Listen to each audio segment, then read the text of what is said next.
We're still waiting for some of the players to join in as well, because schedule-wise on Liquipedia, it hasn't been completely honest. I'd say the schedule is a little bit off because we will be kicking things off here 12 CET with our matchup here, Copenhagen Wolves versus Nexus, of course.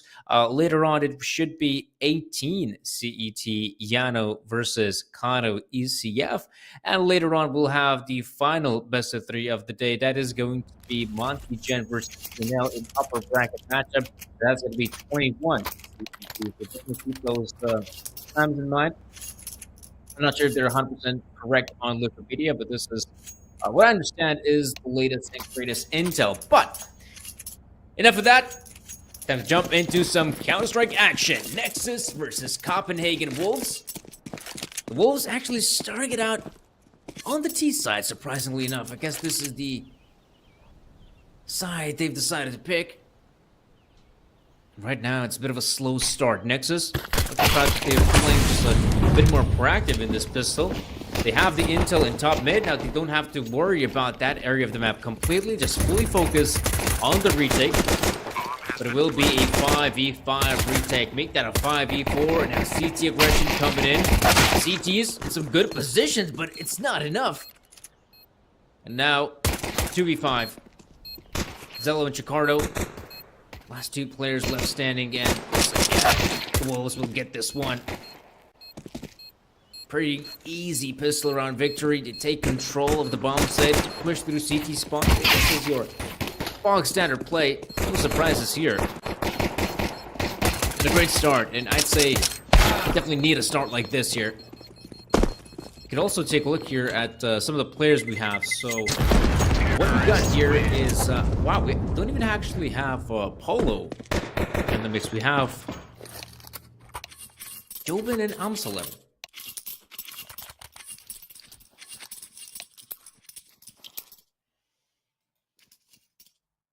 I feel like the name Amsalem rings a bell. I just don't really remember where and how. So that's a little bit frustrating to say the least. That the Wolves will be playing. In fact, this best of three, I would assume also without the coach and two players standing in. So fair enough. In that sense, I understand why you want to begin on the T side, right? I would assume there might be a bit of a role clash on the CT side. Not sure what position Jobin likes playing and Amsalem and whatnot. So if you begin on the T side,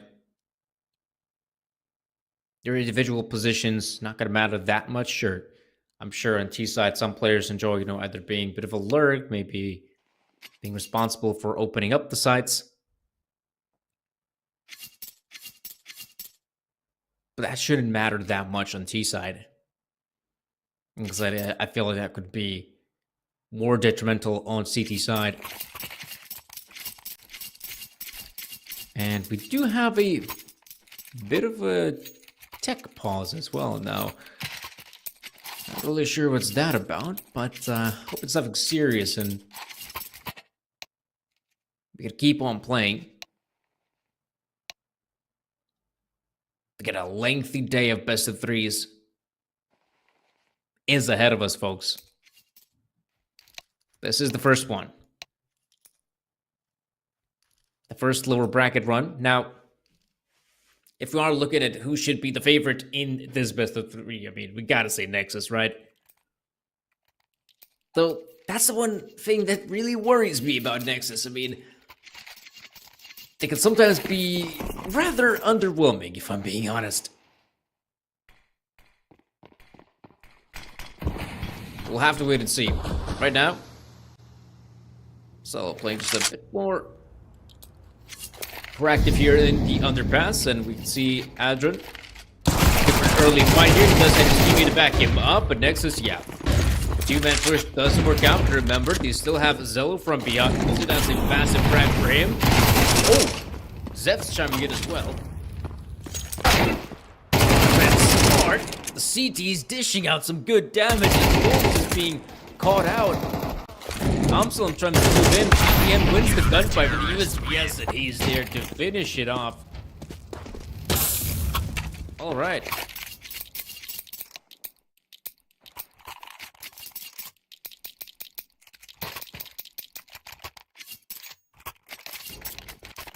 Hold up. If I understood this correctly, I believe there's also... Wait, who is Zoots?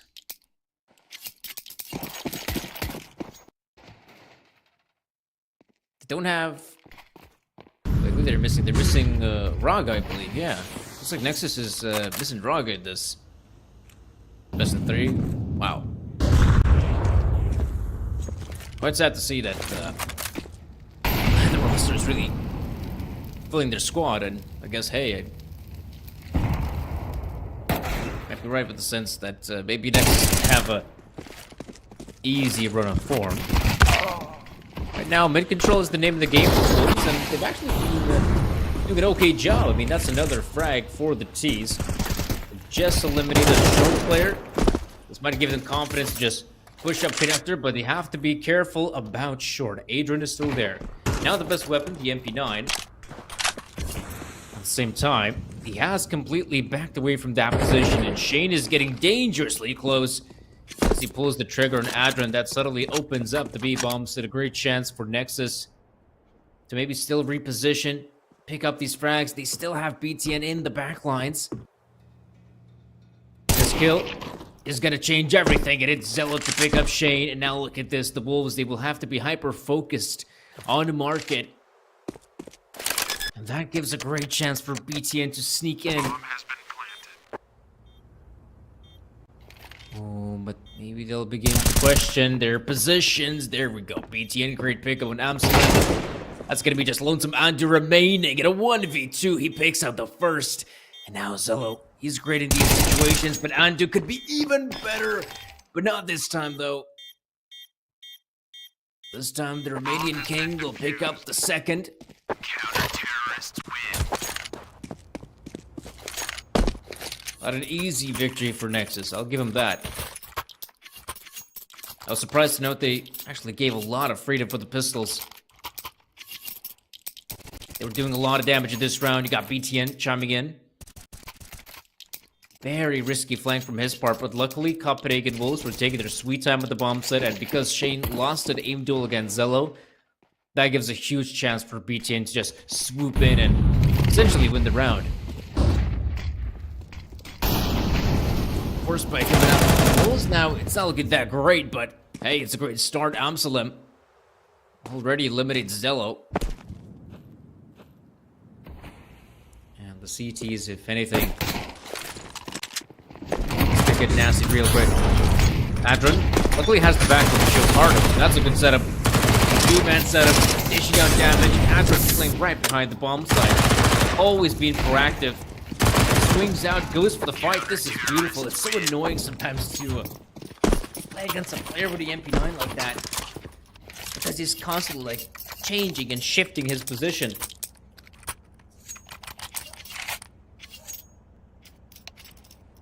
Now, yeah, it is. It's got to be an equal at this point.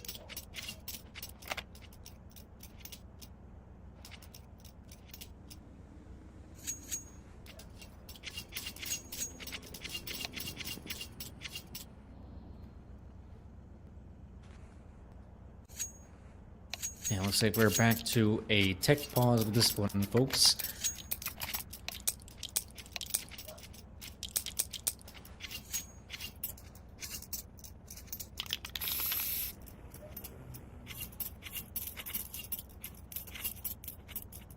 Yeah, I hope it's, I wonder what's the problem here. I guess, yeah, Tapeware has disconnected, so I guess there's some problem for the, Wolves IGL. Never a great side. But I would assume this entire best of 3, and definitely this first map, is turning out to be quite the hectic one. I wouldn't be too surprised if that will be, the case.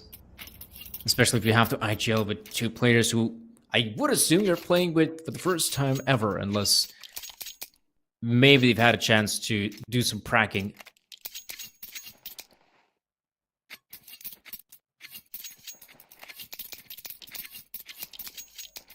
if they had a chance to even prac in the first place.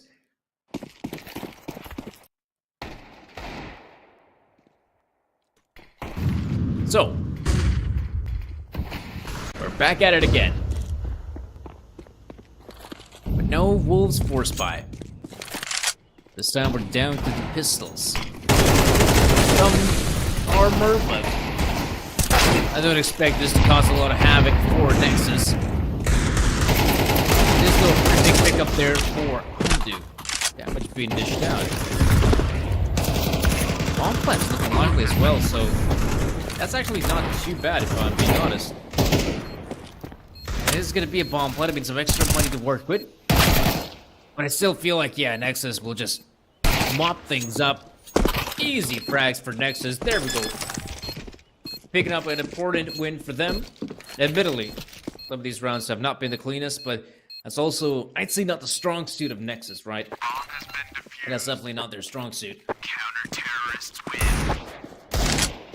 Yeah, big win.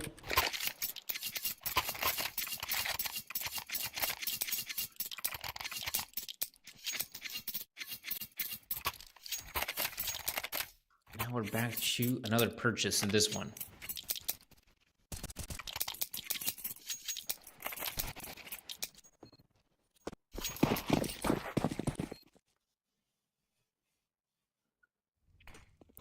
WP comes out for Jobin. That does make a lot of sense. I mean, who could see an all being picked up there by Duchesne or someone else from the Wolves. It was Polo beforehand that picked up the big green. But we are seeing some early fights happening. Oh! Maybe Andu to pick up first. One player drops dead. A great pickup for Andu again. I mean, that practically opens up the B side, but just in case they would be careful, I've opted to still wait about it. Maybe they can pick up a frag here short as well. In fact, I'm surprised to know that they have completely abandoned any hopes to actually push the B bomb site. They have decided to group up and just hit A. Luckily for them, there's only defender in CT spawn, whereas Zepta, I think, is just going to try to play it safe. Not really give up his angle just yet. Here's the bomb being planted. Yeah, the big question is, when is he going to pounce? And he'll do it right now. Could really use the backup of his teammates. Jakardo's coming in late. Positioning here for the T's is pretty okay. Yeah, there you go, Jobin. Dispatches of Zets. There's Undo to chime in. And, well, the Wolves got another on the board. Their second one. Galaxy has been doing a, well, Galaxy. Nexus have been doing a pretty good job at racking up that money. But there is a bit of a problem, because now, as they go for the purchase, we can see that they've spent a lot of that cash.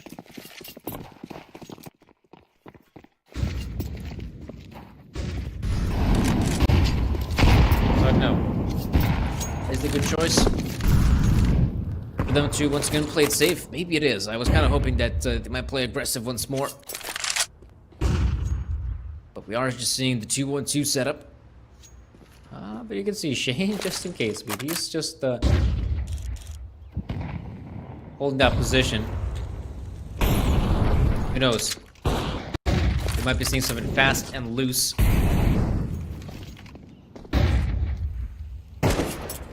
This is a good early frag for Nexus, though. It's one big player out of the equation. But man, that positioning from Tape, where I mean, he could get this frag on BTN, right? I guess right now he's just trying to cut off any rotations, and oh, this is a little bit awkward because BTN, he walks up mid, and I guess he was hoping that maybe, you know, someone like Taper should stop the mid play from happening, and no, Jakardo gets the frag on Tape, where you can see this round is just falling apart.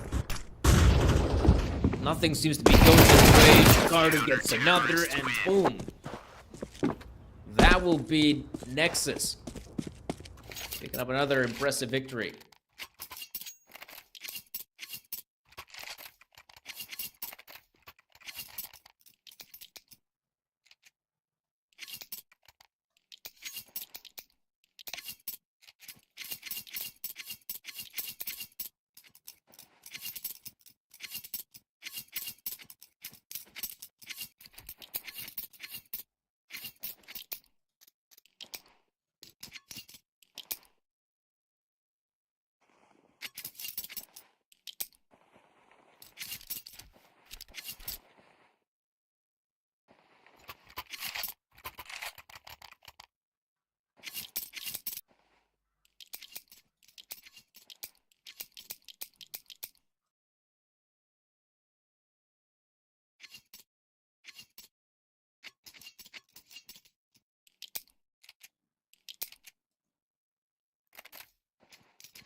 Already, this has been a pretty solid start, I'd say, for Nexus. 5 rounds AD side.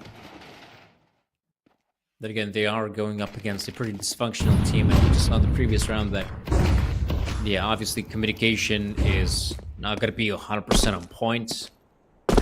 It might be just, you know, a little bit awkward in some instances. Ooh, that's going to be Joven. First opening frag. BTN is by his lonesome. We'll have the backup of Zello perhaps quickly. We might just chime in, but damn, BTN playing the ladder to perfection. Ready for more players to appear in his crosshairs. I'm surprised BTN is surviving for as long as he can. Finally goes down.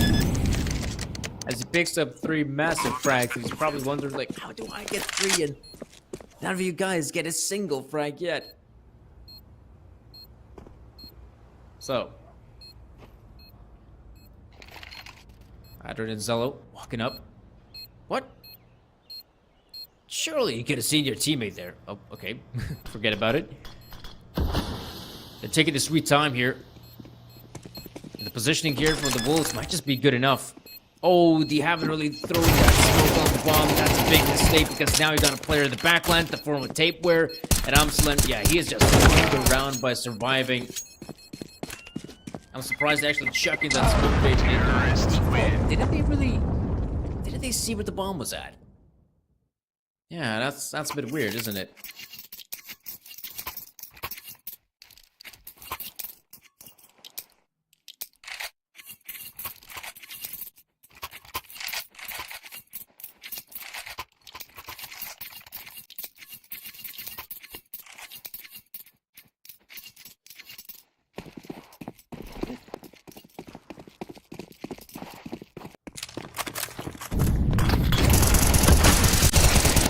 Okay. It's an early push there from Shade and company. That gives them the first frag. Big scout to take as well. I mean, Chicardo has definitely been a solid individual. Doing his part for the team.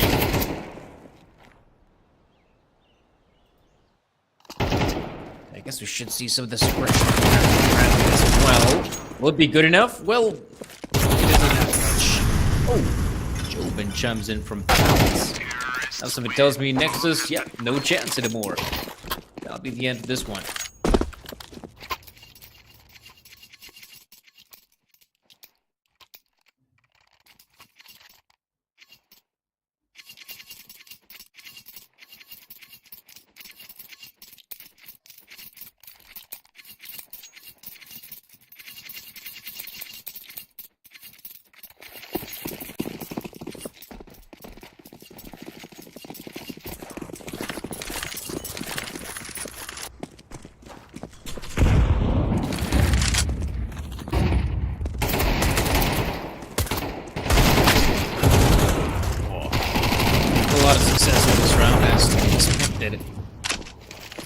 Damage being dished down all throughout.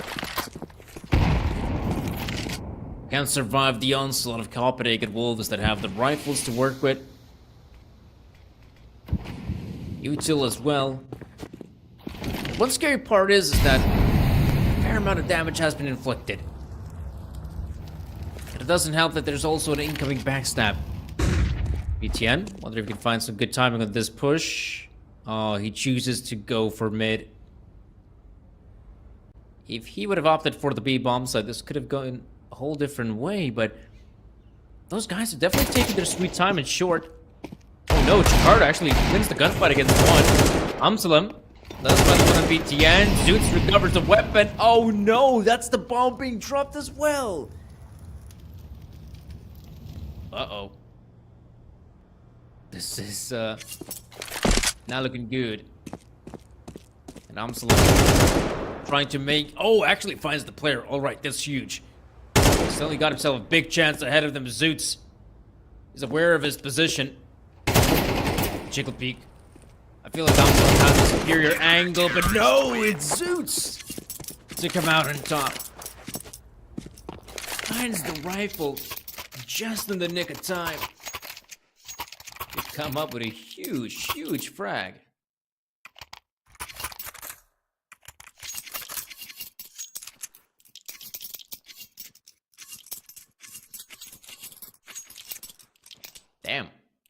That is that's arguably an amazing round there for Nexus. I mean, they come into the round barely equipped, and yet they're able to come out on top at the end of the day. That is just something you don't see too often. So, they're definitely going to be happy about it. But, oh man, Amsalem. Some fine work on the entries. I mean, we know that Andu is capable of doing some good work on entry. And now he's got another A to help him out. But at the end, yeah, it just doesn't give them any success. Sure. Initially, they get the frags, but no bomb plant, no retake, even plausible. Nexus just shuts it down before we can even get to that position.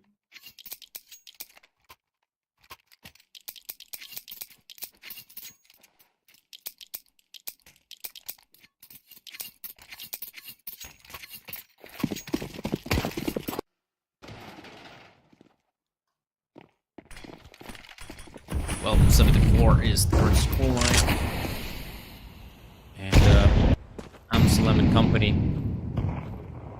looking for some opportunities, just not finding anything just yet.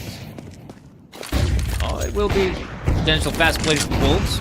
Zello, again, in a prime position to dish out damage. I'm really enjoying how Adron is playing at his position, constantly changing it up. Zello, oh, that is ballsy! And he doesn't pull the trigger. Oh, man. He goes out of his way, absolutely. Trying to find that frag. Shane has recovered his sniper rifle, okay. Wonder if that will be necessary, but I feel like the Wolves have actually got it. Looks like they will just... Oh, hold on. Hold on just a sec. Okay, Andu.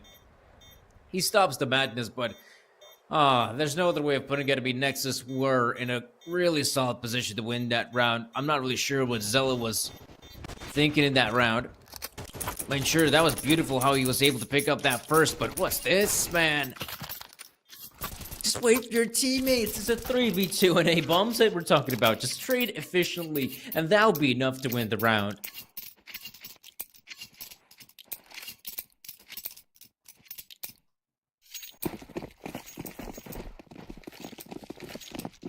So...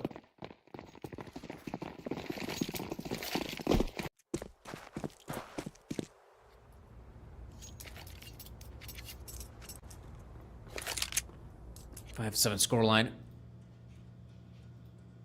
You can see now Copenhagen Wolves have the difficult task ahead of them. Try and succeed on the first pistol CT side. I mean, it's already working out pretty well. But Jobin has somehow picked up 3 massive frags, but BTN's still alive, but not for long. Zella remains with the P250. A really solid pistol. Oh, hello. Oh my goodness, Zello. That's exactly what I'm talking about.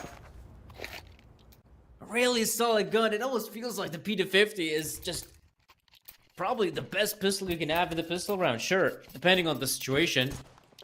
If you wanted to have something that's good for the long range fights and you're on the T side, and yeah, P250 makes a lot of sense. Dualies, of course, make a lot more sense on the CT side. But you have to hold something like, yeah, B side is a good example. Close quarters, bunch of players. Yeah, Nexus, they're gonna be quite happy about that win, I'm so sure.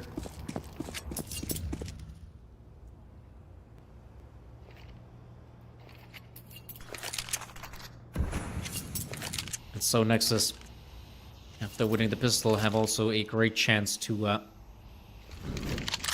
pick up another big win. Oh, Zoots. Okay, he's able to get a few. Jobin does respond, but I'm sure it's nothing major. And yeah, we can see that will be a pretty good round win for Nexus. Only dropping the 1 player, not a big issue.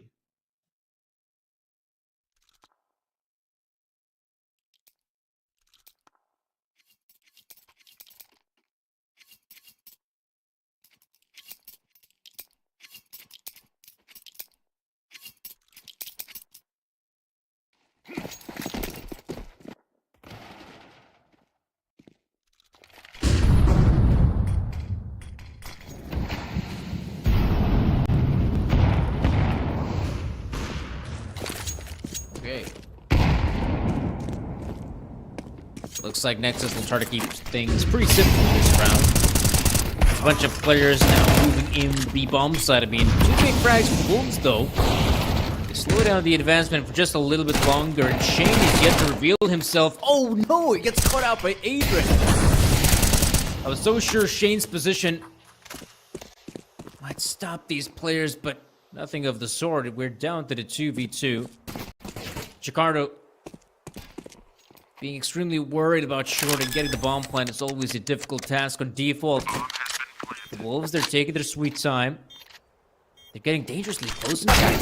You can see Jakarta, yeah, completely unaware of it. Now Zello. They're trying to play the waiting game. Oh no, but there's the smoke.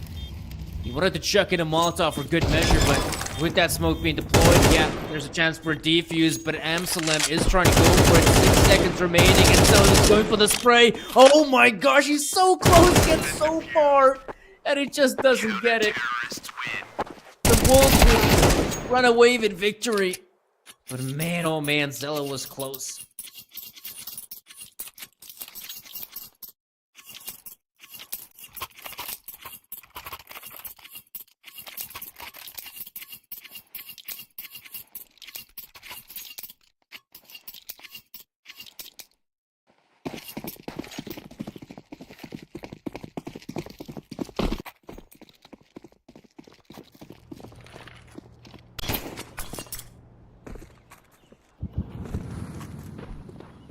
Okay. This is turning out to be a very, well, maybe doable start for the Wolves. Start to rack up more of these rounds here. They decide Mirage. It doesn't help the fact that even though they've just won the previous round, I mean, economically they're kind of broken. Are they aware of Andy's position? It looks like no, but now they definitely are. They can't really flush him out. He's just returned it back to safety. Oh, Zello was going to use that one to perfection. I mean, Andu, he seems to be aware that there could be someone in connector or maybe even jungle for that matter, but they have no idea that Zello has the confidence to push through, especially with Zoots picking up a frag on B side. This really messes up the Wolves setup. As now the A bomb site is ill defended, but rotations are swift. In fact, one player could really make a difference, and that is Jobin. He's still hiding, not giving up. Is the fight, but no, Zello with 2. And Jobin, alright, he's able to pick out the first now. Knows as a player in CT spot. Nade comes in, he's barely alive. He's an easy target for both Zello and Zefts, as you can see. Yeah, Zefts, that's an easy frag for him. Nexus will struggle. They'll get this one across the finish line.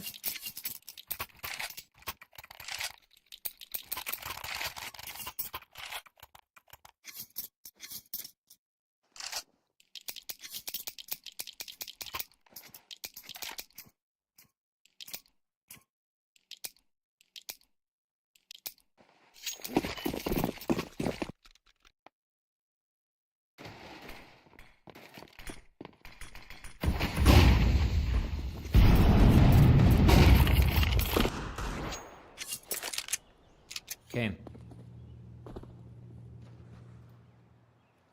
Back to a simple round for the Wolves. It is just ecos for days. They have gone for a bit of a stack on the A bomb side, which could give them a chance for, you know, maybe a kill and maybe even thrive the chaos, which is never easy, though. Positioning can be a little bit awkward. Somehow, they've actually picked up 2 big frags. Weapons being retrieved, but not for long. Zello is there. Andu is able to get another with the USPS. Oh, what? He even gets a dink on Zello.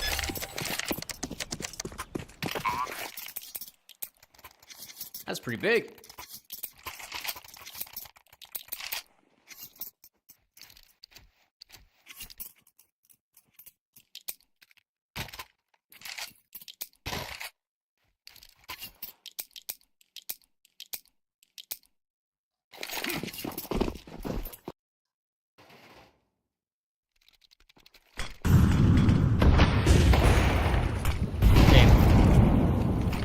Oh, he's not aware of it.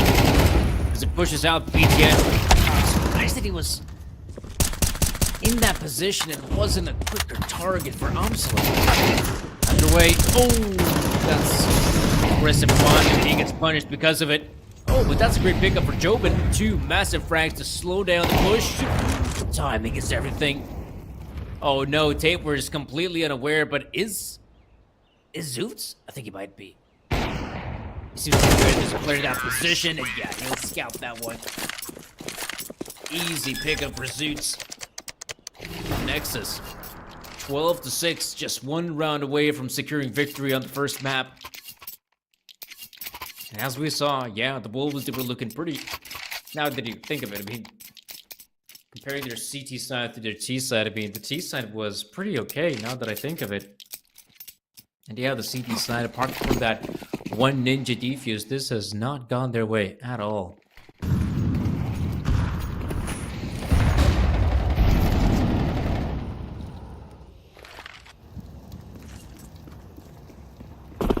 Let's see. Ooh, that's gonna be a bit of a, or maybe not. I thought we might see, in fact, Amsel and Tapewear being more aggressive in the middle, but this time around they decide to have just a peek. Overall, looks like Wolves are favoring the A-bomb set at around like this. Again, not a lot of utility to work with, so player positioning is key. If it comes down to the A-bomb side play, that's great. They have the players. They might just succeed because of the number game.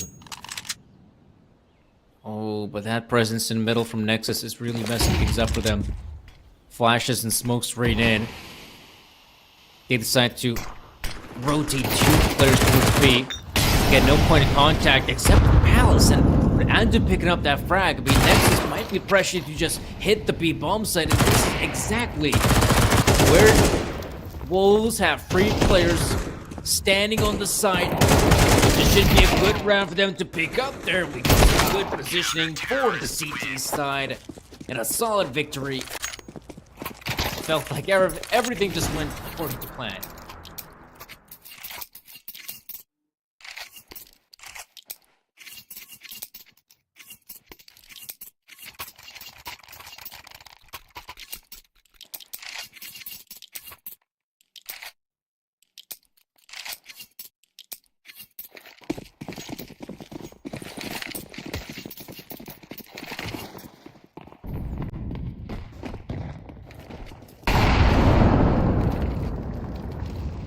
Oh.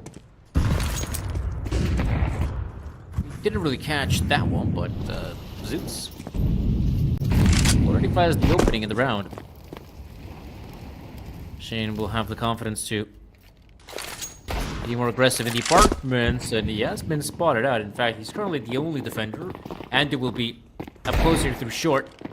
No, Zeus to find another. Shane has to hold his. Now picks up 3 massive frags, and yeah, looks like Shane has just saved the Wolves from utter collapse, but Zello, might be given a chance. Oh no, he somehow gets a second. Up close with the D, he's incredibly dangerous, but Amsalem, I mean, he's got this one, right? Backline Zello, yeah, no way Zello's gonna win that. Amsalem, quick on the frag, quick on his toes, and Nexus, I mean, oh boy, they almost make it work.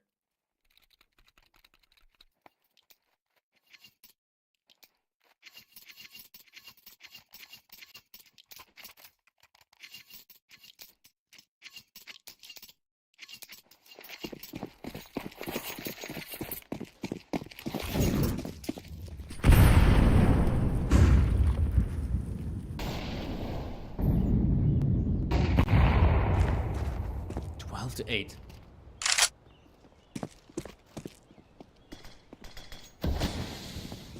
This is turning out to be a very dangerous situation for the Wolves, as they haven't really done a good job at making these rounds convincingly. It goes to show that, again, we don't see any sort of sniper rifle coming out.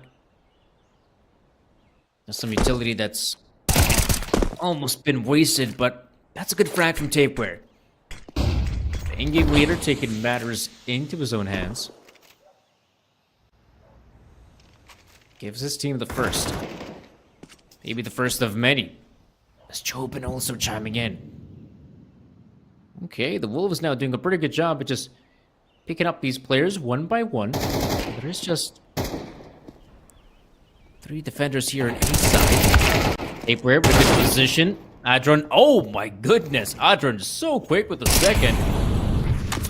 There's still Zello with the snap rifle. This will give them an opening, but at the same time, the bomb needs to be retrieved. A lot of time that's just being wasted. What the hell?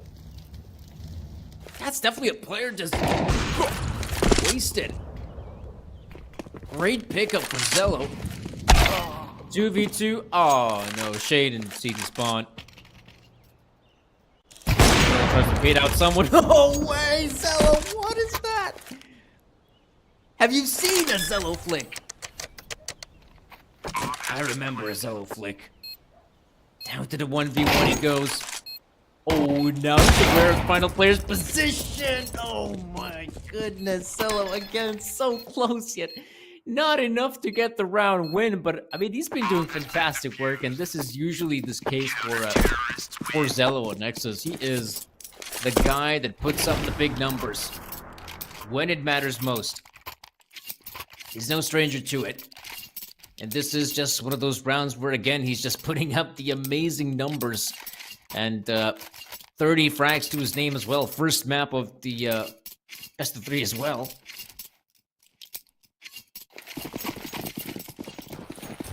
That's definitely pretty stellar stuff indeed. And, well, this is now going to be somewhat of a partial investment from Nexus, giving a pretty good chance for the Wolves to reach those double digits. Left, pick up on 1. They'll survive for just a little bit longer, but the trades, man, the trades are still favoring the Nexus boys. Of course, the smoke grenades will force the CTs to just be a little bit safer, but do they have to? Handu getting up close, but where's the backup? There we go. Shane is there. Chikard is now left in a 1v2. Does win the first fight, and Shane is so aware of his position, but it's not gonna matter because the Tech 9 is that fast. And Nexus, they have what it takes to secure the victory here in the first map. That, well, admittedly, things were definitely looking up for them, but the Wolves started them out a bit of a comeback on that second half. Still not enough to get across the finish line. I've actually been quite impressed with Jobin's and Amslam's performance, considering they're just, standing in for the roster. So fair enough, they did their part. Now we'll have to jump to the second map of the best of 3. Ancient, luckily, that is the map pick of Copenhagen Wolves, so perhaps they'll have a better run of form. But for now, let's take a pause, and we'll be right back with that second map.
city popping now, popping now, popping now.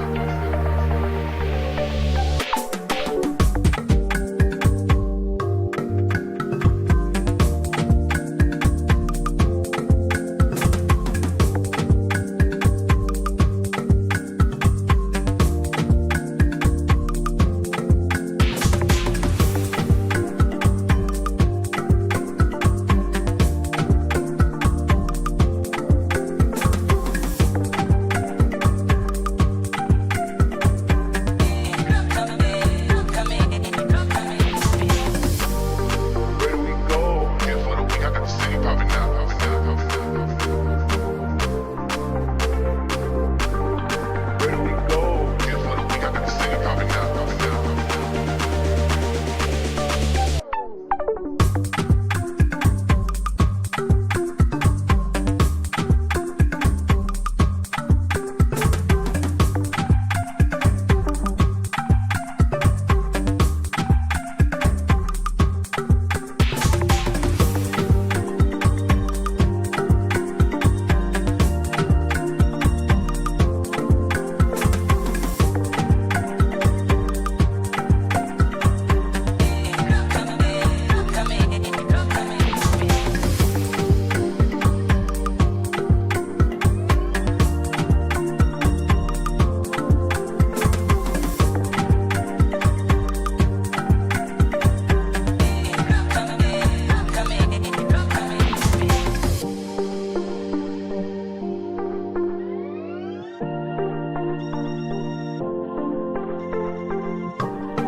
Welcome back, everyone, to our fantastic Best of 3 series. It's Nexus versus Copenhagen Wolves, and, well, it was nice to see that Copenhagen Wolves at least gave us some more interesting sort of gameplay on that second half from that CT side, but now on Ancient.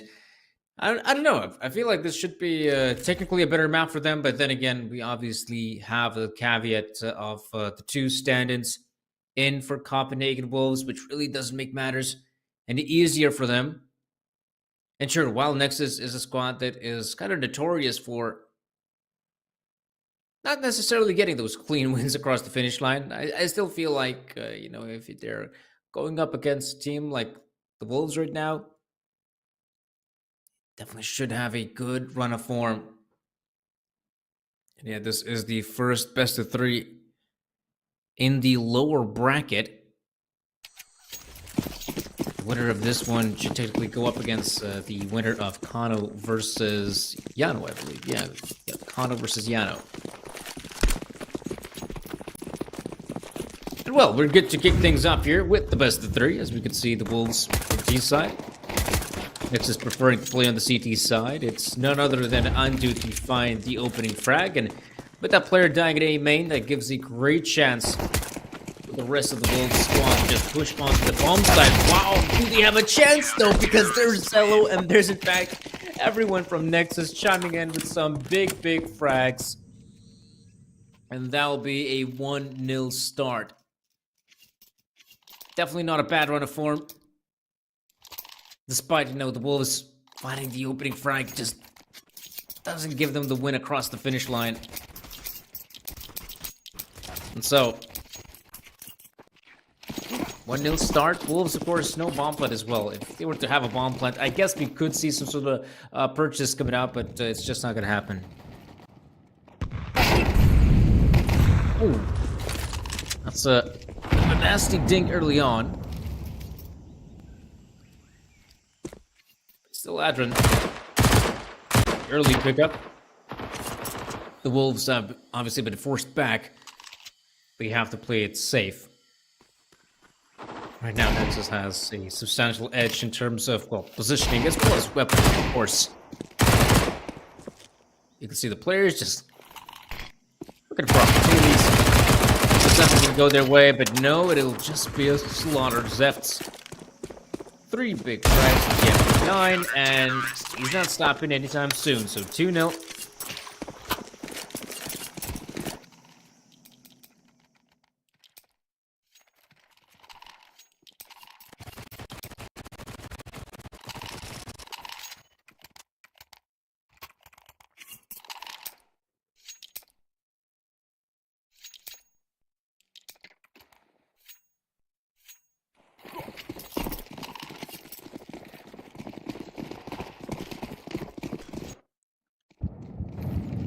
We're seeing the big round in front of us, of course. Run round. No early mid control from the G side. It is the CTs being a lot more proactive outside B. Ram control is looking likely. Meanwhile, Chicardo has a nice potential crossfire with Zello. Should be quite difficult for the Wolves to make their way out of A main. Zello is taking these gunfights, but where's Chicardo? Dishing out damage. But it's still not enough. Now there's just weekend remaining on the A bomb site. In fact, they're just gonna try to push him. You can somehow pick up these 2 frags. Maybe there's a chance. No. The Wolves will eventually secure the round win, get it across the finish line. 2-1 is the score line.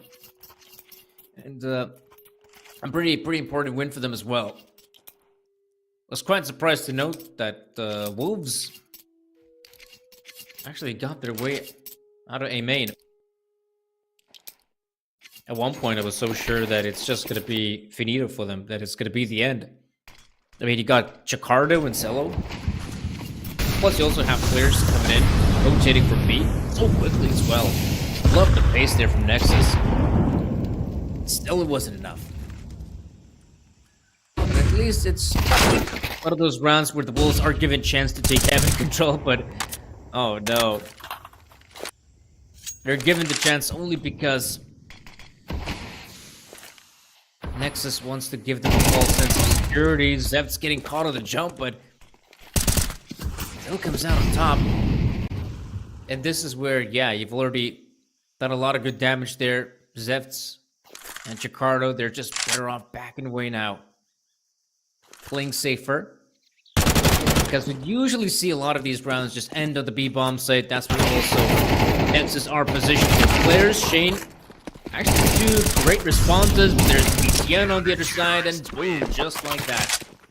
Another round win for Nexus.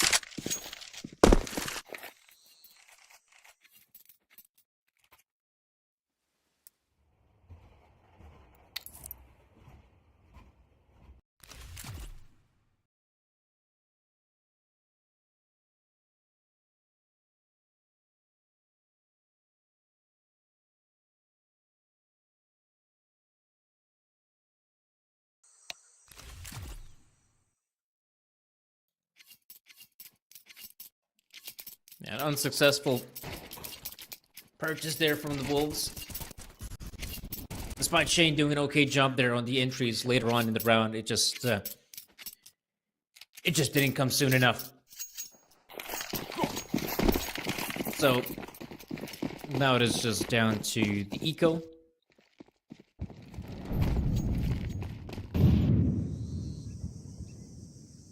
Can't expect much here from Wolves.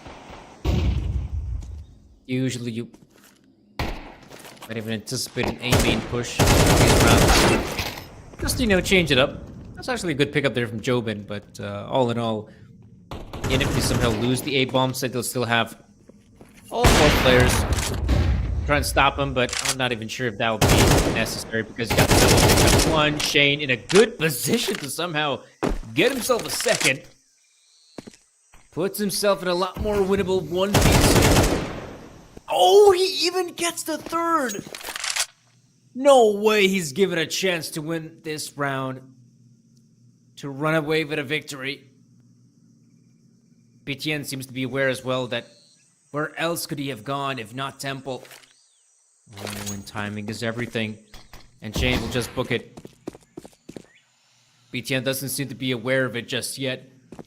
But Shane has been given a great chance to win this one. In fact, looks like he'll just try to go for the early fight as well. BTN, can he be aware of it as well? Shane seems to have the superior angle, and BTN walks into it. But it's Shane to come out on top.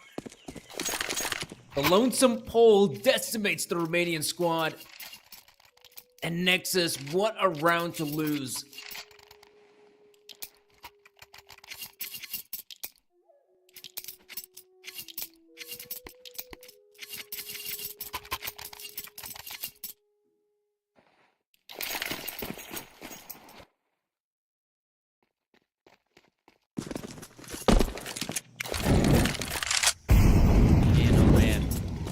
I gotta say though, that is not a round you're supposed to lose if you're a Nexus, but that's usually the one frustrating thing about this team is that they sometimes tend to lose these rounds where they're just not supposed to. But hey, I mean, in this pool eco, they already have 1 frag, which is pretty sick. Then again, you obviously see on the minimap, Copenhagen Wolves now taking control of the B bomb side. They've got that bomb planted early. They want to be over and done with this round. Not to give any more chances here for Nexus. The only one chance was that kill on Andu, but hey, they might recover a rifle out of this. But obviously nothing more than that. So the Wolves will at least equalize the scoreline, making it 3-3. Ooh, wonder if actually Shane doesn't seem to be aware of it. That's actually a good chance for. Okay, that was sad to see. Zephyr recovers the rifle out of this, so all in all, it's an okay round for Nexus. They deal some damage. They recover weapons. Adrian struggling there just a little bit with the frags. But nothing major. It's still early days in the first half. Both teams have got a really nice looking purchase. Jobin on the sniper rifle. Haven't seen much of him on the big green on T-side Mirage. See how well he perform in Ancient. Andu has been given free reign in middle, and maybe that's a mistake. Jakardo. He's out already. BTN with a big pickup on Andu. B-side still has a few defenders on it. Adra doesn't do a lot of damage. Luckily, Zello is close by. BTN from Cave. He has slowed down towards the push, and BTN, he's looking for the fight, but oh no, the Molly forces him out of position. And Zeps tries to chime in, but Jobin is there. And this time, this was a solid round from Copenhagen Wolves. This was a round where they've actually won it by their skill, and it wasn't just, mistakes from Nexus. This was a proper victory, and they can be proud of what they've achieved.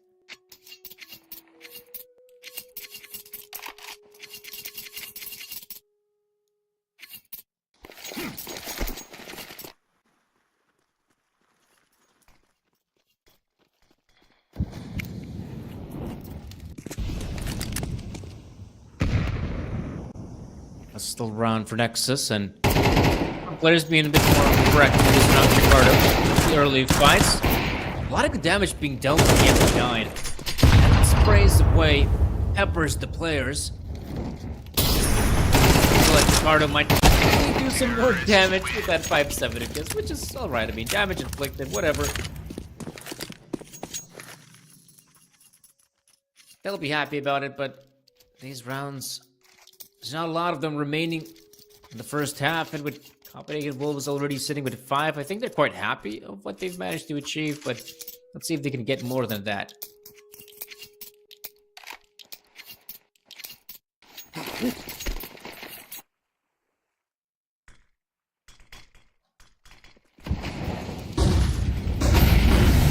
This is great to see. Take control coming out from both teams, and well, it's Tapeware, it's Amsterdam. This is one of the few times Copenhagen Wolves actually advance in the middle to try and find these players. And they succeed, alright. 2 big frags early on, and they can really dictate the pace of what they want to do. And you can see Nexus feeling the pressure. The players are being sent out to just look for engagements, look for opportunities, and they haven't really found that many frags. Oh, Bicendo, he's in a good position. Oh, is he though? Jobin still checks him. And that's practically it. Manzello just no success in this round. The Wolves have a great chance to once again secure a bomb plant on the B bomb site, and well, you can't really fault them for it. I mean, they've been so good on the entry frags here, Wolves. I feel like Nexus just don't seem to be aware, and let's be real, it feels like every single round has been going down south ever since they've lost that, what was it, a 1v4 against Shane.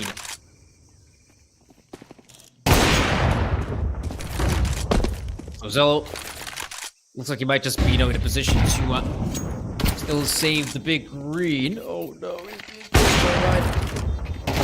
oh man, it's delight to see Zello play. Sure, his team might be struggling, but his player just seems to be so good. Oh my gosh, the awareness from this guy, that is just insane.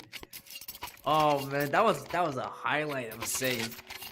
Usually, I mean, saving a sniper rifle or a gun isn't sexy, but that, whew, that's hot.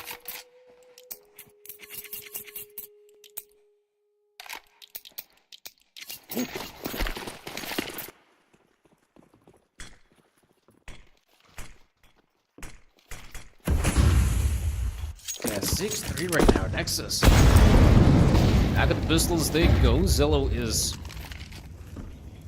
still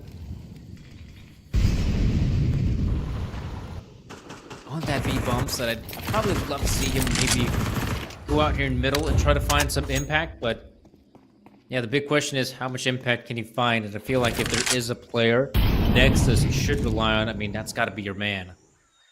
And Zello will begin to move in, look for those opportunities. Might, oh, this is part of their bedroom. Few of them here, and BTN able to chime in with one. Jobin with the op. If he fails here, oh no! He actually comes out on top. Oh, I didn't even have a chance to go in for another. Adrian not aware of Jobin's position. Remember, those were defenders on the B bomb site. Now Zello gets caught out. This will be another successful round for the Wolves. 7 here on T-side Ancient. Again, this is where you just don't expect this T-side to succeed, to be honest. Again, the 2 stand-in situation. And yet they're doing some fantastic work.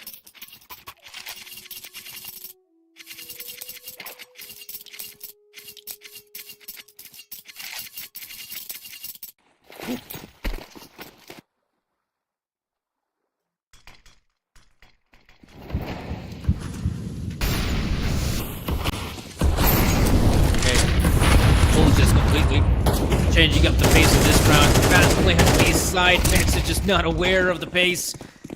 So far, so good. Still 3v3. The Wolves have full control of the bomb side, but haven't really done a good job at smoking these areas. That was vision for Zefts. Big frags being found at Andu. Sure, bombs with him.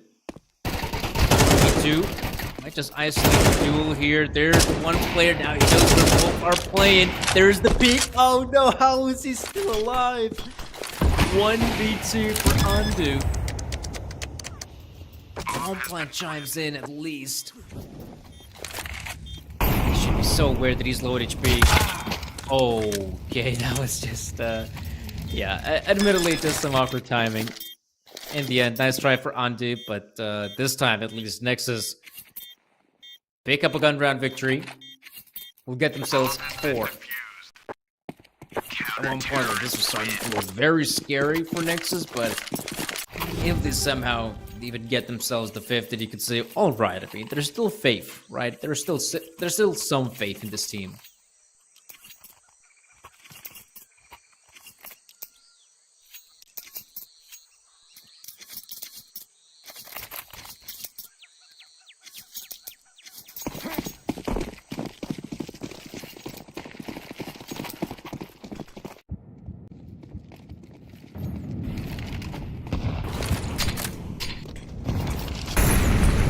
See a repeat of the previous round.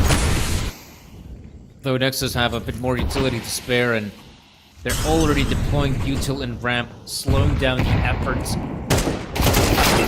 of Wolves. Oh, there we go. That's one of the few instances Zeps finds the opening frag against Undo, who has been phenomenal for the Wolves time and time again. There we go. Nexus doing a really good job to stop the play at Ramp. You got players coming in from behind. They're definitely looking strong enough to pick up the 5th round. Slim, Shane walking into their doom. And that'll be the end of this round. Fair enough. Some solid performances coming out from Wolves. I really feel like Shane winning a 1 versus 4 was a nice little bonus for them to basically kick off a comeback on that first half. But also, I mean, Nexus still having some juice left in the tank. Just enough to scrape by with a few more rounds. Making it a lot more competitive. And hey, I mean, we know how these pistol rounds could go. This could be a chance for a team like Nexus to even equalize the scoreline, or for Copenhagen Wolves to even pull ahead.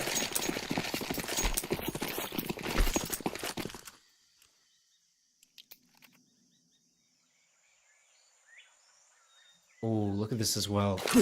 Wolves have decided to have a bit of a heavier mid setup just because they can be so quick on the rotate. And as we see Nexus, they will take control of the B bomb set, and that rotate's got to be super quick. I'm not sure if it's going to come in time because there's already 3 big frags. Undo and Shade.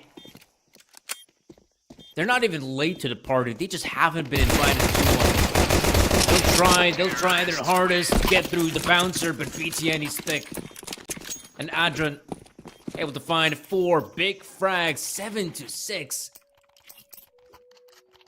A good start for Nexus, sure.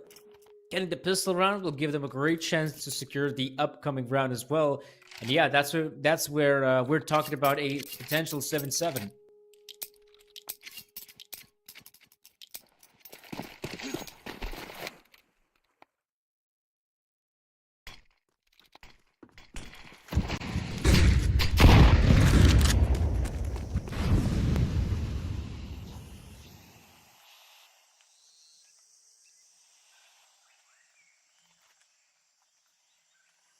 Yeah, so Wolves is even going for a bit of an orthodox setup there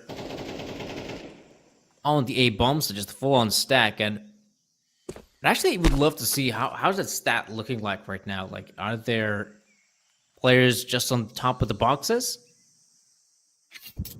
Yeah, looks like it. All right, that's actually pretty cool. Fair enough. I feel like that setup works way better if the players are making their way through donut. Right now, they're making a lot of noise as they push through middle. Okay. At least they pick up the frag on 1. BTN. Then again, Wolves have control of the bomb site, so we can get that bomb planted. Really good for them. 4v2. Almost impossible to lose. A great pickup. Adred as well. So good cleanup. As to be expected. Scoreline will be 7-7.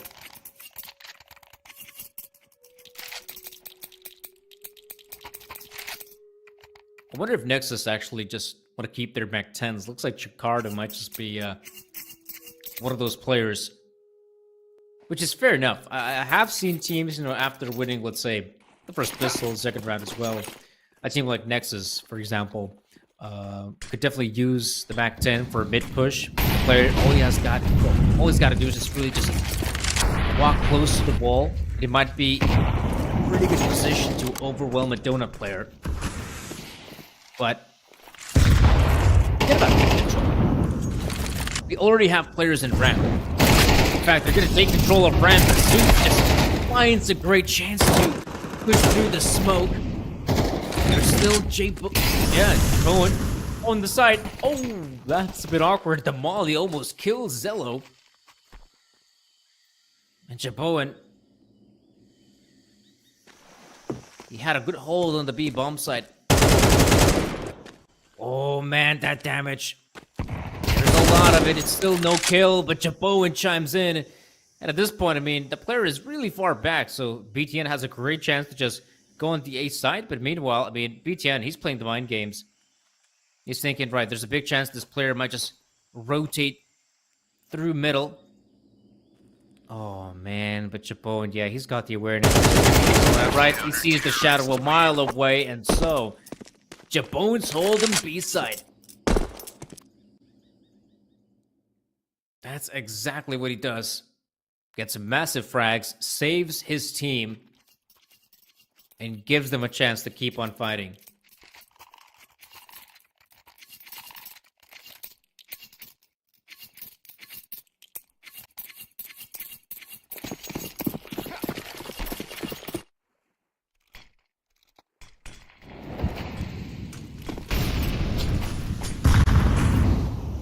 Yeah, 8-7. Good pickup there for Wolves. In fact, Nexus not doing that hot economy. Might try to push Lonesome Tapeware, or instead, mid control could be part of the agenda. Undo. Solid player, so there's no doubt he's able to pick up one. Jaboan is there to back him up. Man, Jaboan, he's been so cracked with his aim. It's definitely worth keeping your eye out. Jaboan even with 17 right now in Ancient, like, good performance from him. Can't blame him at all. He's been doing his part, despite the fact that he is just standing in for this team. Not sure if he'll be a long-term replacement.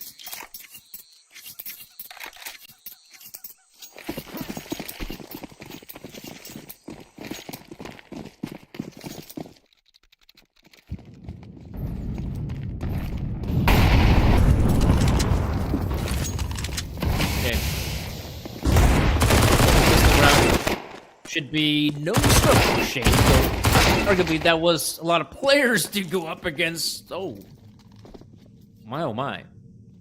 This is getting a little bit out of hand.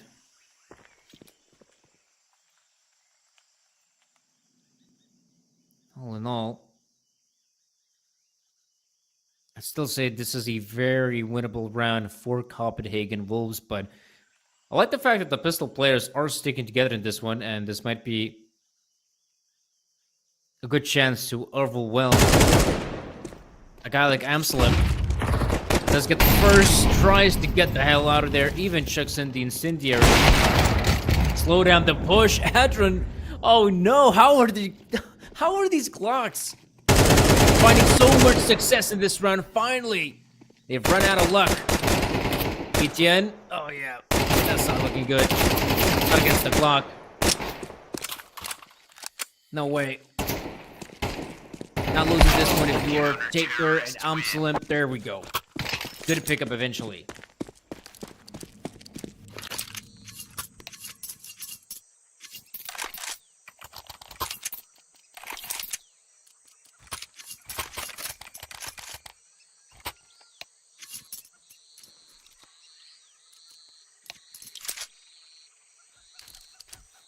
Okay, so do have a bit of a tech pause here, guys.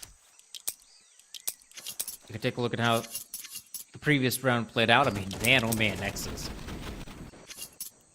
Like, this is a team that can almost win you a full eco round, but it's also the same team that can lose a full eco round. So, I mean, I don't even know where do you place the ceiling or the floor of this team, because I feel like they're able to reach some unbelievable heights, but also some underwhelming lows as well. And that's probably has been, one of the biggest problems for this team. Nexus is a sort of lack of consistency. Because I feel like this is a team, if you take a look at, I don't know, even let's say their HLTV ranking, like, you'll see it is kind of up and down. Like, it's not like a upwards trajectory. It kind of is a bit of an up and down. Like, you go down, up, down, up, down. Right now, they're definitely on that upswing, you could say. Winning ISF has definitely been I feel like it could have just been also a boost of confidence as well. Though it is quite frustrating that they didn't have a chance to actually, how shall I put it? Win out ESEA Advanced Season 51. Like, that was the event I was kind of hoping they might win, and they somehow had to forfeit their matchup to Gen 1. It was a bit of a shame. It felt like if there was a team that could have made it, I mean, Nexus could have definitely been one of those teams in ECL.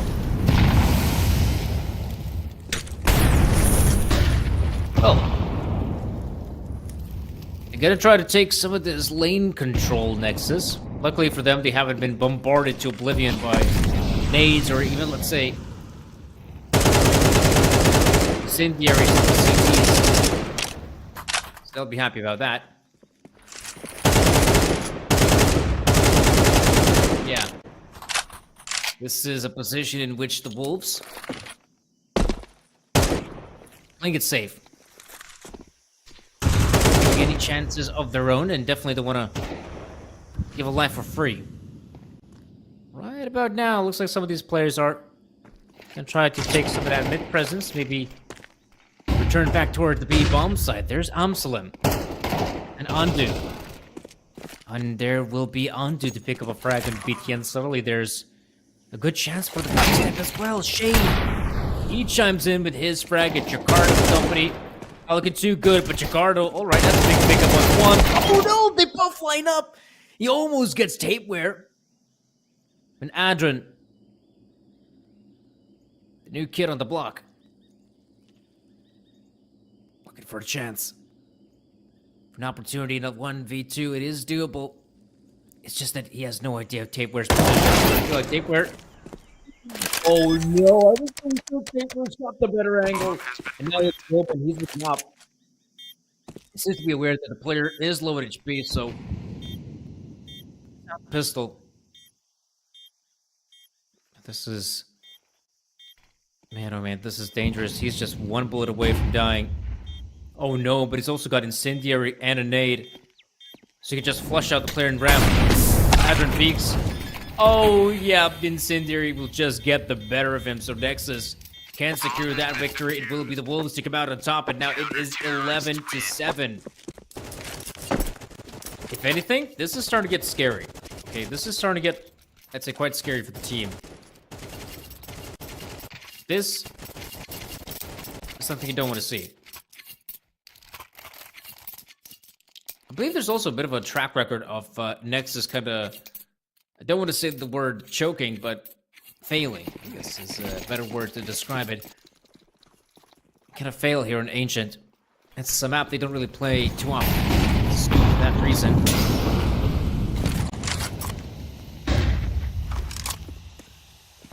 This is now arguably a good chance for the Wolves to maybe even secure this victory on Ancient. 2 more rounds remaining. Amsalem tries to hold the bomb set for as long as he can, but the bomb set has fallen. Tobin, there we go, out there with the op. Has been such an amazing player. Maybe it's actually even better for Nexus that they did not fully commit towards the bomb side. They will opt to hit the A side. There is one problem though. Rotations are very swift. Jakardo will find one. Probably not expecting the second player to be here. Now he knows Andy is close by. And if he can survive, that'd be good enough. But now Zello, at least he's aware of what has happened. So he'll get that bomb planted ASAP. Puts himself now in a somewhat winnable clutch. But these clutches have only gone one way. And that way has been all Wolves. Oh, look at this one. He's hearing a lot of these footsteps, so Zello will have the confidence to peek and secure the victory. It will be 11-8. Nexus have finally broken the economy of the CT side as well, which is a nice little bonus for sure.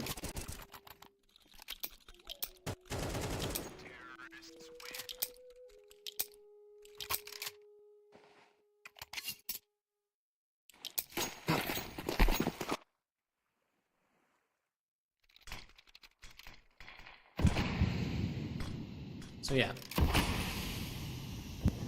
this time it's gonna be just a simple round.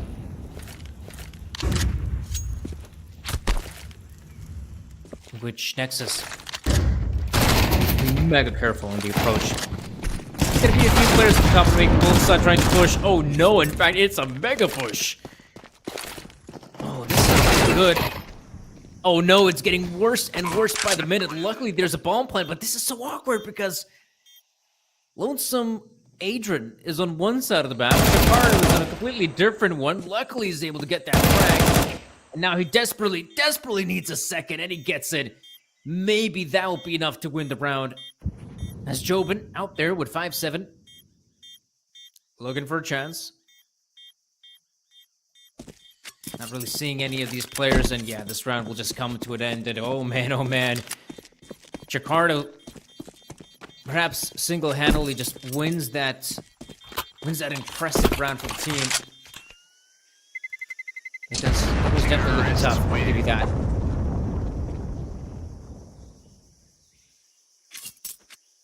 I'm sure it was looking tough.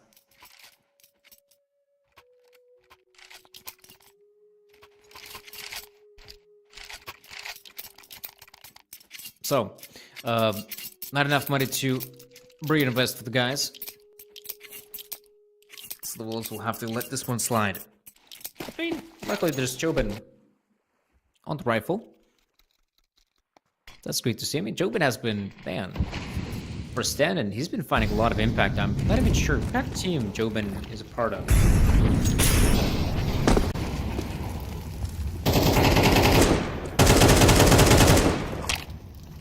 Okay. Looking like a pretty simple round right now. Got Nexus this time just watching the extremities, making sure the Wolves don't push them. So that's good to see. Being careful in the approach, but man, still Jobin gets his on ramp.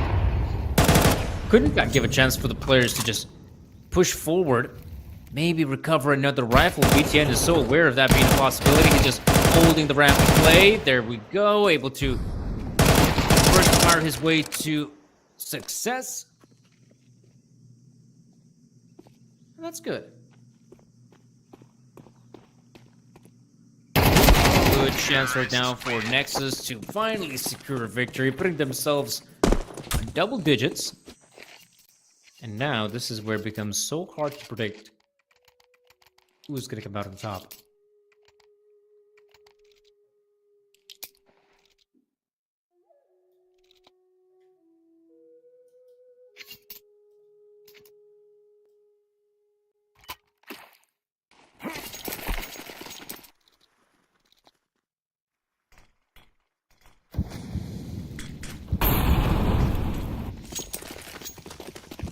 Okay.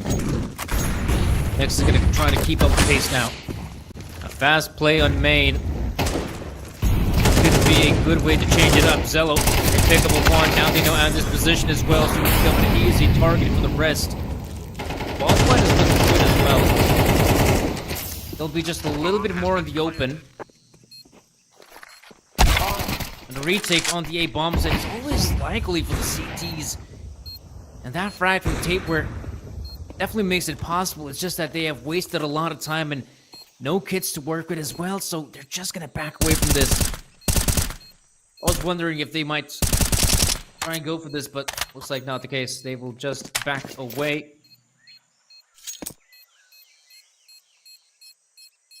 And look to fight another day.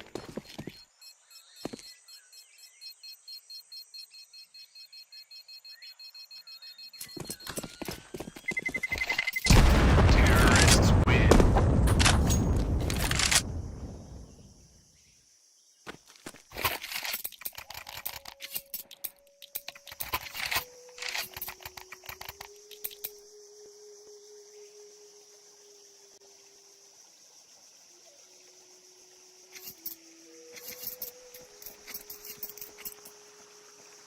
Oh, there we go. Looks like this is going to be one of the few instances Nexus actually takes a pause. And sure, like, this is serious stuff. We're talking about them, potentially winning this one and the next, and we're done with the best of 3. And I'm sure Nexus has other plans for a Saturday evening. So if they can avoid playing another map of Counter-Strike, in particular, another map of Counter-Strike, a map they're, let's say, not stellar on. Sure. They'd be happy to avoid it. I'm sure of that.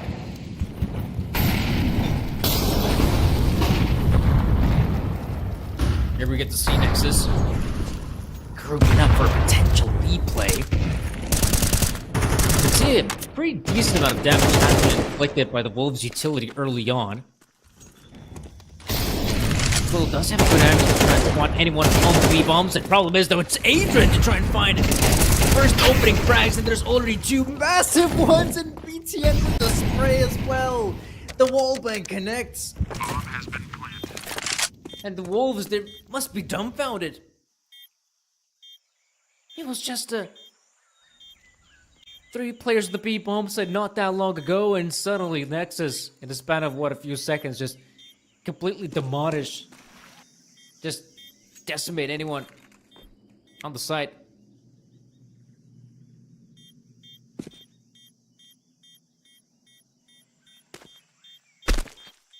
So great little victory. Nexus will get themselves 12 overtime. At the very least, will be theirs.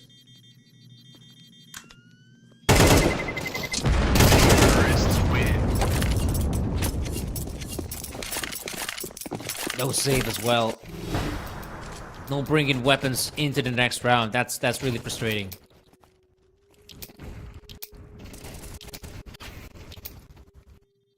Look at this wall bang as well. Like, that's unreal. That's quite frustrating as well. I mean, Zevts walks up here, and you could say that 2 remaining Copenhagen Wolves players were doing a pretty good job at just, holding their angles, making sure no one sneaks up on them, and yet. Oh, there we go. Early mid-fight's happening. Zello gets the first one, and B-hops to safety. That's impressive. Zevts aware of an A-bait push, and he already gets himself 2. Guys, that's going to be the it here. That'll be the end. For this second map of the best of 3, Nexus have what it takes to secure the victory. It wasn't an easy victory, I'll give you that. But victory nonetheless in Tapeware. He'll try to push. But Tapeware, the in-game leader, the head of this team, will have to bow down the skill of Nexus. Wouldn't necessarily say superior team, but definitely Nexus looked hot on their heels. And that'll be a victory for Nexus. They'll be happy that they have a chance to keep on fighting in the lower bracket. Whereas on the side of the Wolves, I think they're going to be just a little bit frustrated. But then again, they had to undergo some big changes as well. Basically playing with 2 stand-ins. I mean, props to them. They were basically playing with 2 stand-ins, and yet they almost won. Well, could have been even a map victory in the previous one, in Mirage, and they've managed to almost win the second one as well. Against a proper team, nonetheless, in the form of Nexus. So, great stuff. But yeah, sadly, this will have to be the end of their journey. And That's also going to be the end of this best of three, but definitely not the end of our lower bracket matchups. I believe the next one is going to be Kano ECF versus Yano, and that best of three should be happening not anytime soon. It should be happening in 3 or maybe 4 hours, guys. So there's definitely going to be a lengthy break, and after that best of three, we're finally going to see who might get just a little bit closer towards that grand final, as it will be a TNL versus, let me think, Monty Gen. Yeah, it's going to be a TNL versus Monty Gen matchup. So yeah, guys, a lot of exciting Counter-Strike. Definitely stay tuned to Galaxy Battle. Be sure to give us a follow down below. You can check out our social media and whatnot. So guys, thanks so much for watching. We're going to go on a bit of a break, and of course, we'll be more than happy to bring you some more Counter-Strike action soon.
Boss ass bitch.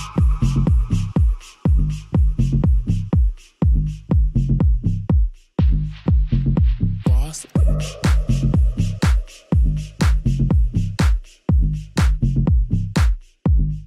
Boss ass bitch.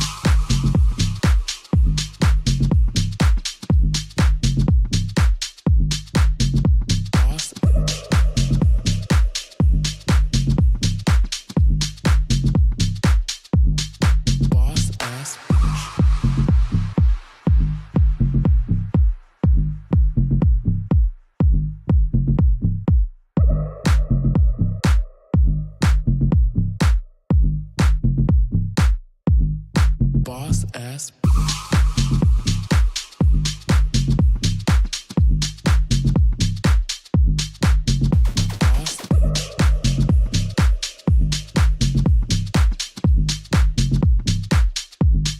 Boss ass bitch. Boss ass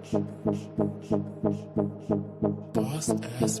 boss ass boss ass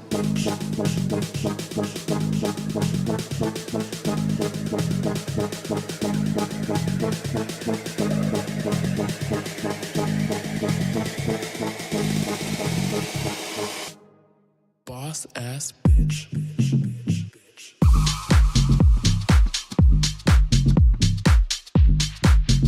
Boss bitch.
Boss ass bitch.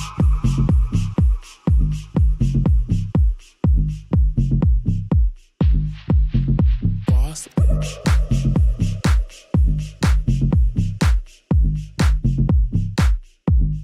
Boss ass bitch.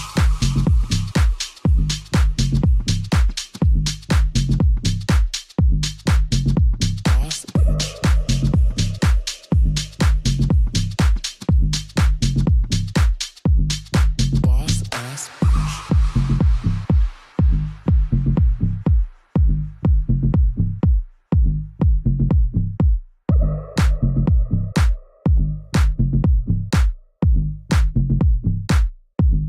Boss ass bitch. Boss ass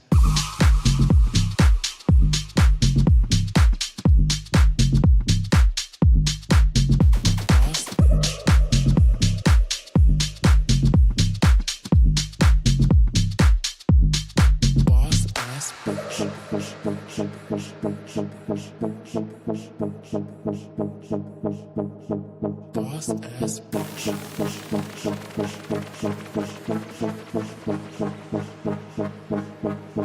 Boss ass bitch.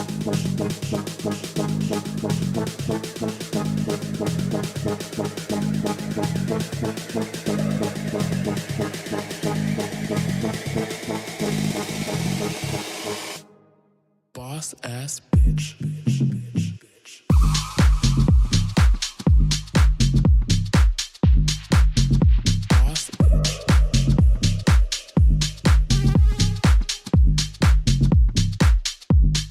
Boss. Boss ass boss.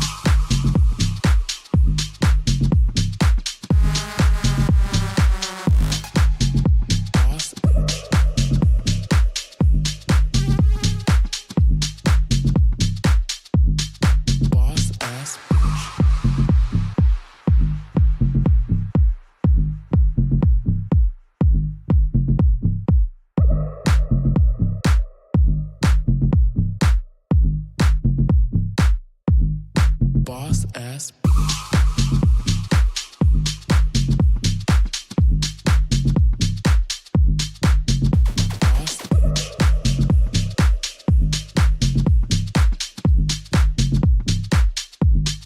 boss ass boss. Boss ass boss.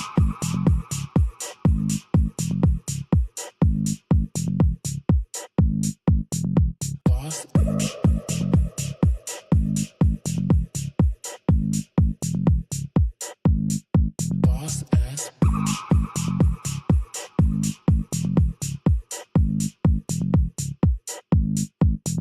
boss.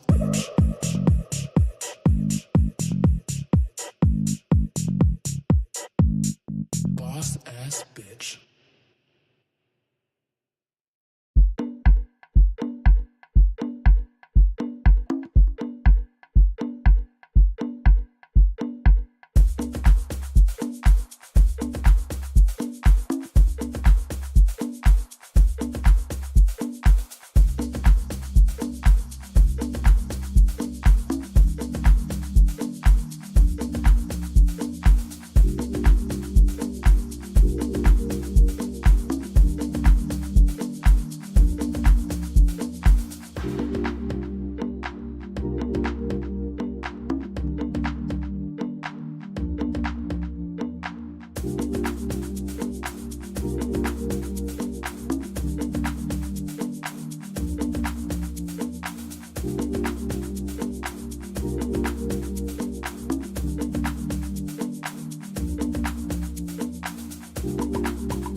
see it popping now, popping now, popping now.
Boss ass bitch.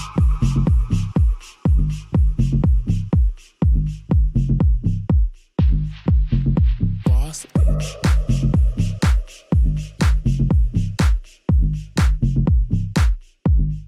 Boss ass bitch.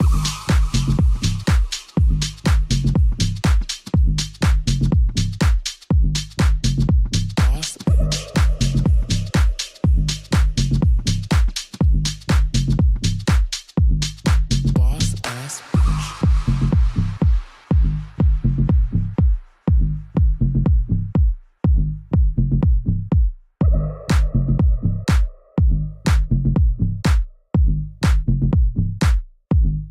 Boss ass bitch.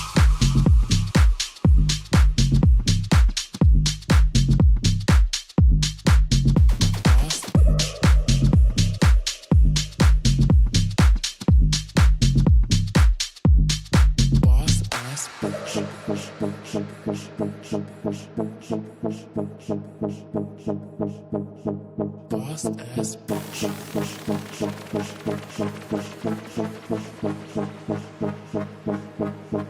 Boss ass bitch. Boss ass bitch.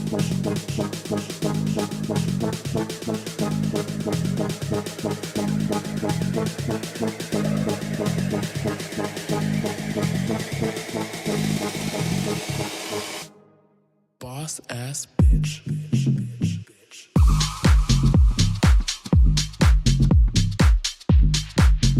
Boss bitch.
popping out, popping out, popping out, popping out.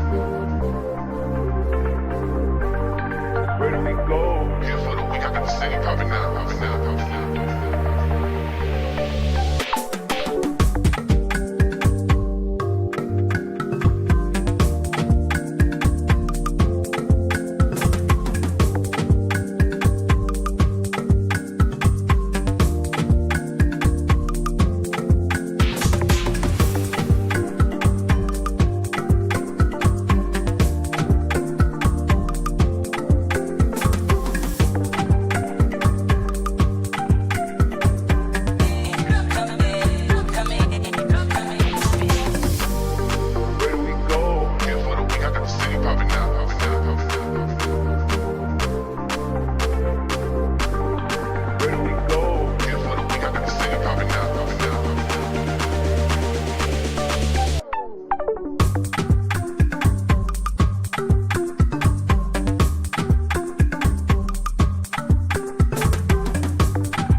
Boss ass bitch.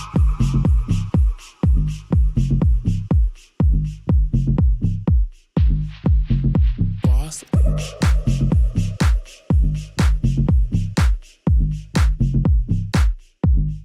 Boss ass bitch.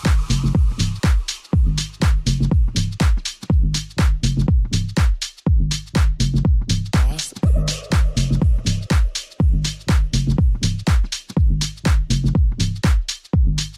Boss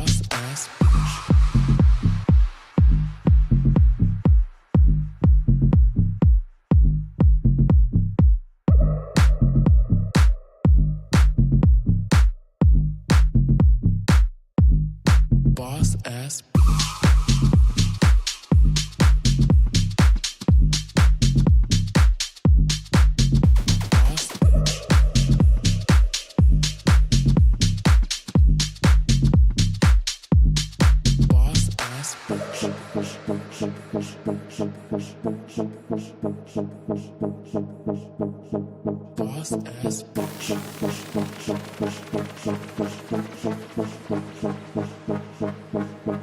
Boss ass bitch.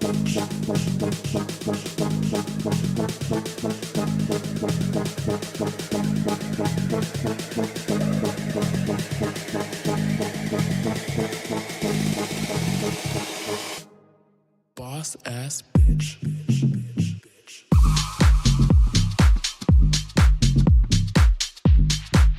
Boss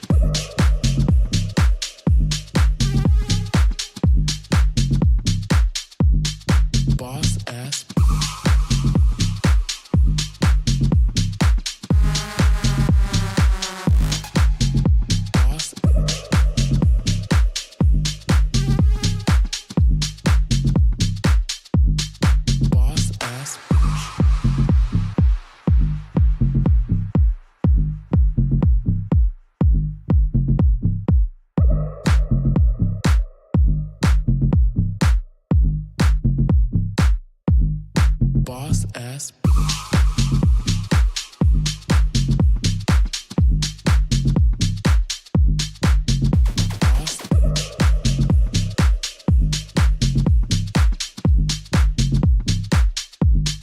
boss boss ass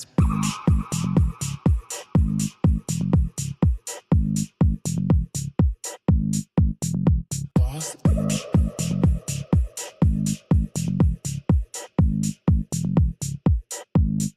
boss ass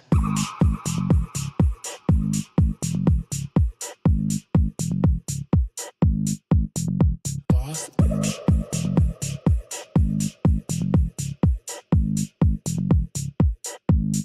boss ass bitch.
do we go? Here for the week, I got the city popping now, popping now, popping now.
Boss ass bitch.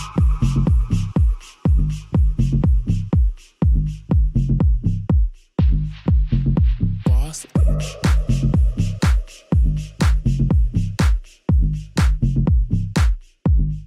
Boss ass bitch.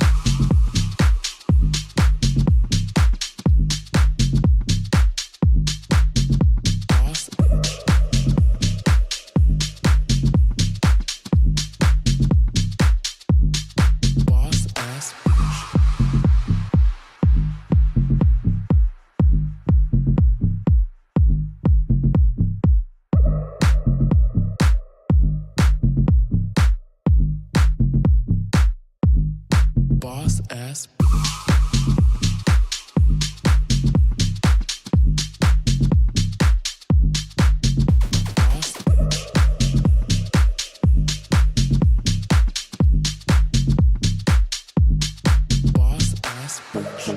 Boss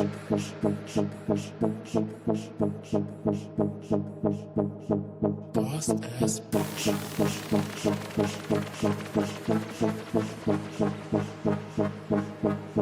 Boss ass bitch.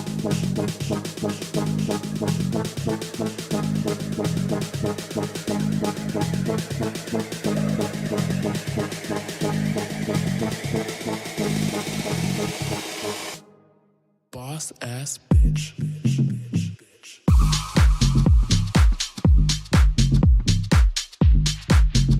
Boss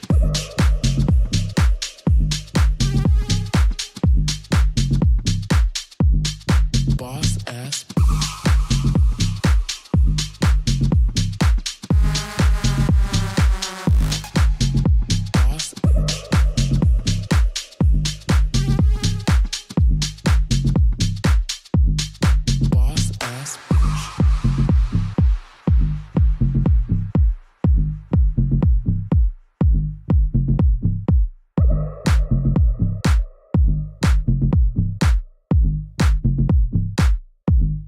boss ass boss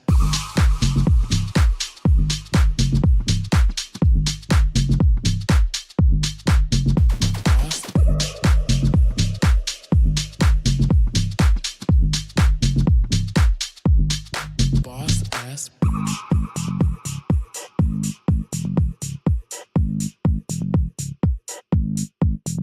boss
Hello everyone and welcome back to Galaxy Battle 5. Now we already had a first best of 3, but that was quite a while ago, so we could actually take a look at the playoff bracket to see how things have been going thus far. And of course, right about now we had our Nexus versus Copenhagen Wolves matchup that ended up being a pretty one-sided affair, and there were some good reasons for it. After all, the Wolves have undergone some pretty big roster changes. I do believe they were playing the best of 3 with 2 stand-ins, so that is not an easy effort for any team out there. And now we'll have our second matchup here in the lower round 2. That is going to be Yano versus Kano ECF. And from the get-go, I mean, no surprises here. Yano don't want to play Vertigo. They're a relatively newly established team, so why even bother practicing on a map that is going to be out of the map pool? For Kano, it makes a lot of sense to ban Nuke. That is the map, in fact, Yano has tried playing in the past, and that's probably a map they would consider picking against them. But they decided to go for probably the next best thing, and that is going to be the Anubis pick. I will admit, though, even though for them it might be a solid map, I mean, Kano has been doing pretty okay on that map. And when I say okay, I mean they've been beating against opposition that is pretty good. I mean, in the sense that they've almost won against squads like Alternate Attacks, have even won against Navi Jr., who are pretty okay on Anubis, have won against Apogee, BC Game. I mean, those have been some pretty okay teams to go up against. So I don't know how I feel about this first map of the best of 3, if I'm being honest. And again, as we go forward, I feel like Kano is probably in a good position as well. They've been playing a lot of Counter-Strike today. I believe this is their probably third best of 3 of the day. But from what I saw as well on Wikipedia, I believe Yano also were playing some kind of best of 3. I just don't recall on what kind of tournament. So yeah, I mean, these guys have already been playing a lot of CS. In the map pool, I would say, I mean, yeah, I think that's pretty good for both teams, but probably favoring Kano just a little bit more, especially that second map, Ancient. It's a solid map for them, and that third and final map, it is probably Kano's favorite map, Inferno. They definitely play a lot of that map. No, Hamster, that's going to be easy. Frag for him. Lonesome RX peeks out. Surprised they didn't have any backup. Usually, if you have 2 or 3 players at the B bomb side, you set out 2 players, if there are 3, to go outside B, and the others just wait. Yeah, that was a bit of an awkward encounter.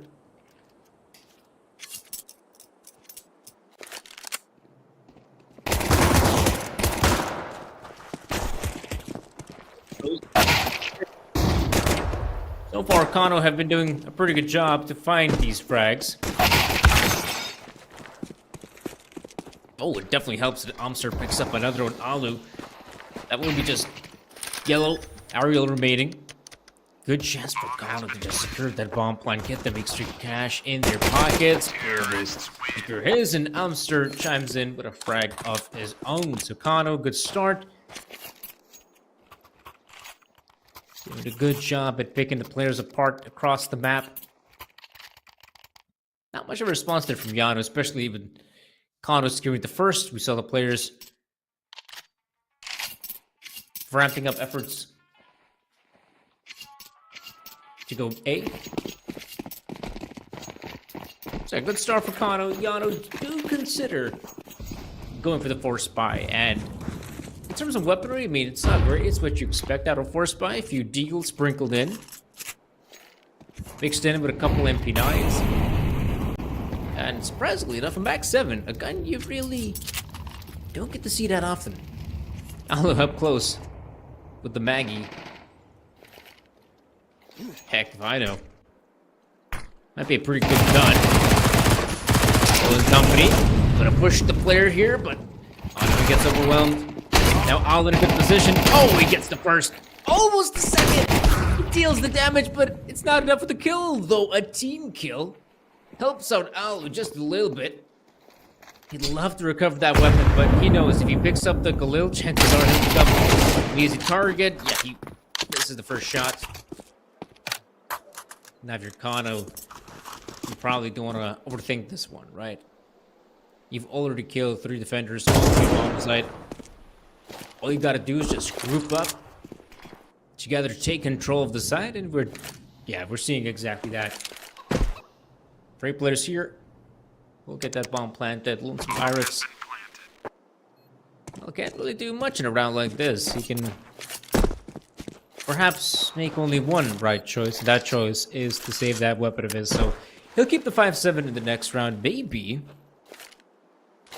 If he's courageous enough, might even recover a better gun. It's just that it's looking deployed. I mean, yeah, the CTs, their bodies all over the place. It's just that he couldn't find a single gun to pick up. And yeah, Zlatovsky, good one with the 50-50.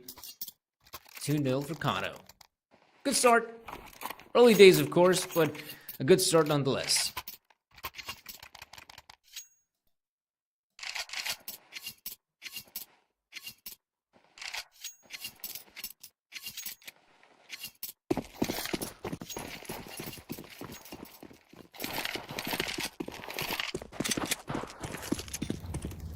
Next up is, of course, the Eco. Should be a lot easier to deal with these players. So far, so good. You got Zlatovsky, Fear chiming in. Frags across the board. And this is looking easy as ever. No problems at all. And, they might be able to save an AK-47, I feel like. Especially now, Ariel. Oh.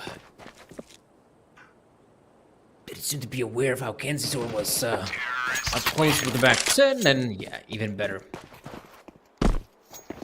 Managed to maintain the rifle. Sure. Ended up losing a few players, but nothing major.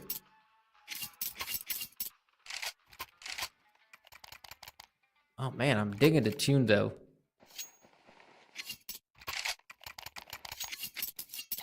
Propaganda.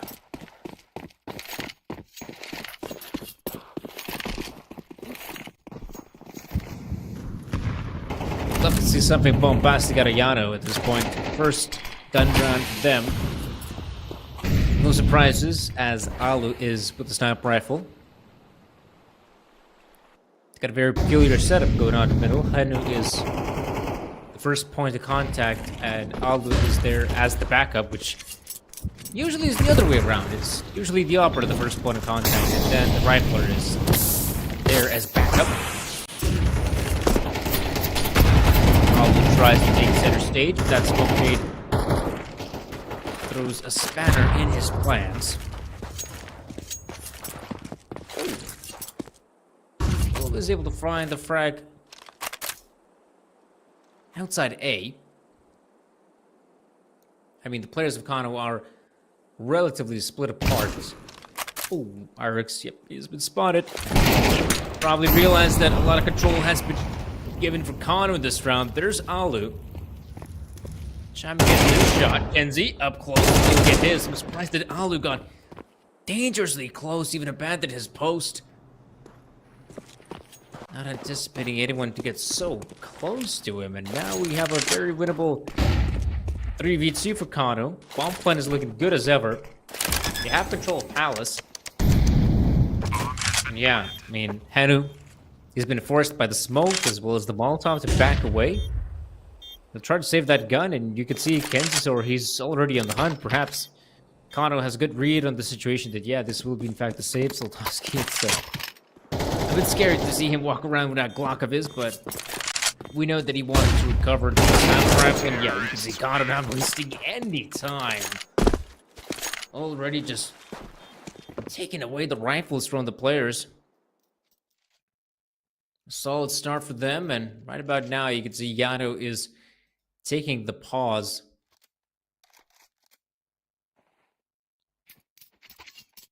We'll go for the eco in this one.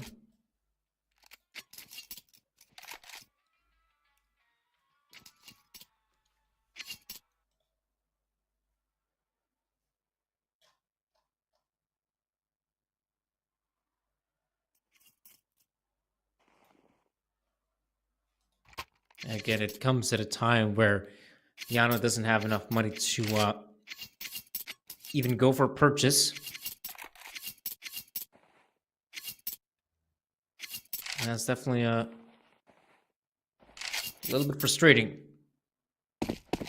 for that to be the case.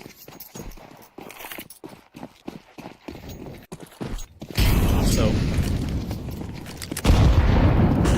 they will have a good chance here. Arcana to sweep away with another. This round is heavily sided towards B. Arcana should be incredibly careful in a round like this. Good jump, the jump spot actually. Wanted to say jump shot, but really no shots have been taken. This could really be a good round. Other team doesn't, well, don't want to mess this up. They're not in a position to do so just yet. Kano has, however, abandoned post on the B-bomb site, or closed the B-bomb site to take some mid-control. Right about now, you have players like Yellow and Henu close now. We're completing this is where the play is happening, and yeah, both players firing off shots. I'm surprised that Kano, very awkward on the peaks. In fact, now it is just Lonesome Soltovsky, the sniper rifle. It's great to see you hit another. Really got to move into B-bomb, set another great pickup for Irix. Oh, that's a great run from Ariel. Left in a 1v1 though against Amster. And yeah, it's a bit awkward for Amster because he has to go and swing. But he actually does it, Kano. An unbelievable victory in this run. Really comes down to the clutch factor. Like I said, it kind of felt like that was a little bit disjointed in my eyes, how they played that one.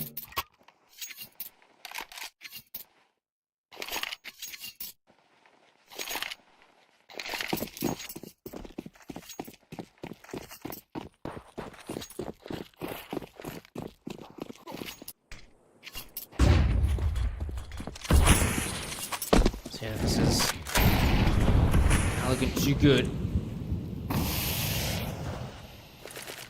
As here, and I've already lost a fair amount of rounds, but it's not over just yet. Here comes Gunrod, another chance, another day to fight back. And a fast play from Kano. Oh, they haven't been thorough enough to clear Ariel, but it's not that big of a deal. Dispatch of M. Irix sweeps in with 2. That will stop any push happening on this side, not to mention through a connection. Soltovsky is able to manage to find the 1. Good thing for him as well that, unlike his teammates, he did not run into the bomb site bare naked. He still has the bomb. So that could really come in handy. But I imagine there would have to be some big mistakes for Rihanna to lose a round like this. Not to mention, yeah, well, there are 2 players still at the gates of B. There is Yellow, just in case to solidify the victory, and Soltovsky, he's dishing out damage. I feel like not enough damage though.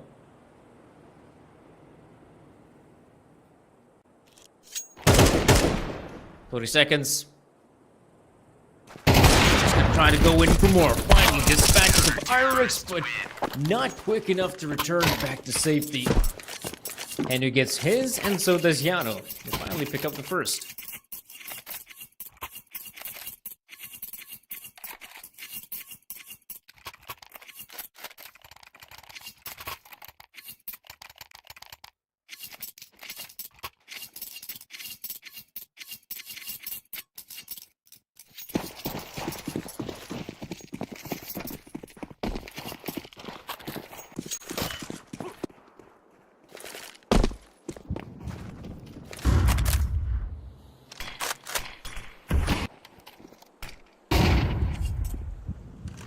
Could be seeing some early fights outside A.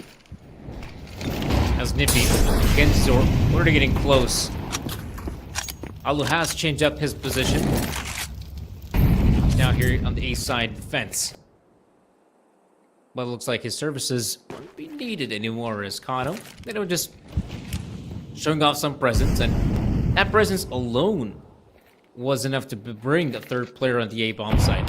Right about now, Kano might have a perfect chance to hit the B-bomb site, though. really haven't fleshed out this player now to connector, so Ariel still has some util to work with. Now this two-man setup is working out for Yano, but I say that. And Ariel is forced to retreat because of the bomb round. Oh, and there's a second big frag for Kenzie. That already gives a chance for the players to pop out a connector. And even better, a bomb plant is looking likely. Kenzie is getting dangerously close, you could say. And all in all, it will be a great round win for Kano. It was nice to see that they managed to, just show a little bit of balls on the A-bomb side. Now already forces the players to bring as many players as they can, and eventually they hit the B side.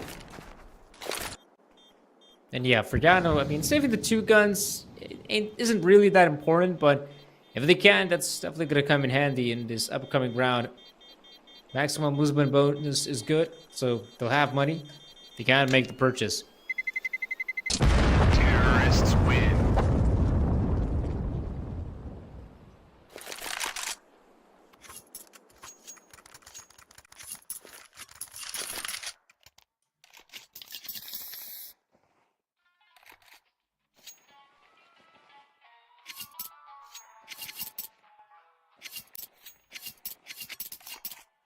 Well, I feel like Yano, right now, they have been just perhaps a little bit more stagnant on this map. If anything, I feel like Anubis is one of those maps that requires the CTs to be proactive. I feel like that's the one reason they've decided to pick it. I'm not sure if playing on the defaults, just 2-1-2 is enough. In fact, it's hardly enough for a lot of top teams on this map.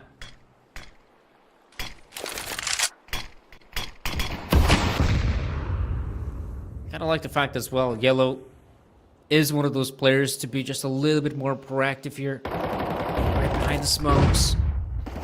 Hoping to find a kill or two. The rest though, I mean, if they feel like they're being pushed just a little bit, they kind of retreat. It's good to see that Alu is still maintaining his position, so he might be the first point of contact here against Lonesome Kenzazor. So at this point in the round, this is unexpected to see Yano to be this aggressive, in fact. You can see Yellow with a very forward position as well. Alu in his spot as well, but first one drop dead, and Ariel is holding his position with the FAMAS, doing a pretty solid job. Somehow gets two unbelievable frags. Oh, and it doesn't help that Nivi just not aware of Irex's position. And man, oh man, congrats to Ariel. Great hold on the bomb site. Then you have Irex to step up to pick up big frags as well. And that will basically be it for this one, guys. Bombs dropped, 10 seconds. Last T player not winning this one. That will be a 7th for Connor. Terrorists win.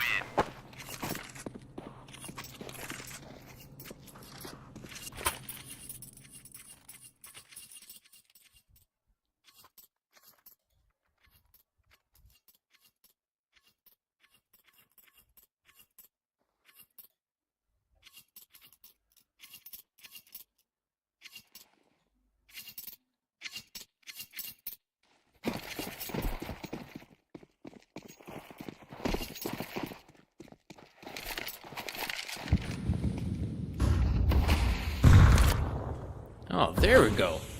Look what's happening right now for Yano. Now they're being a lot more proactive in the map. You can see they're fighting for some B outside control, mid as well. It's just that you have to find a single frag, and worst of all, they end up losing 2 of them without gaining much ground. In fact, they're losing as the seconds go by. Where's the response? There's some from Ariel. As he's able to pick up 1, in fact, even a 2nd for Ariel. All right, that's sick. So there's still a chance. A slim chance, but one that still remains for Yano. 3v2 is a lot more doable than a 5 versus 2.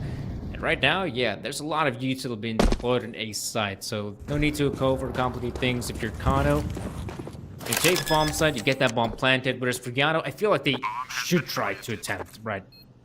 It's a 2v3, it's still doable. Don't worry about money, just start winning these rounds and maybe play like this. Finally bring some momentum their way. They have a fair amount of utility as well. This could really come in handy. Yellow with a great pickup on Soltowski. Again, like I said, the util is there. Yellow picking up another big frag. Oh man, this is looking likely. Oh no, the double nades! Oh my gosh, how is he still alive? The G player barely alive. Someone should be sticking that bomb. How is someone sticking the bomb? Alright. Oh no, Beer, no! What are you doing, man? It's not round over. It's not round over. Oh man. I'm not sure what happened there. I'm surprised that he gets the frag and he basically wins the round and he decides, all right, I'm not having any of this. Oh man, that was awkward. Okay, that was a bit awkward. That should have been his round all day of the week. Oh well. That happens. Attack pause from Kano as well, I guess, to kind of chillax, relax.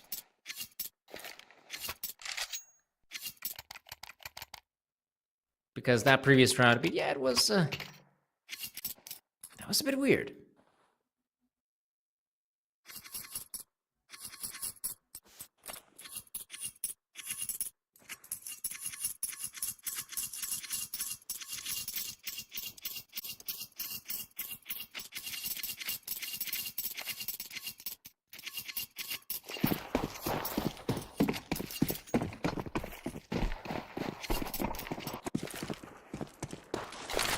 Well, looks like Kano still has just enough money to get a purchase in. After all, they had a good streak of rounds to build up an economy. And as we can see, that economy is starting to dwindle on the T side. Some players are left worse for wear. And as we can see, or shall I say, in fact, not even Kano, Yano is returning back to their old way, being just a bit more proactive. I feel like this change-up for them has really made a big difference.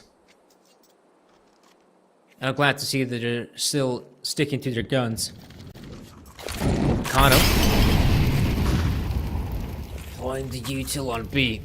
Something tells me this might be a faster round from Kano, something we haven't seen too often. Right now, once they get their control, they're just gonna keep on pushing forward. Hold W. Someone's gonna get that bomb planted. That will be Soltowski, and this is looking like a solid round for Kano. Great time to change up the pace. You can see Yano kind of got used to, okay, Kano, they like playing for, you know, some map control. They like fighting for some control. Forcing the CTs to deploy utility before committing. And this time, no, that is not the case. Kano just takes it, whoop, straight to the bomb site.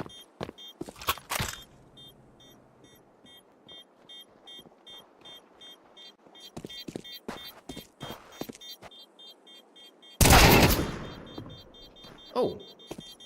Looks like the CTs will at least be capable to save the weapons, which is quite nice. That was definitely come in handy.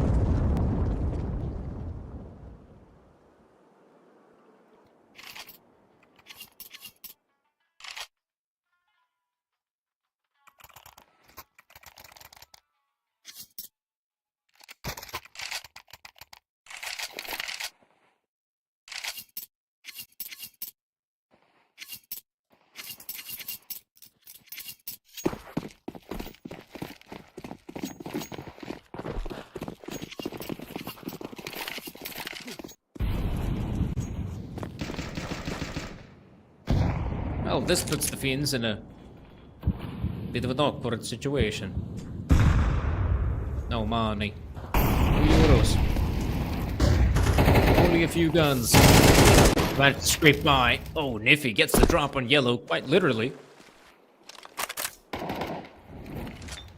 That's one rifle out of the equation. has the next. In fact, they have more of a heavy A setup this time in Kano. The Cleat, yeah, looks like they're just gonna creep by and onto the B site. As Lonesome Niffy, he'll stop anyone trying to flank. Try and come from behind. This is looking good right now for Kano. They have full control of the B bomb site. They're getting that bomb planted. Niffy, though, is the one holding the flanks, like I said. One, looks for more. Ooh, 2 players to go up against. That's a bit difficult. So at least they will recover an AK-47 out of this Yano, but apart from that, don't expect anything more. Round is practically over, and they'll just save their weapons for the next fight. In fact, the last fight in this first half, so Kano will be sitting comfortably on 8 rounds, and Yano, on the other hand, with just 3. And they could definitely use the 4th one. Though, I will say, Yano to me is a sort of team that is capable of doing a lot of good work on the T side as well. Not sure what's the reasoning behind it, but my guess would be is that they have some really solid aggressive players on their side, like Henu, for example. He's really good at opening up bomb sites. So that could definitely come in handy.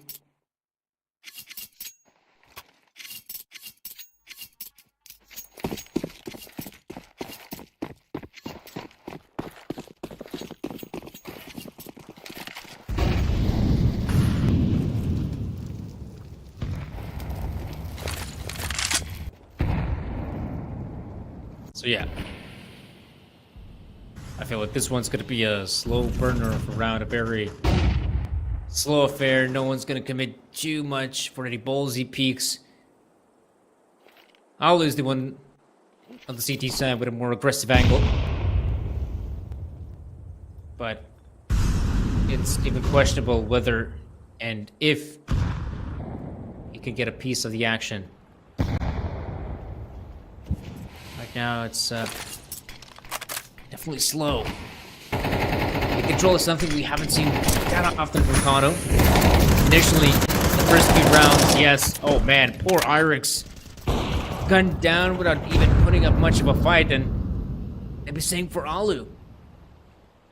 This is where Kano have an edge. They had an edge in the past and they messed it up, but maybe not this time. This time, they already have 2 kills on the B-bomb site. We have Kenzizor on the lurk. Try and stop any of these CTs. Even make a cross to the B side. Especially now they're making a lot of noise, so it's obvious that the last 2 players are coming through connectors. Soldovsky will be shielded by his teammate. There's also Kenzizor in the back line. So 9-3, a very, very good scoreline for Kano. I believe they've had... Yeah, okay, they had that one slip up in the 5 versus 2. But apart from that, I mean, this team side has been pretty swell. I think they could be quite happy of what they've managed to achieve.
Okay. 9-3 scoreline. Kano in a good position as ever. Yano are going for a quick break in this round. They control. ASAP acquired. Of course, player like Amster to try and look for intel as he taps away, gets the one. But in fact, a lot more players will go through connector. And they do a good job at it, but it's still a 3v2 favoring the Kano boys. Well, kid on their side. This gunfight in connector should make all the difference. If his position is crucial. Looks like it won't be the first point of contact. In fact, it will be Soltovsky, and this is where, yeah, Iris. Low HP. Great pistol in hand, but despite that, he was low HP. Becomes an easy target for Kano to sweep Yano under the rug, get themselves 10. At the fins, man. That was a pistol round he absolutely needed, but I mean, fair enough. They at least get that bomb planted. And with the bomb plant, that means extra money. And I'm talking about a potential force buy, which we are seeing one right before our eyes.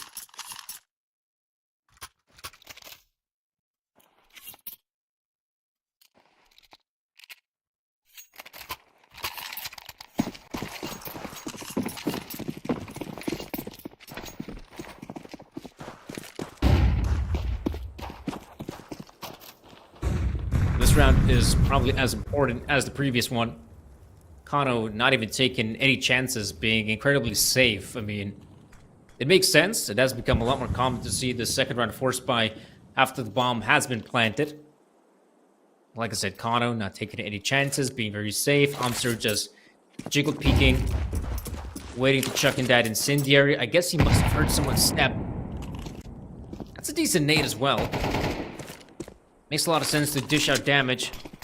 In his case, when he's got the MP9, and for Kensizor to maybe get a one-shot headshot against some of these players.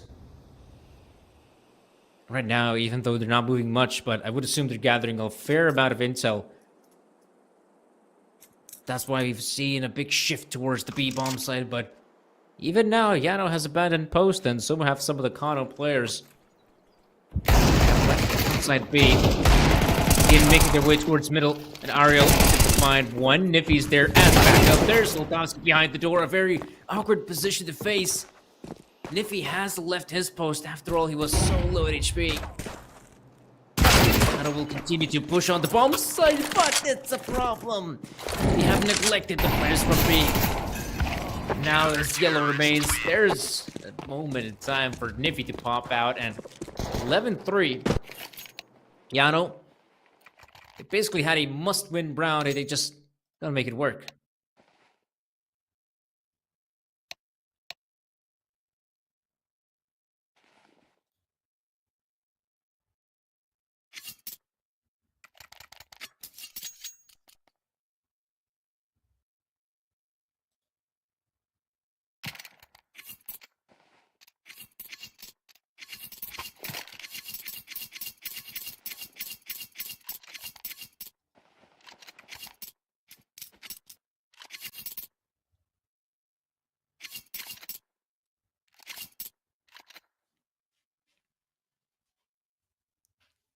Yeah, one of the players has disconnected here on Kano's side. We hope it's nothing major and he can return here with us to keep on playing. We still have a whole best of 3 in front of us, though admittedly, this could be a fast end. Or maybe even an abrupt end, to be honest, because Yano currently not bringing their A game. Then again, they are playing against a team that has, already played 2? And this is, I guess, their 3rd best of 3 of the day. So, I'm not expecting any sort of fatigue out of Kano. What I'm expecting is, being incredibly on point. And if you take a look at the kill count, I mean, every single player in Kano is contributing. No one's failing. Everyone's above double digits. Heck, it even feels like, a lot of these players contributing to team success. Yeah, there should be pretty much a mop-up in this round. I mean, it practically is just an eco with some pistols sprinkled in. A bomb plant, that would be good for the T side. So we're talking about 4v2. Taking any chances as well. That's 10 from Hanu, but eventually, Kano will get themselves 12, as to be expected. Now Yano with a big task. Mount a massive, massive comeback. Counter-terrorists win.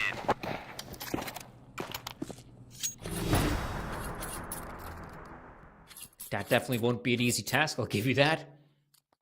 Especially because not a lot of opportunities remain on the T side, and not to mention not a lot of chances as well for guys like Irix and Henu to see them play. Because like I said, if there are players you definitely want to see succeed on the T side, those are the guys, right? They're definitely great finding some amazing opportunities on T side. Not sure if they can find any success in this one though. 5v5 early on. No big gambles, though I did see Kenzor check in the early smoke grenade reconnector. As per usual, there's always a bit of an exchange of incendiaries and molotovs in reconnector, and usually he's have a good chance to take control of this area, but despite that control, not really sure what happened, but no success for Irix, and Henu goes down outside B. He was so far as well. And right now, I mean, Kano, they have a great read of the situation. Players in mid and A, nowhere else. Against sort of the backlines, I don't feel like anyone from Yadu anticipates someone to be up close there. 2v4 ensues. Alu, though, he's able to pick up one, but they're wasting some valuable time. Massive pickup on one, but like it said, valuable time. And Kano will secure a pretty impressive victory, a great showing on this first map. They could be very happy of their performance. Scoreline was very convincing. Yano, of course, deflated after that loss. And that definitely reflects on the kill feed as well. Someone from Yano really having, some sort of stellar performance, apart from Ariel, you could say. The other guys not having an easy run of form. And for Kano, yeah, that's going to be a great victory for them to kick things off on the best of three. And like I said as well, Anubis is a pretty okay map for them. And the next two maps, they're going to be pretty good as well. I mean, they enjoy playing a bit of Ancient. Yano, on the other hand, not so much. And the third and final map of the best of three, if we have to go to it, that is one of Kano's best maps. So they're definitely feeling like they're cooking here in the best of three. We'll see how it all ends up. Right now, we're going to go to a very quick break. And once we'll be back, we'll be sure to bring you that second map.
Hey, what's up guys, and welcome back to our best of 3. My name's Sir Danny. So we already saw the first map. If you somehow missed it, I can't really blame you because that was done in the span of a few seconds. It felt like that was a very convincing first map victory for Kano, and things are only going to get worse from here on out for Yano, because if we take a look at our map Vito, yeah, the first one, Anubis, that's still a pretty decent map for Kano, and they just absolutely destroyed Yano on it.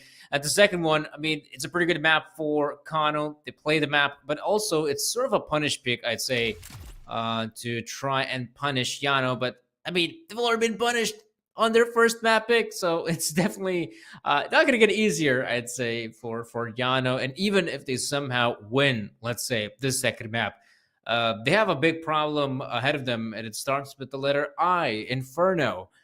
That's a map that Kano loves playing, and in their level of Counter-Strike, this Tier 2, Tier 3 level of CS, they play a bunch of that map. So, I don't know, Yano, I really hope they've made preparations. I hope they've done their homework. Otherwise, we might have to say goodbye for the Finns here.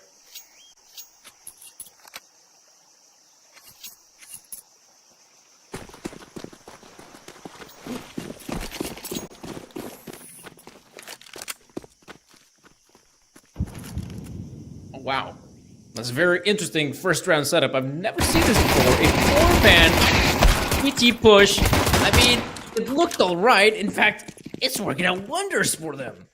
I will admit, I mean, once I saw those players in heaven, late as well, I kind of felt like Kano. I should be able to just decimate the CTs, but apparently not. The CTs did a great job shooting. As we'll see, Lonesome Slotowski not in the great position. I mean, if he were to have the bomb on his shoulders, that's great, but he doesn't. And now it's a 1 versus 4 that, admittedly, it is somewhat doable. I mean, some of these players have been softened up by the Glocks that Slotowski could easily kill them, right? Though, there are some problems they have to face, admittedly. And, positioning is definitely one of them. Can get quite easily caught out by these players. Yeah, I mean, Ariel is there just to give intel. Oh man, they even recovered a Molotov to waste his time even more so. Oh, there we go. All from behind, great pickup. 1-0 for Yano. I mean, they absolutely need to win these opportunities, right?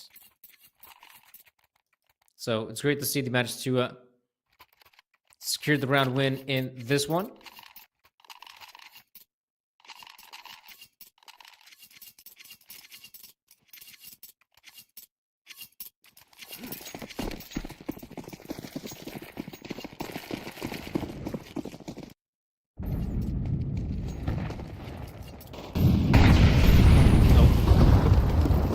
Mid control is once again the name of the game for Yano. It's just that now we'll see how effective this mid setup is when it comes down to a retake. Because Kano, I mean, they've absolutely left any sort of presence in mid to take full control of A main. They might be stopped at this lonesome yellow player. I don't know. There will be a lot of players coming right at him. And he's actually doing a great job just taking these fights one by one. It's a good job, yellow, trying to stop that push. So, you know what? I feel like it's not a bad setup, to be honest, to have like 3-4 players in middle early on. I still feel like if the opponents, let's say, decide to play very fast on A bomb site, that's when this whole setup becomes a little bit wonky. Despite how effective it is to retake on the A bomb site, I just feel like perhaps it is a bit of a gamble, and I don't think we're going to see it in the upcoming rounds, right? I mean, at this point,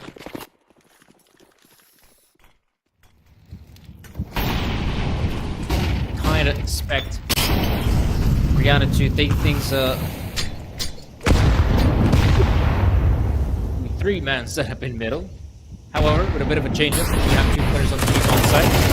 Irix, oh man, he is blinded to oblivion. He doesn't see a damn thing, which gives Kano a great chance to just push on the bomb side. Yeah, Kano is so aware of the setup in middle that they instantly deploy a Molotov for Cave. It's got Kenzizor and Niffy chiming in with some big frags, and you know this round will come to an end. There's just Lonesome Yellow. Oh, in fact, I was wondering whether he could save that weapon of his, but apparently not. No guns will be saved, and 2-1 it is. This is where Yano... I mean, there were a few options, I feel like, to go about it. But looks like they will still go for the purchase. But the utility they have at their disposal is not much. You can see here on the side of Yano. The CT's now definitely playing your box standard ancient setup. A few mid players keeping a close eye on things, and the rest of the guys just looking for fights elsewhere, including all with the up. Ooh. Not a good start for Henu. The mid player gets caught out, which definitely leaves Yellow in a very precarious position. He is unable to abandon his post because he's currently lone defender of a site, but it's also the lone defender of middle. So without his vision, there's the possibility of a Yano backstab. But because no one appears in his crosshair, he starts hearing footsteps on A. Yeah, that's when he begins to realize it's all about the A side, baby. 4v3. Good game for the T side, and only gonna get better from here on out. Kenzizor with a great pickup with 1. Alu retake on A side with no kit, and Ariel being on the other side of the world. I mean, yeah, it's just not gonna happen. They'll be much better off just to save that gun. Or shall I say guns, to be honest. Ariel has picked up an AK-47 instead of a UMP.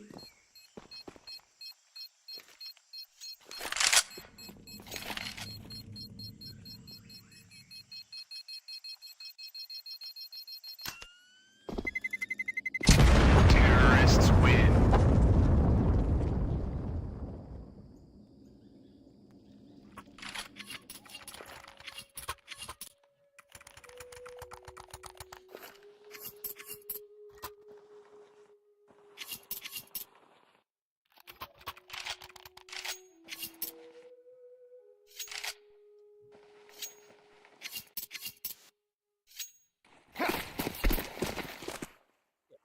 Two weapons have been saved. That'll definitely come in handy for Jan. Boys are just USBs, and this is one of the few instances Kano takes full control of the middle, not being pressed by the CTs. They're the ones that can determine the pace, and what they really got to figure out is where Ali's playing. They might think they've been hitting A-bomb side time and time again, so maybe that's where Ali is stationed at. Edu, great job as well with the rifle. Will be going down eventually. Alu, yeah, his position is known on the B-bomb side, and yeah, if you're Kano, they're gonna book it. Oh man, Alu, that is a sick play from him. I wonder if they actually heard Alu's footsteps. I wonder if they heard Alu now backing away from the B-bomb side. Because Soltovsky has remained in Chira, the chance to return makes a lot of sense, and he'll try to do just that.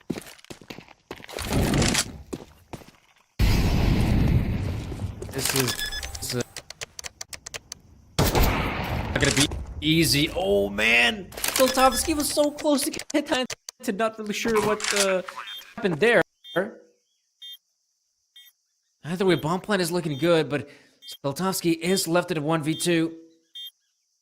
He might try to just Alu's up, head on. He gets the first one. Yellow recovers the sniper, but Soltovsky will be quicker. The awareness as well that the second player, chances are, is close by Alu. To recover the op is what saves the day for Kano.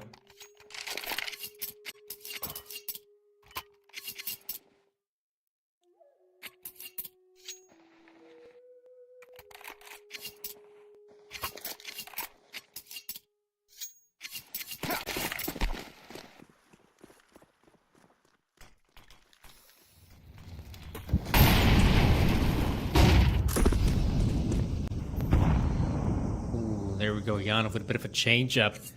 They're trying to take these players head on in A main. You don't seem to be aware of Yellow's position at all. That's a big mistake. Uh-oh. Luckily, Beer is there to help out Thompson because he was in desperate need of some backup. And after the initial engagement in A main, as well as a player dropping dead at B, you can see Yano have a good read on the situation. They decide to push aggressively, deep into T-spawn as well.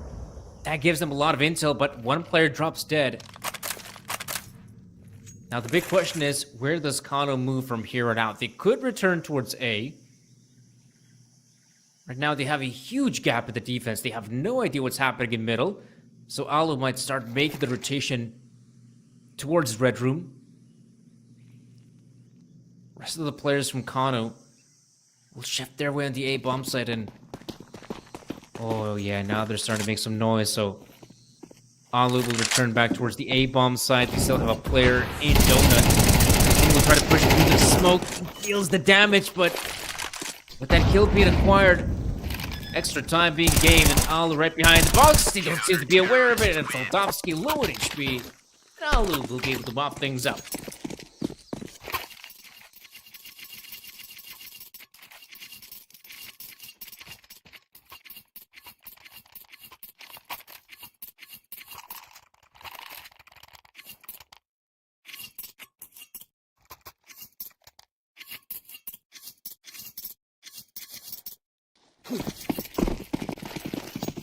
Damn, this is turning out to be a lot more competitive than I actually thought it might be.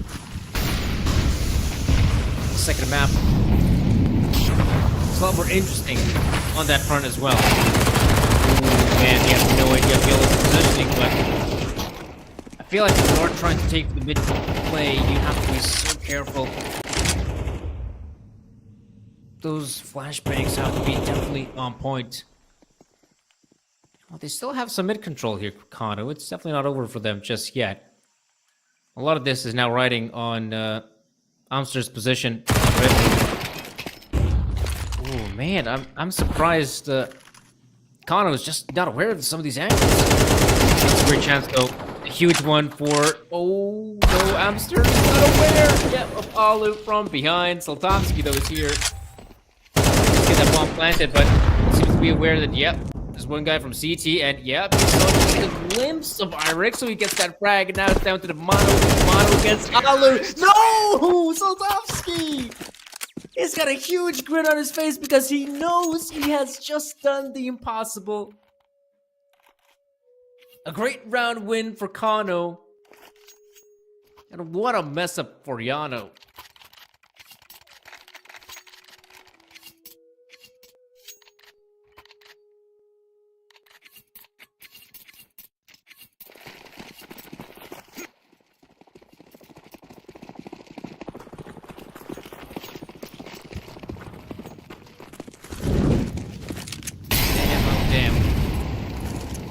Kano has already won, what is it, 2 clutches, I believe, in this second map alone. Which is not a great track record for Yano. This time, it's all up to the pistols. You can see Kano is perfectly somewhat safe, you know, not going balls out, but... I was surprised that Kensizor, he just does a 360 and hoping, yep, if I turn away, maybe I won't get hit. Sadly, it doesn't always work like that, but in that round in particular, it sure did. So 5-3, Kano with the lead, as to be expected. No surprises here. But, man, I definitely would like to see more out of Yano. I feel like they're doing a good job here at Ancient, you know, being aggressive and all that. I feel like their mid-control has been a really big bonus on this map. You absolutely need the primary control. It should not be given away for free. Z-Side definitely wants it. And... Henu this time around will try to play up close. Looks like Yellow was doing a good job in this position. Now he's got the backup of his teammate as well. So, oh man, Kano's mid take. Yeah, it's awkward. I feel like they need just a lot more flashbangs, and the timing is a little bit off. Yeah, they throw in the Molotovs, which is great, but they begin to push just as the Molotovs have extinguished. And yeah, Henu, Irix, great positions. impossible to go up against. And on the other side of the map, we also have Ariel with a big frag of his own. So no, I don't feel like we'll see a 1 versus 5 clutch this time around.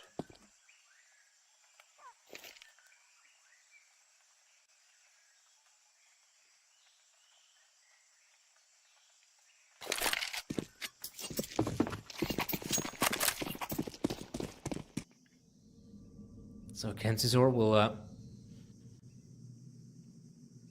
he'll try, of course. He already did a good job picking up one. So he won't go down without a fight just yet. But again, winning the round is just impossible. No bomb at his position as well. Yano have at least 2 members squatting on the bomb as we speak. The only way to take him would be, well, you gotta take him down. They won't give up that bomb so easily, and at least Kensizor is able to retrieve the sniper rifle, though I don't feel like it was a really necessary piece for Kano here. At the T side, I feel like the mobility of the rifles is exactly what they need. But fair enough. They keep the sniper rifle. They have, I feel like, a purchase that can work, but it's definitely not great. As I feel like Nifty might have to play with a pistol or an SMG. Oh, or Galil is in fact a good shout nowadays. And yeah, here on the MAC-10. So all in all, it's not bad. It's not too bad of a buy. Definitely not great. And if Yano is able to pick this one up, I mean, that would break the economy of Kano completely.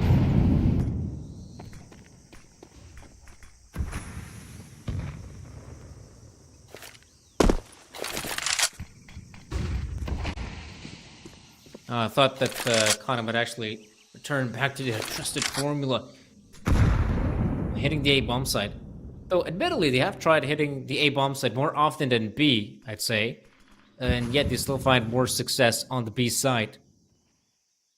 This time they're being very careful in their approach. If Yano wanted to take mid-control, they had all the chance to do so, but decided to keep another player here in Donut.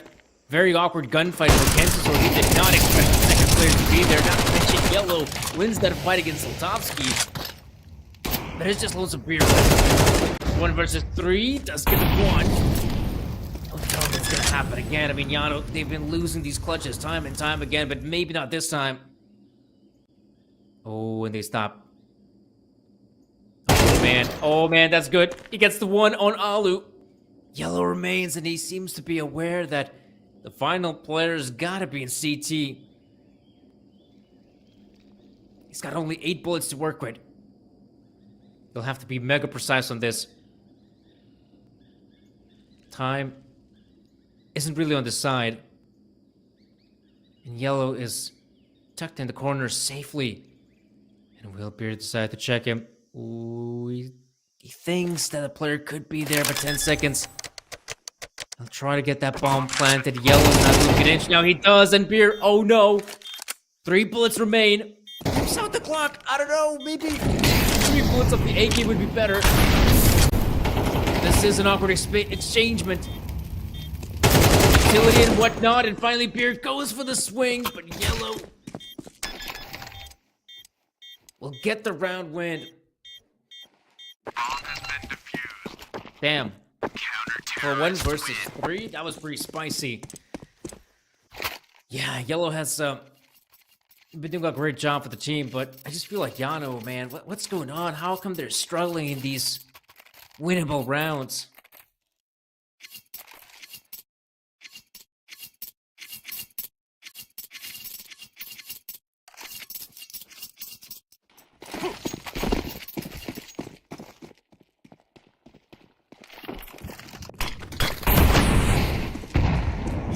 Five to 5. Well, Yano eventually embrace the economy of Kano, which is a great little boost for them. Got themselves a good chance to finally move ahead. Maybe even get themselves 7 rounds on the CT side. That'd be a nice little addition. But before that, let's just say 6 rounds is definitely what's on the agenda. Nothing less than that. but a chance to maybe get more.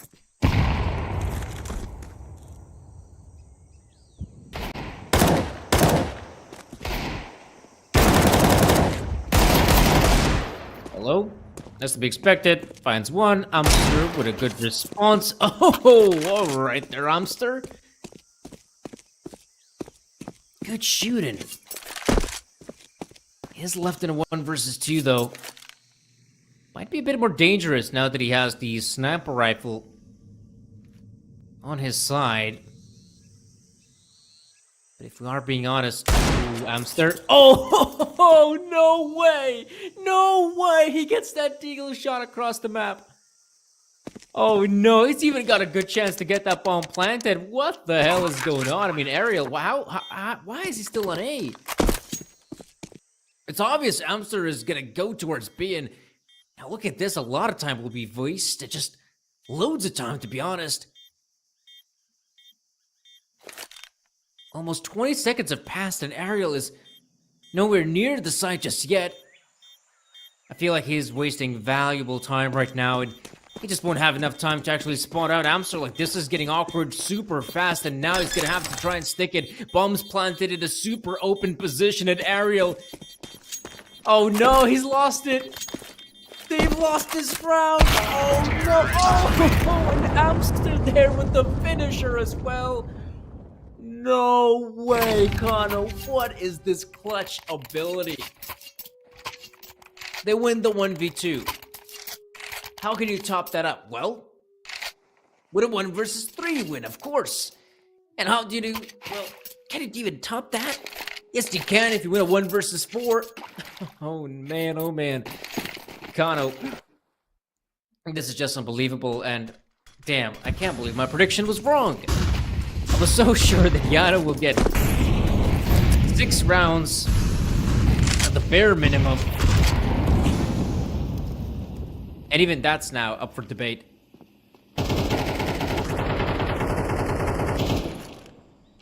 This is an interesting round, though. I mean, you can see the players are super close. Right behind that smoke. A lot of big gunfights can change the pace of this round. And Yellow, great pickup on 1. Again, Yellow has been doing a fantastic job with the game department. Oh, wow, that is... I'd like to say the word unlucky, perhaps. Just running into things like that. Not easy. Ariel. Oh, good work with the UMP, though. It's all to Henu. 1v2. Can we actually see a clutch go Yano's way? Apparently not. So Kano will come out on top of the half. Oh, man.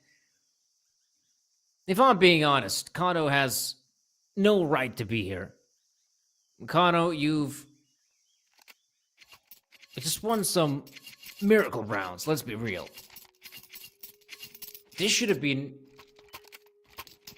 like, I don't know, let's say a 9-3 scoreline, at the very least.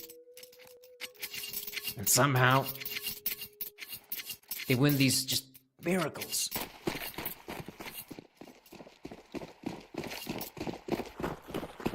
We'll have to wait and see how can Yano keep up the pace here. T-side it is. Now, they had a bit of a warm-up exercise with the CT side, so they hope T-side will be pretty good for them. Right now, 3v3, not too bad. 2v1, okay, still doable, sure.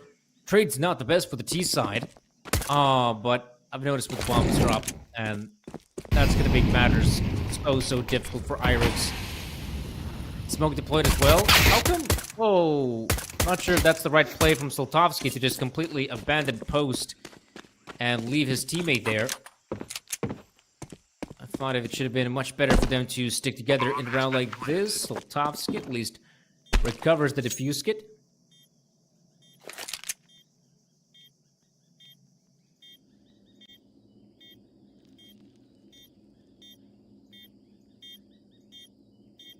Let's see, maybe this is now going to be a clutch that finally goes the way of Yano. Oh, he's trying to stick it, but whew, Irix is there. Good job, Irix.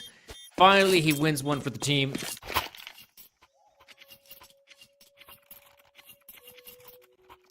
Great one.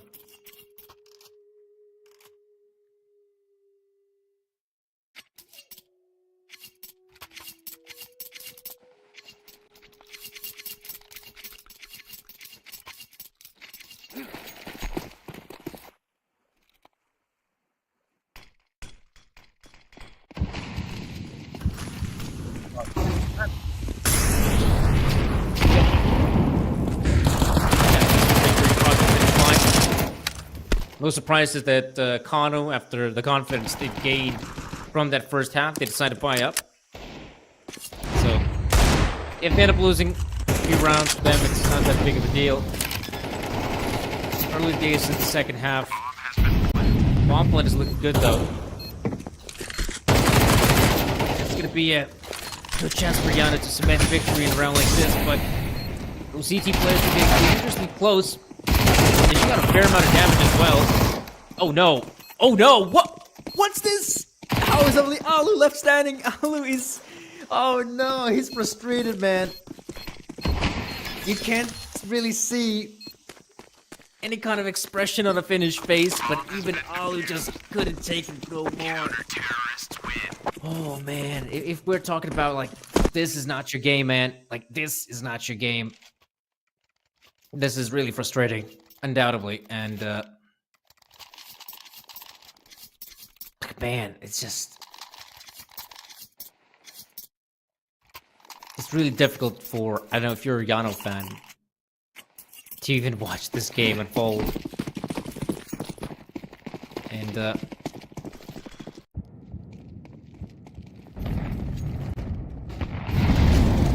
oh. Jeepers. Yikes. I don't know what's next. Bazinga. And in yellow, last two players left standing. So this is gonna come to an abrupt end. Oh no, he just pushes through the smoke. He doesn't give a damn at all. Kano. What an amazing run of form they've had here on the second map. This is just now, what is it? 4 rounds away. Yeah, 4 rounds away from securing victory. That's how crazy this has gone to. And, Yano, again, not a lot of options, so coming down to, yeah, basically just a save, man. Save up that cash. Heroes. A lot of pressure to get a plant on the B-bomb site, but the CTs, yeah, they're not struggling. Doing a pretty good job at racking up these kills, though. Irix managed to sneak through the defense. Kano still dropped in an awkward position, so yeah, that will be Kano with the round win. Double digits.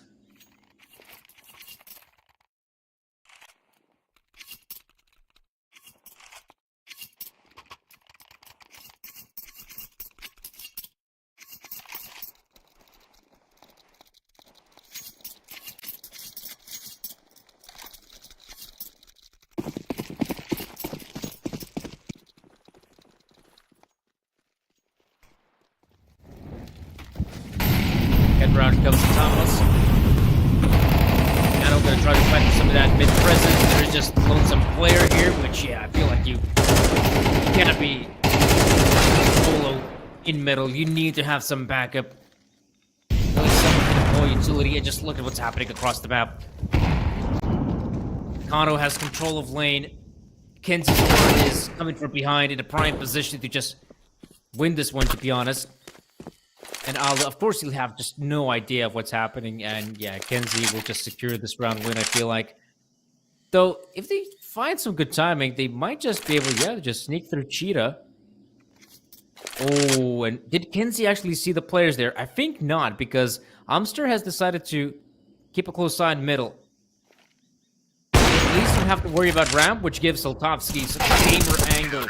There's no way, yeah, you expect Kenzie's or so. 11 rounds for Kano.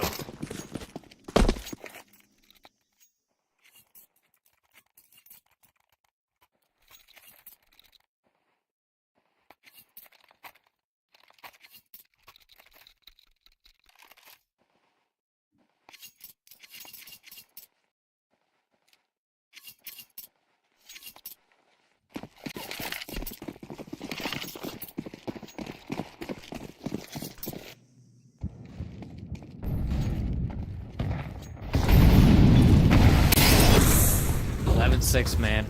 I know in a very difficult predicament, but that's a good start at least. and was able to find one in a round where they have gone basically forced buy, I could say. Just keep it a, or maybe let's say, okay, partial buy because they keep it $1,000 is 500 in their back pockets just in case. Gonna keep things pretty simple. Bitman here at the bomb side. Amster losing a big amount of HP. And Yano is at least in a position to get that bomb planted. A retake. Usually these are pretty doable for the CT side. Oh man, what's happening here in Donut? Oh no! He just walked past Kenzizor. He's there to pick up a third. Now it's all up to Alu. And it's simply not gonna happen. Kano. We could just keep waxing lyrical about them because they've been putting up some good CS tonight. Bomb has been defused. Counter-terrorists win.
Take a look how things have been going thus far. It's been pretty difficult, but oh, hold on just a sec.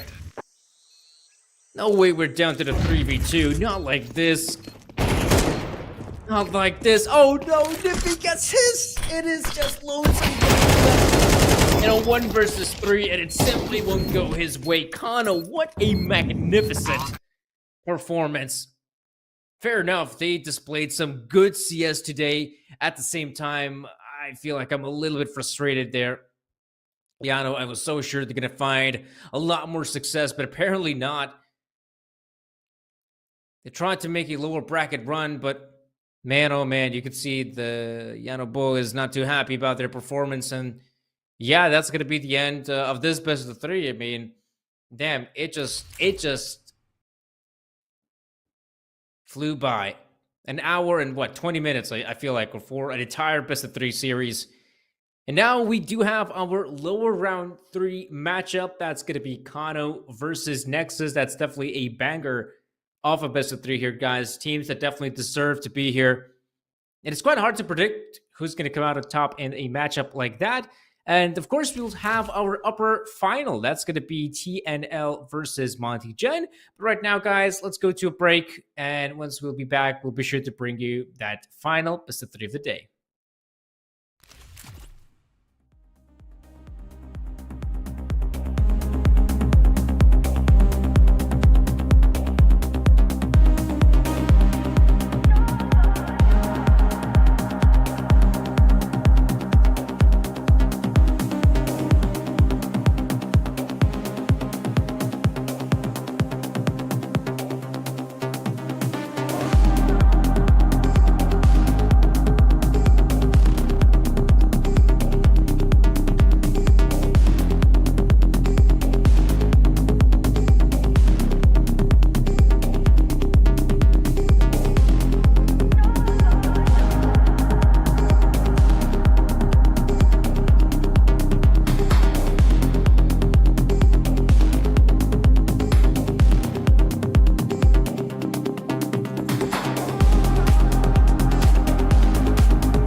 Boss ass bitch.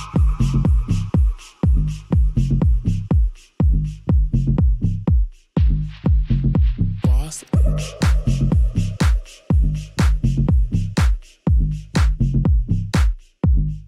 Boss ass boss boss ass boss ass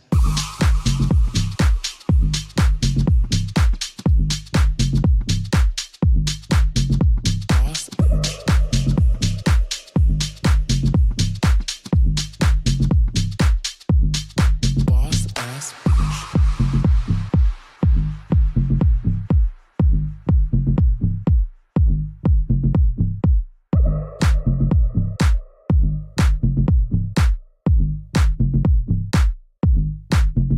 ass bitch.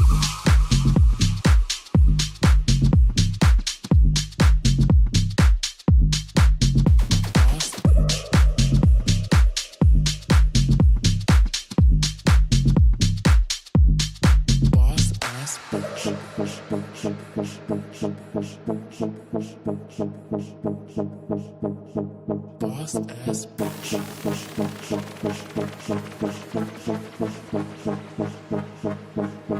Boss ass bitch.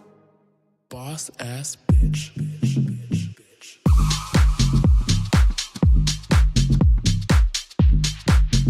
Boss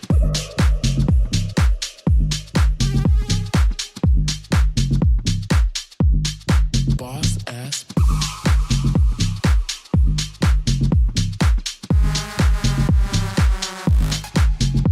boss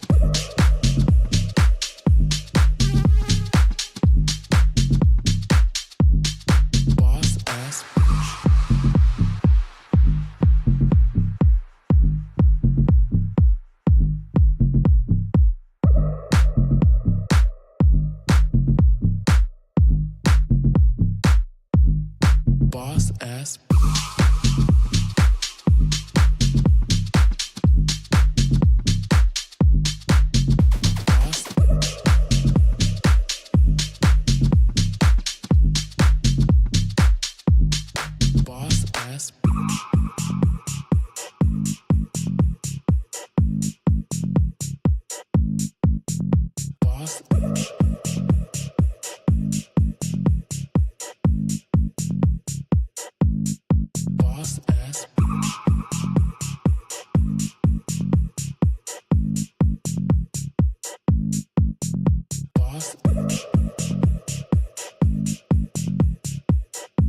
Hello, everyone, and welcome back to the broadcast. Now, this is going to be our third and final best of three of the day.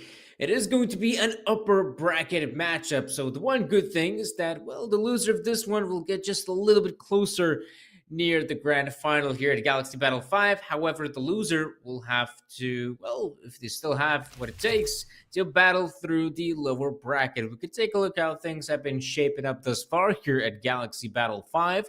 Like I said, we're going to have the upper final now. That is going to be Monty Gen versus TNL. The winner of this one will go straight to the grand final. So this game definitely matters a fair amount, because if you end up losing this best of three, then you will have another best of three to play at the very least to eventually secure a grand final spot. Even that is not necessarily a given, considering the teams we have there in the lower bracket. Kano and Nexus, two proper teams, and out of them has also a good chance to secure a spot in the grand final. But for now, let's focus on the match at hand. That will be the Monty Gen versus TNL game. Admittedly, Monty Gen not having an easy run of form, I'd say, here in Galaxy Battle 5. They had a pretty cumbersome game against Yano.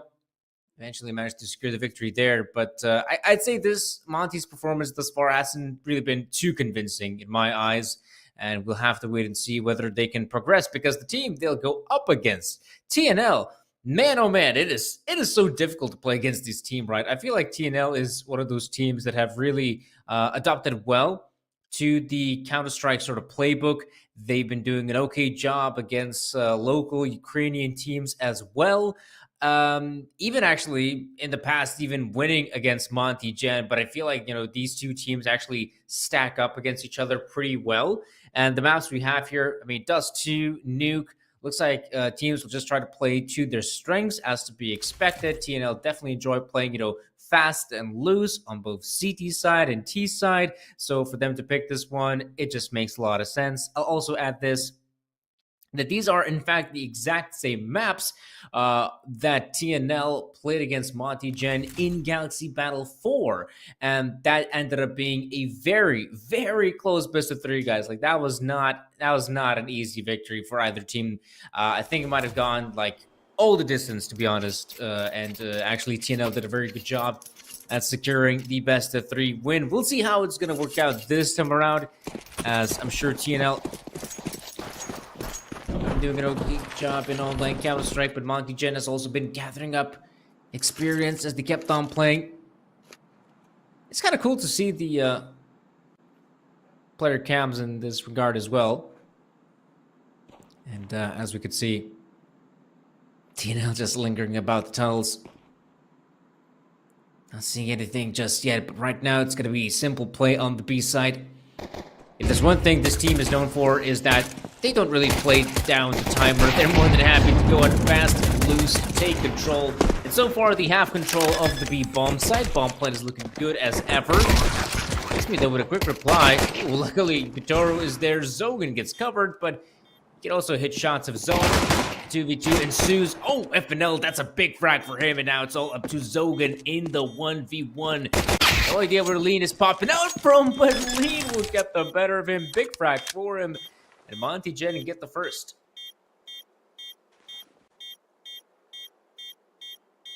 Bomb has been defused. Counter-terrorists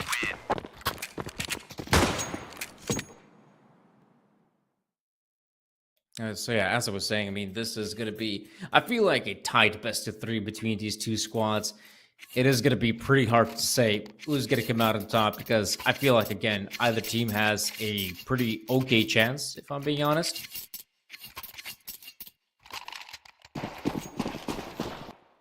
feel like stylistically, these two teams are somewhat similar. Monty Gen is also a squad that doesn't really, play down the timer. A few times they do it, but not often. Whereas TNL, I mean, they're more than happy to be aggressive, be proactive.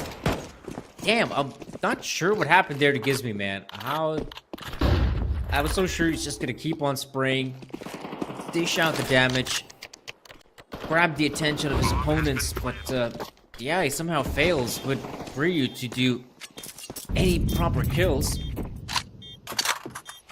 TNL will themselves a victory. A pretty big one at that as well. So, early days here, of course, in the first half, but it just goes to show that, TNL is a squad that cannot be messed with. Not that I think of it as well, I mean, TNL are pretty close to even winning Galaxy Battle 4. Of course, the team we had to go up against was Koi. And now that I look back on it, yeah, in fact, it was a 3-mapper in which Koi had to win an OT. In fact, double overtime to secure a 19-17 victory. So again, not easy. But TNL would love to get another spot in that final. And if they fail, I mean, again, remember, like I said, there's a chance of the lower bracket.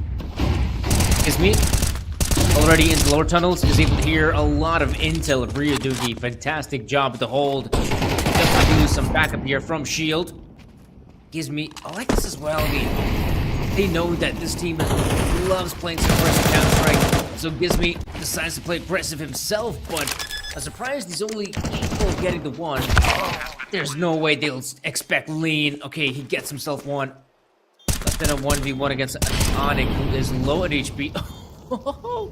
It was close in getting him there as well.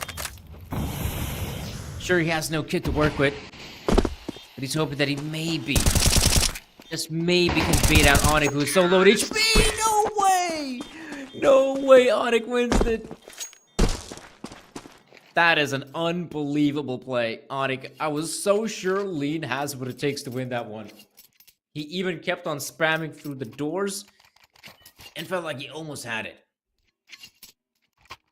Now, you could say that the playstyle we're seeing here from both teams, or well, let's say primarily TNL, is kind of regressive, you could say. I mean, Counter-Strike has been building up to be the sort of game where teams, they play slow. If it's a 4v2, okay, let's not say a 4v2, but let's say it's a 4v3 and there are 4 CTs. They might even consider saving their guns instead of going for a retake.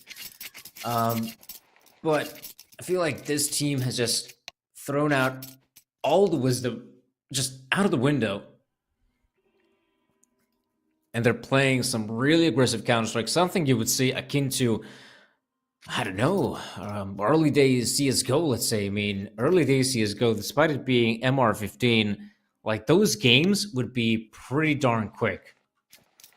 Definitely compared to what happened later on in CSGO and even the online era where teams started playing some really, really slow CS.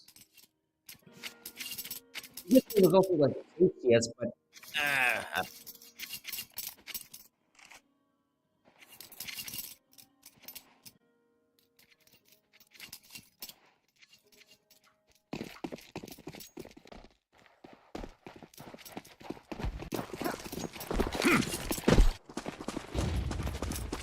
well, this time Montigen will have to go for the full-on eco. Number 4 spies in this one, just the good old-fashioned round. TNL more or less anticipating this sort of non-existent purchase, so they will take control of long. Like the sort of adjustment we get to see from Montigen, they actually have some players outside long as well, just looking for opportunities. Oh my goodness! Opportunities will present themselves. Lean gets 2 massive headshots, but somehow the round still doesn't go their way. All right, that was close. Scary, at the very least.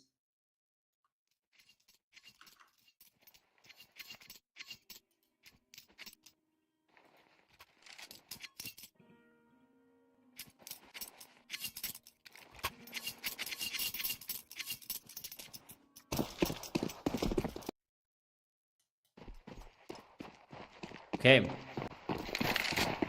Now we're going to see a proper purchase going out from Montigen, and sadly though, maybe it's a bit sad that we don't see Gizmy again taking full control of lower tunnels, but he is back with the P-bombs, and again, look at the pace! Look at the pace! I mean, this is just infuriating to play against TNL. If you were to have, I don't know, let's say, late CSGO team and going up against TNL, right? I feel like the late CSGO team would be thinking, this is nuts, like who would play like this? Like this is a team that can drive a lot of CS teams just nuts.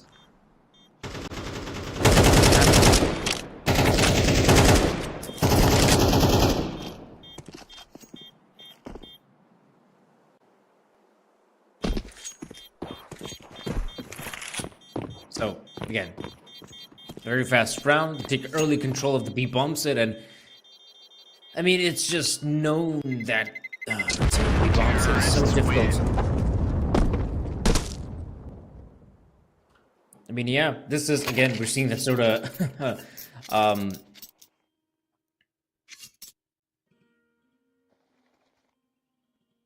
sort of how this fast-paced CS is what really leads to a team that, okay, we lost control of the bomb side of it, down to the save we go.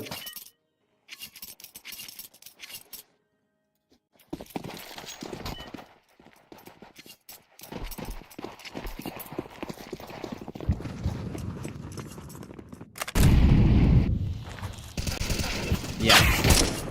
Oh. What? What? I am a bit confused with what has just occurred. I mean, I saw Zogan being in lower tunnels, but I had no idea he had such good vision on the short players. And already, those are some huge frags to be found. This is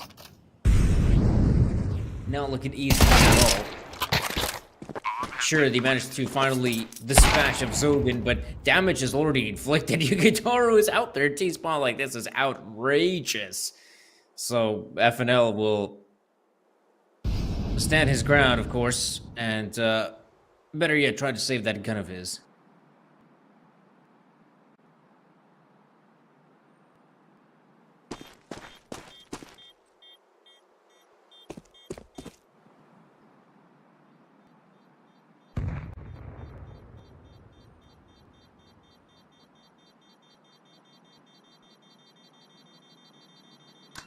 So at least FNL will get to save that sniper, that weapon of his. But man, is it gonna be hard for them? I just know it.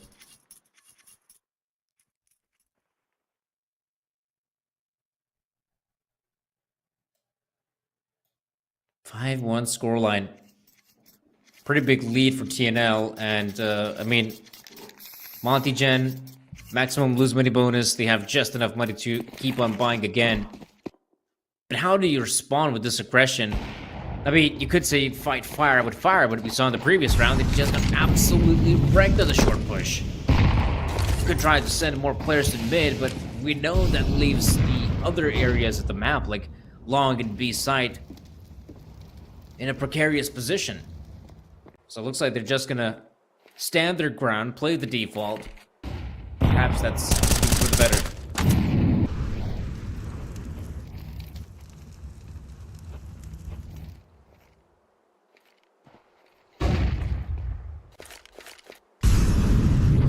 Control is looking good for TNL, though. I mean, really, I feel like any part of the map can be quite easily controlled by TNL. Uncontested, almost. You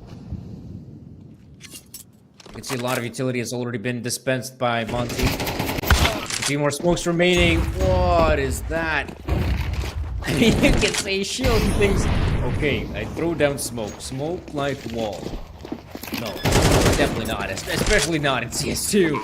And, yeah, that's gonna give TNL the chance. They just push it right in the nick of time, and they will get that bomb planted. This is looking so good for them. Retake on A. They will attempt it, though. Gives me. Big frag on Aaron. That is a very dangerous double peek from short, and there's still a player in the pit, remember. FNL is in an okay spot. But, yeah, in TNL, you can see the round is practically won at this point. Smokes covering off the retreat, and TNL will get themselves a 6th.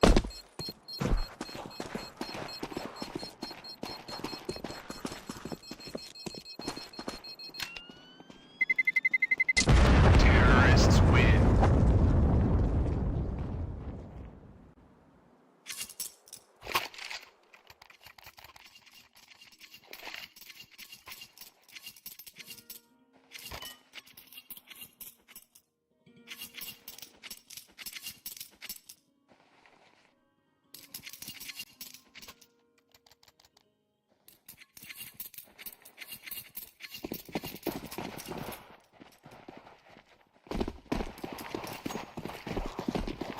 Well,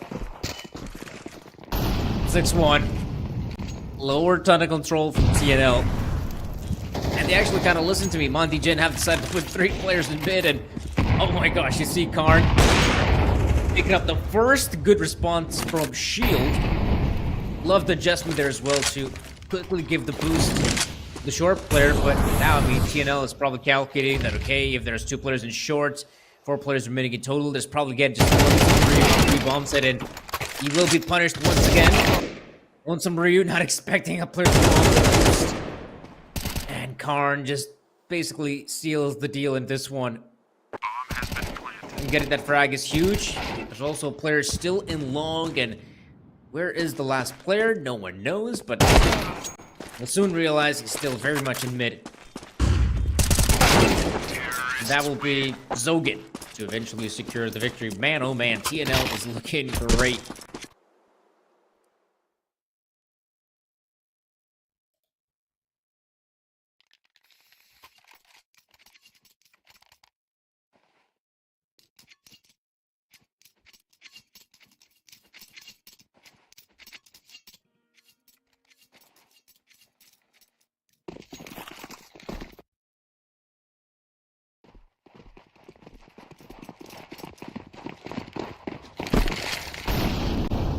Okay. Ella's being acquired again. No way they're gonna go on the B side again. Like, this is getting ridiculous at this point. I mean, I'm getting... or maybe I'd say this. I feel like someone like FNL is probably getting just desperate in long. Like, he's just not getting any contact. Like, just no one is going long through this entire first pass. You change up his position. Got a two-man setup, and okay, maybe this time, maybe. But it's not enough. It's still a 3v3 favoring TNL. Putting them in a good position to secure that bomb plant. Again, it's post-plant on B, but Monty Gen, they know they need to start winning rounds. Despite them lacking utility, as well as any real weaponry this round, they will, I feel like, still attempt to go for it. Chucking the incendiaries. Giving them a chance to burst out a window so hard, no success. Oh! Even Shield had the sniper rifle dead on the player, but that was just not enough. And after all this decimation, I'm still surprised Monty is yet to take some kind of pause.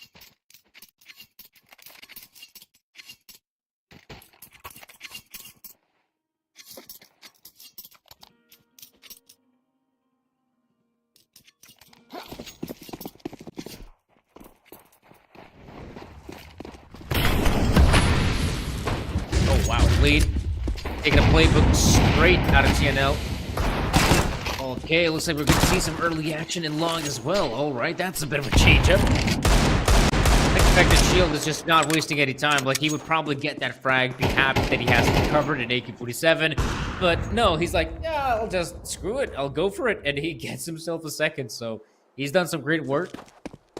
TNL mostly has been doing an okay job at picking up these early opening frags, and from there on out, just dictating the pace of the round. But now, they probably have to, I mean, figure out what they want to do, and slowly but surely they're walking out a short, and FNL is there. Great grab in one. Both players coming his way. He still has the backup of Shield. He'll get to reveal himself and Goose, which I feel like that player will probably just win the round outright. There we go, Shield, proper performance. Great round for Monty. This is the first round they pick up after losing 8 in a row. 8.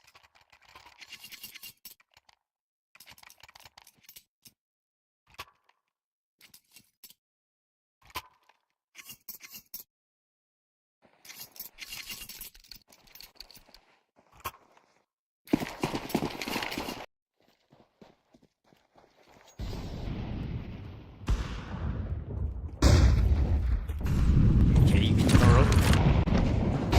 Opening it up. I mean, man, Shield doesn't get a break. Even after winning basically single-handedly the entire round, he's still the first one to go. Definitely sucks. Now, but control is looking... TNL wants to go on next, but show off some presence. They consider to back away, and Karn is able to get his own lead.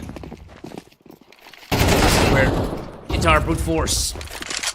Continue pushing A. Oh, what is that? Onyx just jumps down and gives me a beat. He was not aware of it all. Bomb has been planted.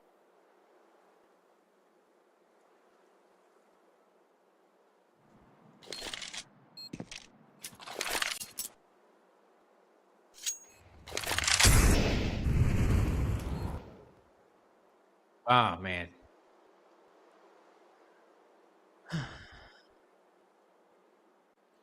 Damn, oh damn. It's really hard to say much about this first map of 93, but... Oh man, I don't know. I mean, Monty Gen, they're getting absolutely wrecked. And let's be real, I mean, just what was it? Just a few hours ago, they were playing in a best of 3 against MCAL, which, fair enough, MCAL, a pretty okay roster. And, Monty definitely gave a good fight on that map. Sure, they ended up losing on Dust 2, but I just feel like Monty's Dust 2 isn't that great nowadays. But even in that first map of Dust 2, Monty did not receive a beating as terrible as this one. And again, it's the B-bomb site. Like, oh my. What is there to say? Apart from 10 rounds are looking inevitable. I don't know how do you bounce back from this. Like, this is just... not just the scoreline, it is the way it has been done. In particular, the way just pushing the B-bombs site constantly. Shield and FNL, of course, they're not out of this round just yet. 3v2, they'll jump out the window, but they'll jump out only to reach their demise just a little bit quicker. So 10 rounds, inevitable at this point. TNL, double digits first half, and not giving Monty Gen a single chance to win a gun round. One round TNL lost was against Pistols. That really says something.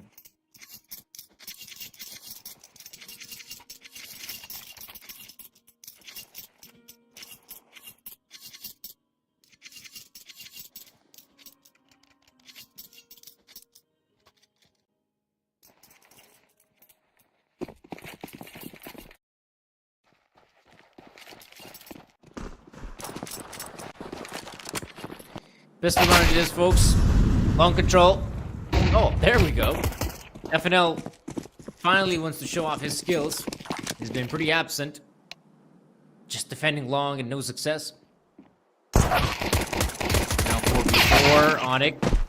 Got the headshot on one.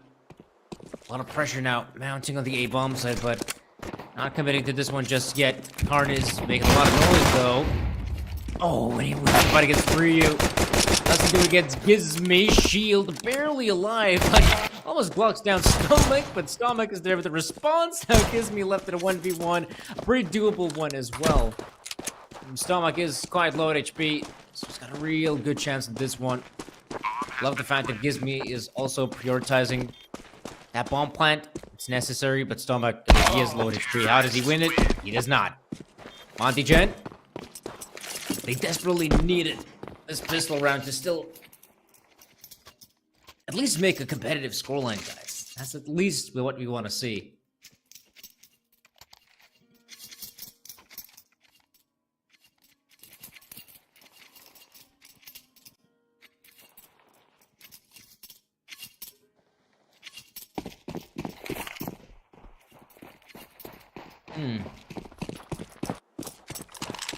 Now then. No surprises here that TNL goes in for spot. Oh man, that is a very peculiar way to play it. That Team Monty Gen, they at least have, again, some big opening frags. Oh, Yukitoro, that's a great one on Gizmy.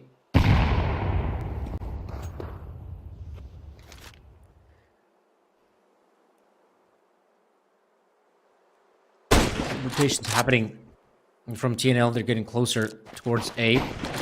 Stomach will try to join in the fight. I wonder when will Onyx reveal his position. Right now, it's good that he's got the backup of Toro, but I feel like that Deagle, that range, yeah, not gonna do that much. So Stomach tries to fire off another shot.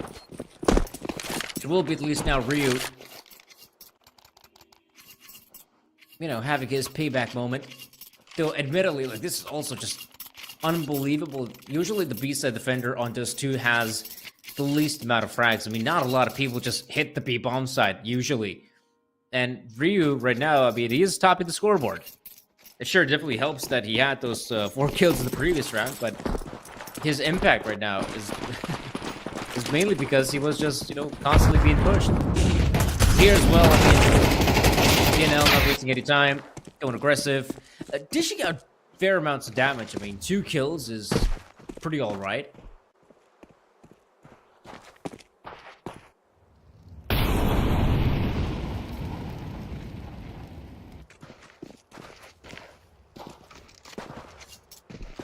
Okay.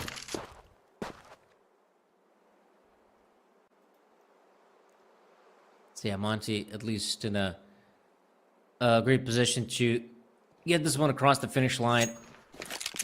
I just feel like it's still gonna be, I don't know, hard to see how they can bounce back at this first map. Bomb has been planted.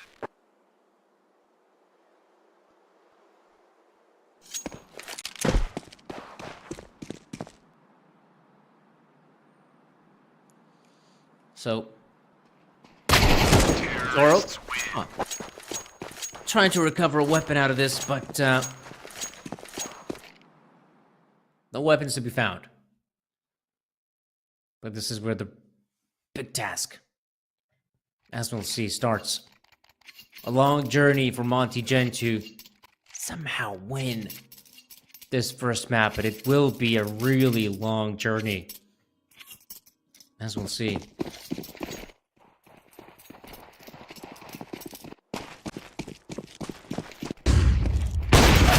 At least have the guns on their side, but hold up. Monty, again, finding the first opening frag. AWP, no success. Izmi lost a fair chunk of his health, but so far, so good for Monty Gen. They're doing a good job at finding these frags. Good flashbang as well on it. So quick as well. See, that's always the scary part about this team. Like TNL, they will always play aggressive. Go out there just when you expect it the least. This time it's no different. TNL get themselves another round win, though initially things were looking up for Monty Gen, but not enough.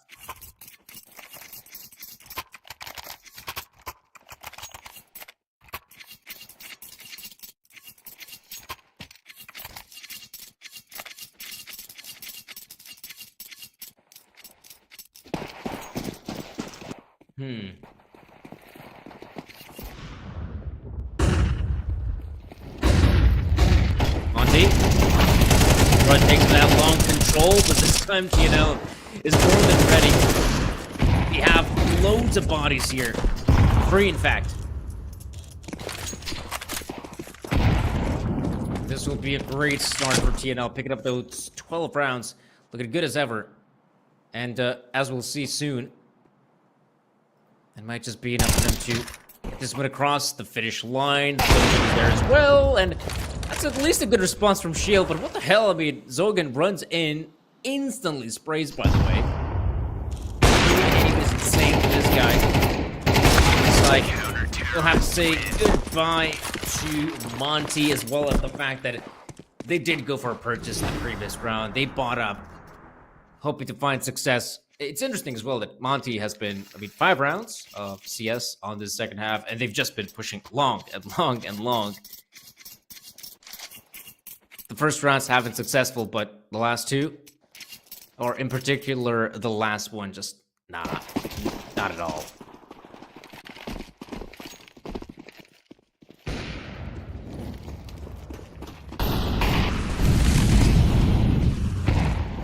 No surprises here. TNL have the superior weaponry, should be able to dispatch of the remaining Monty Gen players. They've already got themselves 2 big frags, which is definitely a nice addition, and down along the big green. So that's a really nice weapon they managed to recover. And TNL, if they're not careful, which usually this team doesn't end up being so, they can get punished, and this round could definitely be one of them.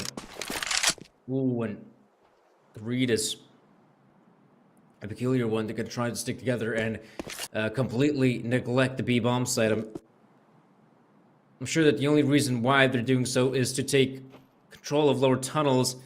Man, oh man, FNL, he's in a good position. 50 seconds remain on the clock. And right now, they have a false read of the situation here, TNL. They believe this is still an A-side commitment, and Stomek is about to clear out the tunnels and give a lot of useful info to the teammates, especially now.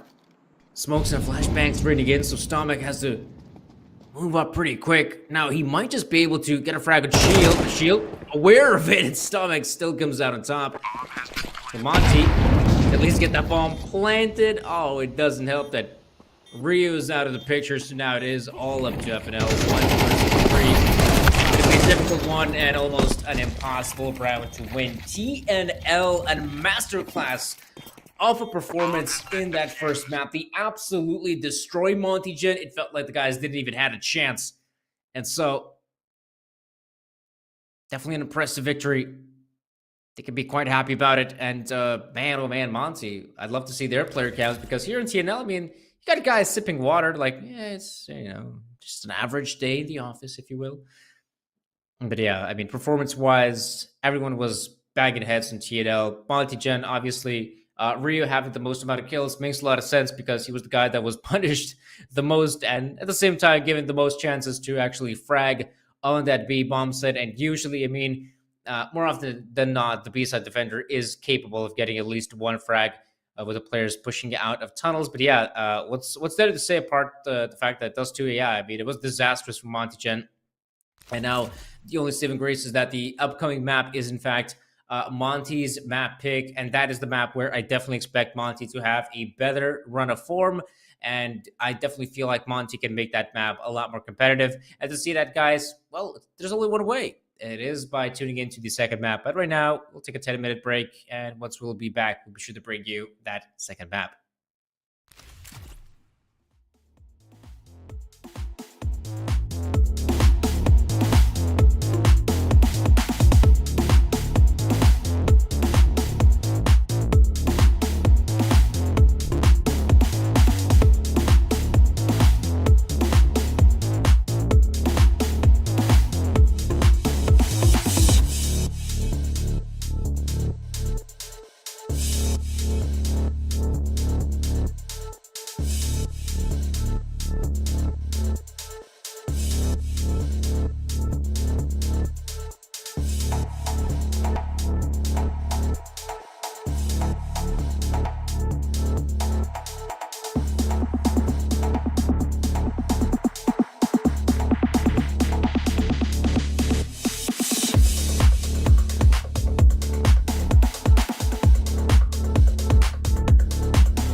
the city popping now, popping now, popping now.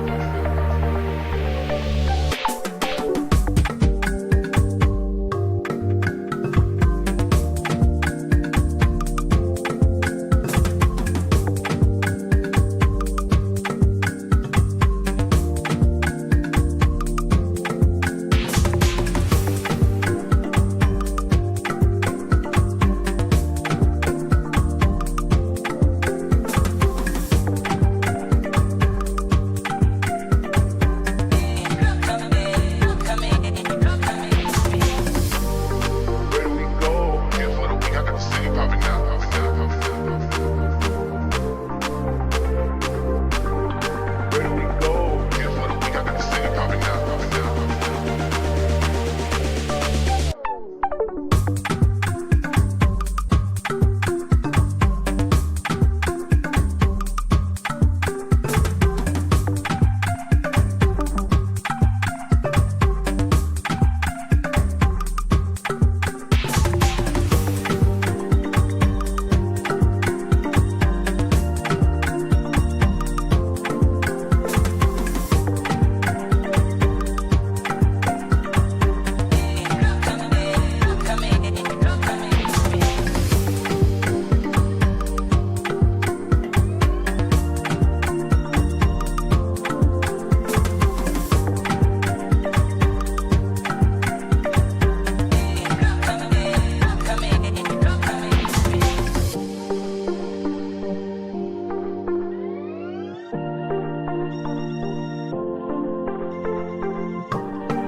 What's up, everyone, and welcome back to our best of three. Now, the first map went by real fast, super fast, and if anything, let's hope the second map is going to be just a little bit more competitive. As you guys can see on the video, the first map we had was, in fact, Dust 2, and I know from past experience that Monty Gen, they kind of struggle on that map. But fair enough, they had to get rid of one map early on in the video, so for them, it made sense to take out Inferno. At the same time, I mean, TNL just had a ridiculous run of form. They were absolutely stomping Monty Gen. And if there were some issues, let's say it was probably on that CT side. But meantime, I mean, they just racked up so many T side wins that the CT side, I mean, didn't really matter that much. I mean, they were constantly just winning gunfights, being super aggressive. Right now, I mean, they will be here on the CT side of Nuke, which is a completely different beast than what you can see on T side of those two. Then again, they begin things off on the CT side, which for a team that is capable of being super aggressive with the T side, that doesn't really, has any breaks, fair enough. It's been good. Let's see. Right now, it will be just the upper bomb side push. You have a lot of players actually coming through ramp. TNL, so that is a very peculiar setup. Bomb is in the hands of FNL.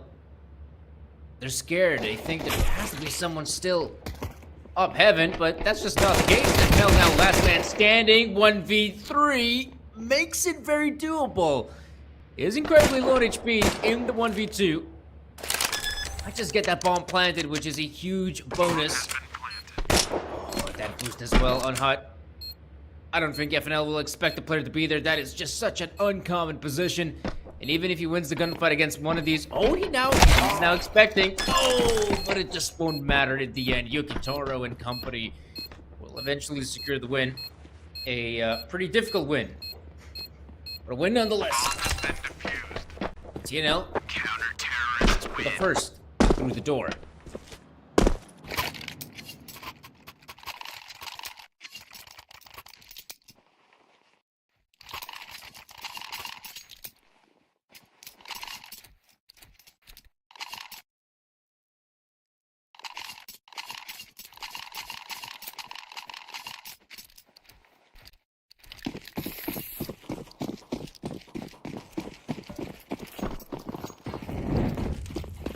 Okay.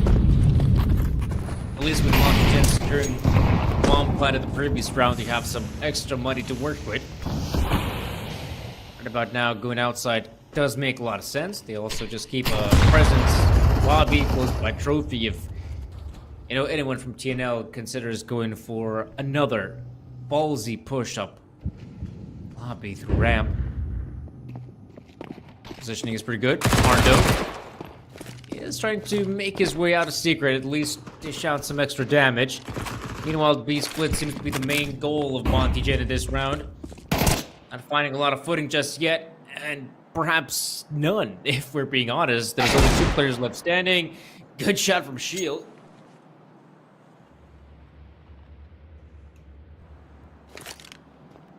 But all in all, this is again not looking too good here for the Monty side.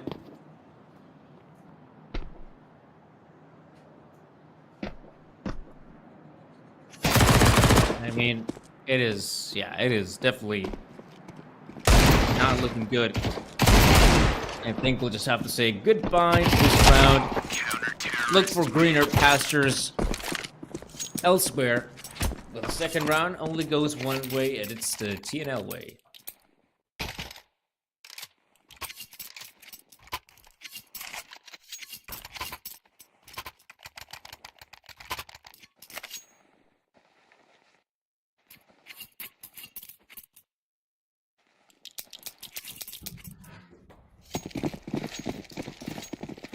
Yeah. Just the eco round right now for Monty Gen. Nothing too exciting, you could say, and perhaps it's all gonna end one way. Simple push through ramp. Not sure whether Onic can check in the utility quickly enough, but at least gets the 2 frags, and from here on out it becomes a lot easier to just close out this round because we've run things on a block and actually get the frag on one. So again, 2 kills on a round like this, it's pretty okay.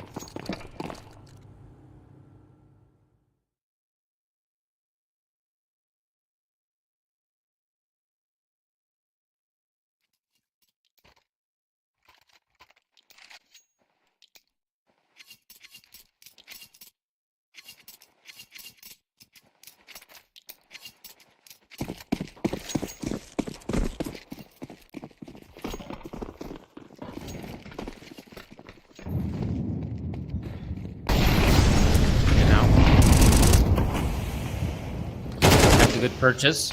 We fighting for that outside control, but most peculiar that Stomach just swings out super wide in HUD. Does give his team a fair amount of intel, but I mean, not a lot of time has passed on the timer, so it's questionable how impactful that info will be. And right now, at least when it comes to kills, Monty Jen is doing a pretty good job. I mean, just look at the bodies. Like, we have players closer to T-spawn dying than in ramp. Like, that is just ridiculous. And look at this as well, Monty Jen. At one point, I was so sure they're gonna get back to outside control, but they're returning back on top of the roof. It's as if it's the start of the round. Now, I would assume they are taking these positions for a potential A-side hit. That's definitely a possibility, but yeah, they're doing a really good job at clearing out lobby first and foremost. That is crucial if they want to hit the A-bomb site, which at this point is looking very likely. Positioning of the CTs is pretty okay. You have two players in mini, in fact. Karn is able to spot out the first. No player in heaven, but it can be, of course, Yukitoro. Join the fight. Zogan pick up one. A second huge frag for Zogan, and now there's the shield. And a 1v2. Oh, make it a 1v1. This has become a doable round for Shield. And perhaps he can pull it off. Finally, Monty as well. Coming up clutch when it matters most. And they'll take this round. They'll be happy about it.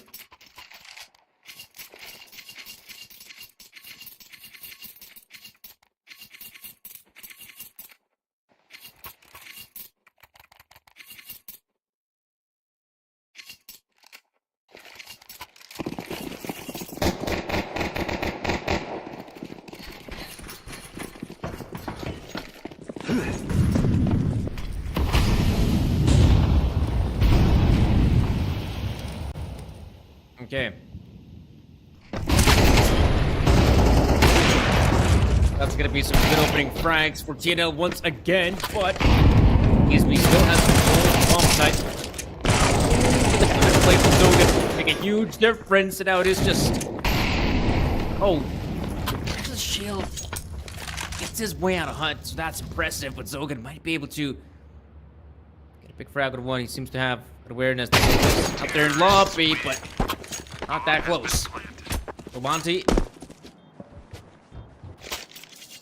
get another big round across the board.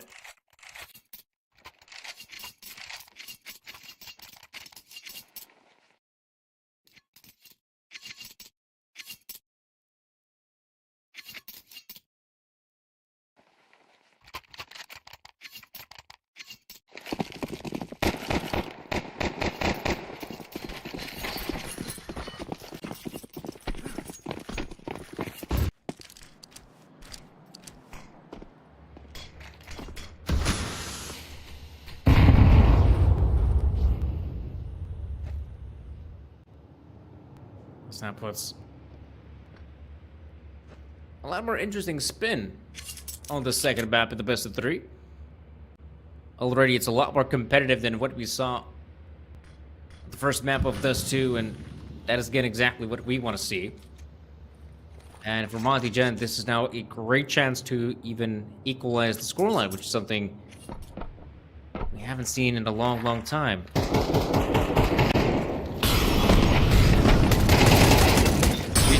On the upper bomb side. Oh, that is just some slick movement coming out from Karn to recover the AK-47. I'll give him that. Some slick acrobatics. Hogan remaining. Oh! Oh, that's foul. Still getting a frag through the smoke, tapping away. Fair enough, this is somewhat of a costly round for Monty Jen. I'll give him that, but hey, to get the victory, that's really all that matters against a team like TNL.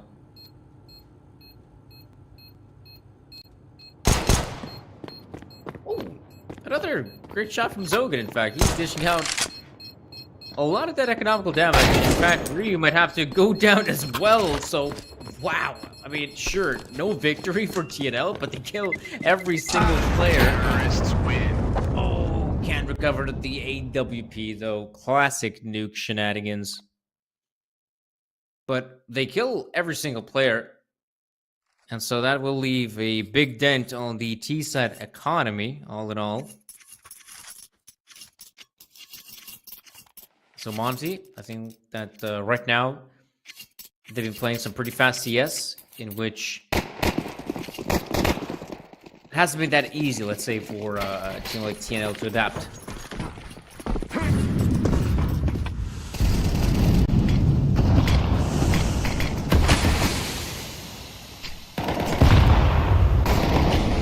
This is a very big game. Someone like Gizmy might look for a fight in Hut, I feel like. Even though TNL this time they're being a lot safer than what we saw in the past. Because what we saw earlier was really ballsy plays from the CT side, and as they're playing safe, they already pick up a good one. That gives me out the equation. Onyx is able to spot out a few players. More. Oh, lean.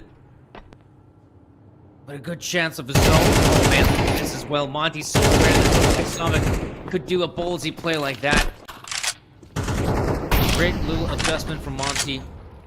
They're still doing a good job at reading the situation, but the problem is, despite their read, they're still being gunned down. Lean has put himself in a 1v3, gets himself at least the first one, make it more palpable.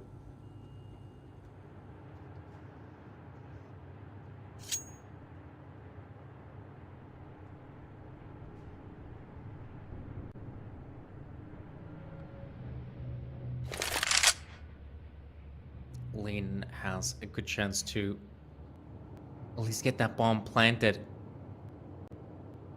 I'm quite surprised to note that Stomek is playing so far back. I guess he was thinking that maybe the player will make his way up heaven, but as we see, I mean, why would he go heaven when he's got an avenue on the lower bomb side? Lean still has a good chance to isolate these duels. Huge. Maybe get an ace clutch for the team. Right now, Soget is incredibly low HP, so he desperately needs his teammates back up and lead. This is not looking too good for him. Trying to spray through the smoke, he might become an easy target, but still the double peek is good enough. And TNL will secure the round win, but this was not an easy win for them. They absolutely know it. I definitely expect that the rounds we're going to see from both teams, they're definitely going to be a lot more harder to fight for than what we saw in Dust 2. And we're seeing glimpses of that. And even though they get the bomb plant, that is still not enough money for Monty Gen to just keep on buying and keep on playing.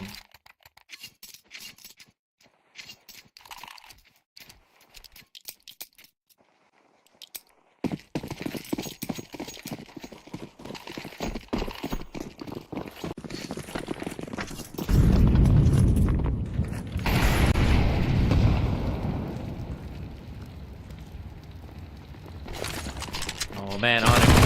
Here's the footsteps. Chucks in the nade just in the nick of time. Just look at the amount of damage it does. And a solid win for TNL. We know the impact that it does when you win a round without dropping a single player. Monty, though, back to the drawing board, it feels like. AKs for everyone. Again, I feel like they've been doing a pretty good job at adapting to TNL, like we saw in that just a couple of rounds prior on the ramp push.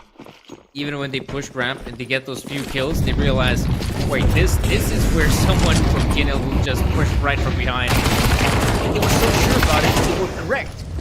Speaking of which, though, fast plays, exactly what we see on the upper bomb side so far. Plays have been good for TNL. 3v2, make it a 3v1, as now trading is over and done with. It's all up to Ryu. Does get the first one. 2 more players to be picked up. And at least for Ryu, he does have the bomb to work with. He can try to find the hot player. Oh man! Oh, he even had the angle. He had the idea, but I feel like if you are fighting for such a angle, I feel like the player right above Hut seems to have the advantage for the most part. And 6-3, here we go. Monty, they decided to change up the pace. I like it. It's sad that it just doesn't go their way.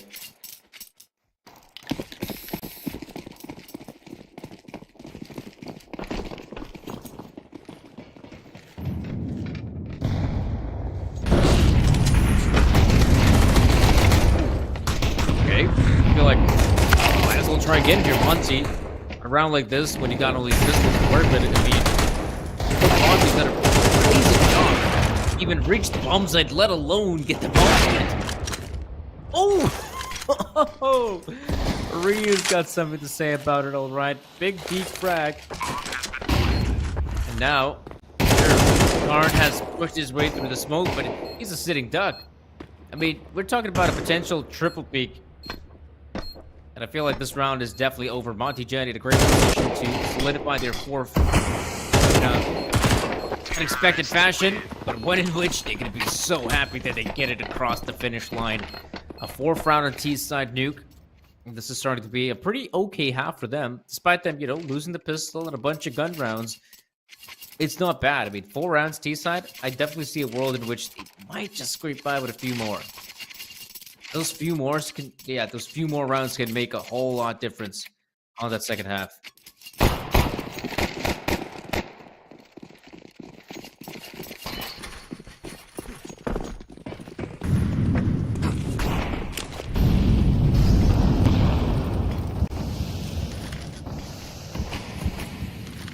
Constant control is something we haven't seen too often from Monty.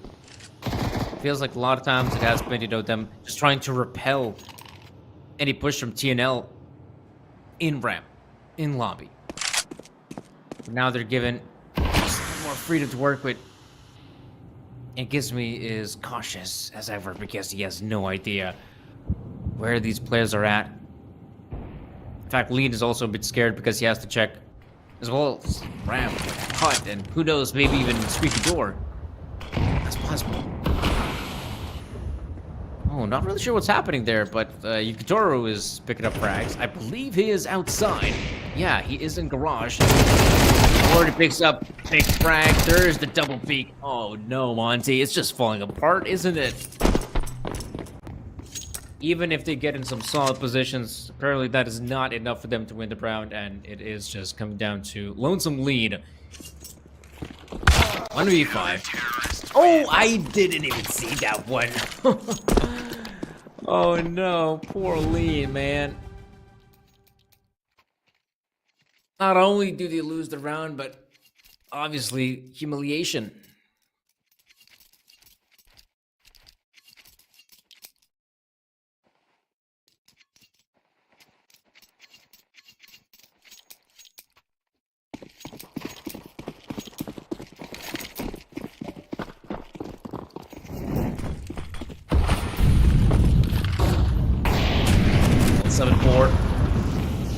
And you can see with such a already convincing lead, TNL is more than happy to try and solidify it, maybe even get a few more rounds in, or at least one more. Another knife kill.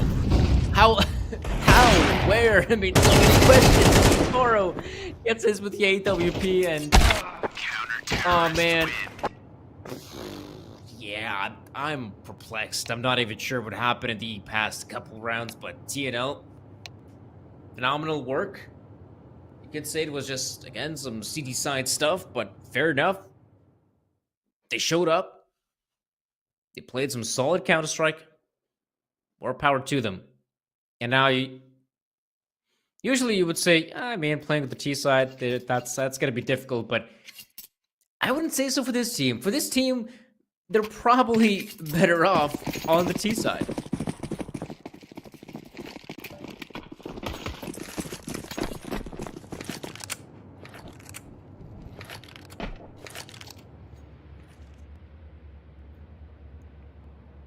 So we're just gonna see a pop-out hut. Simple stuff. Oh my goodness! The first spot to look at was the guy hut. Oh, all right there, Lee. Good headshots. Lots of good frags. In fact, eventually it's just all the frags go the way of Monty Gen, despite an amazing opening from Onyx. That is not enough to win the round.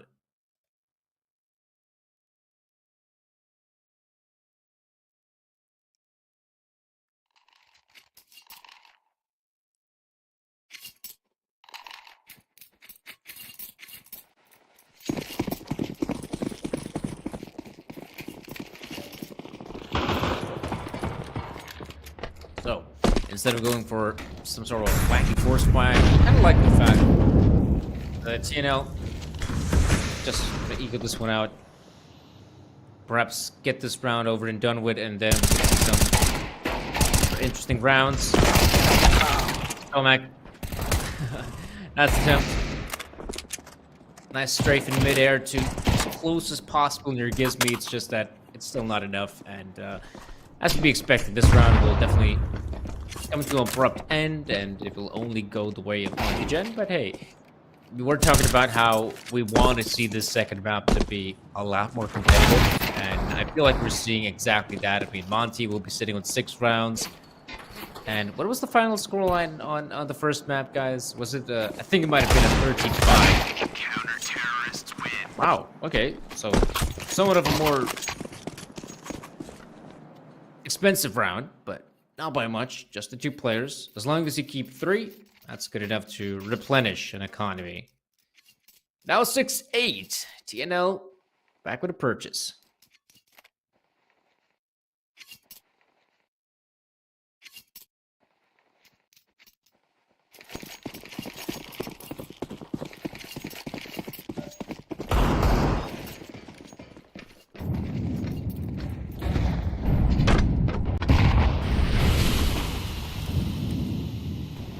Okay. Looking good, like TNL to take some of that outside control. They chuck in the smokes. Really, all the gunfights are happening in ramp, and a team kill. Accidental, of course. Lean has actually secured himself a really solid spot. I mean, he's on top of the roof, but he will take his sweet time to figure out that outside is completely neglected. Oh, he's not giving away his sound cue, which is huge. And now he's just gonna go in lobby. Oh my gosh, that has gotta be the most painful kill in this entire best of 3. I mean, how do you expect someone like Lean to come from T-spawn of all places? Like, that is just unreal.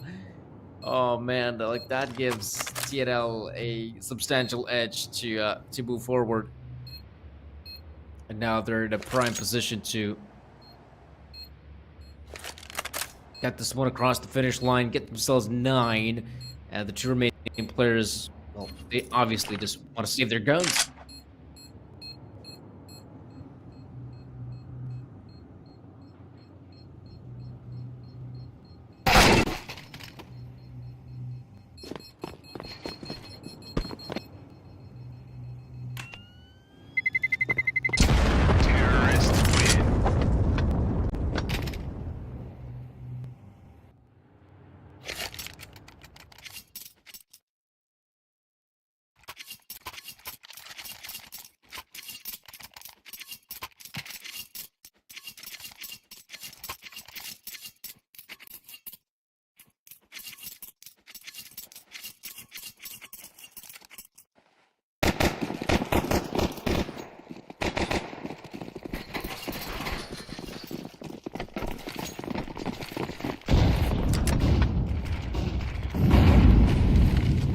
Out the gen.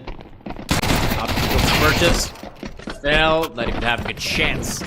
And let's be real, doesn't really stand a chance when the paint train of 5 TNL players have taken full control of the site. Because me, that's going down. Ryu reply from his part, but oh man, at the end of the day, the trades are just so good from TNL. That is a team that could really trade efficiently, and there's really nothing much you can do. I mean, 10 rounds, looking really pretty much that's gonna go. 10 rounds for TNL. Monty have gone for the purchase, so maybe we'd see some sort of tactical pause to consider what to do. But right now, yeah, it's so hard. Why against TNL? Almost impossible, one could say.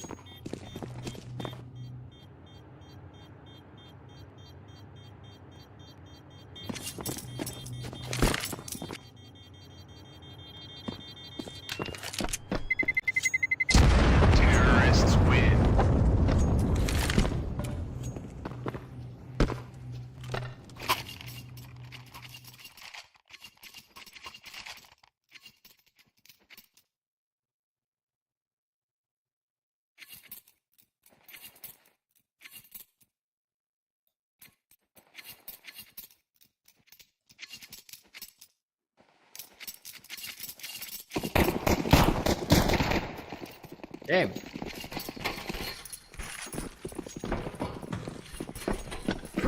So it will be just Sneaku coming out from Monty Jet. Not committing with a force buy instead. Just try to get this round over and done with, I suppose.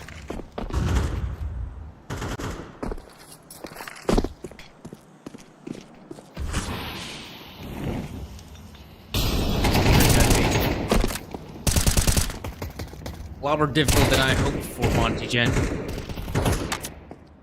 House control right now is looking good for these sides. Zogan will snatch one shield. In fact, the third amount of damage has been inflicted on Karn and some of the other boys, but at the end, it's the TNL players that stand tall. All playing is looking good. Fennel would love to save. Not gonna happen. No.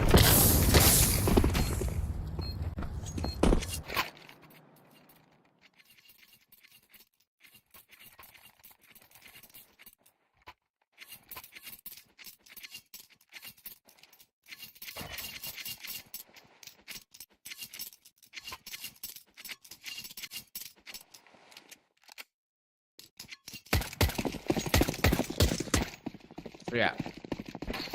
11-6.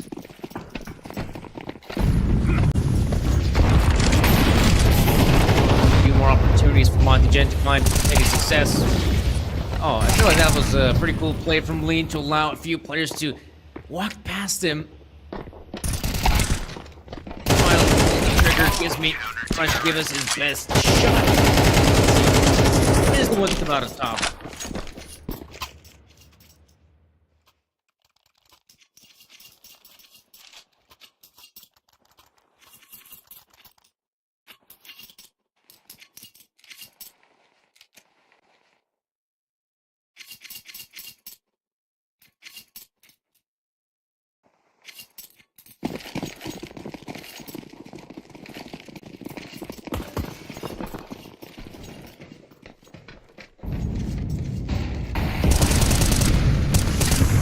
Me. A little more defensive angle to find some sort of early frag.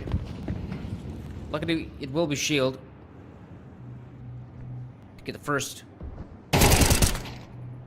Perhaps waiting for more chances, and Gizmi will get it. Pretty big frag at one. And this is by far the best chance. A great one, in fact, for Team Light. Monty Gen to secure the victory. It's been somewhat difficult for them, let's be real, but I think might be free. You don't get a lot of options like this against a team like TNL. Right now, okay, Onyx, Zogan, good responses, but just won't be good enough to win this round.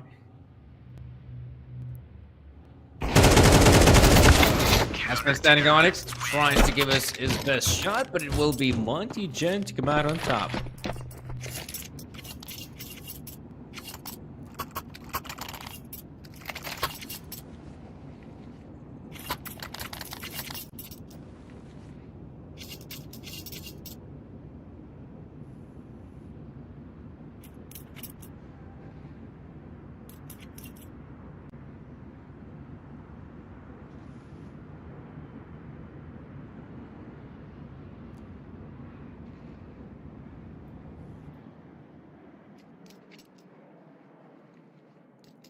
Okay, 11-8. TNL. Not a lot of money as well. So, saving up that cash makes a lot of sense. There's also, I mean, not a huge gap, I'd say, between the two teams. It is pretty close. Back now, TNL. Have to figure something out.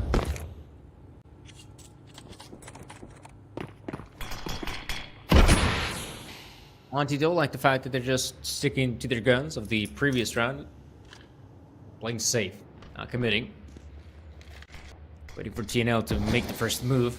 So usually, that was always the scariest part, but I have a read on the situation that TNL's economy should be in a poor place.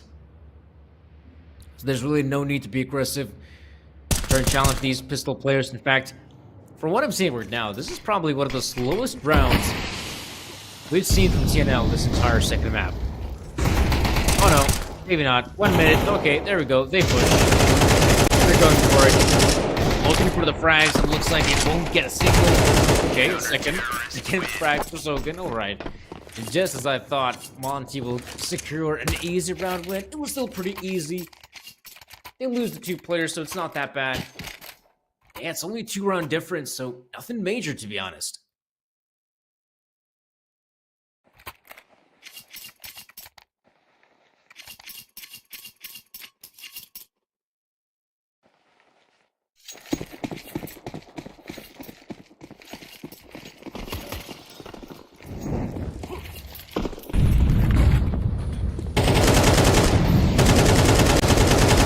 It's me.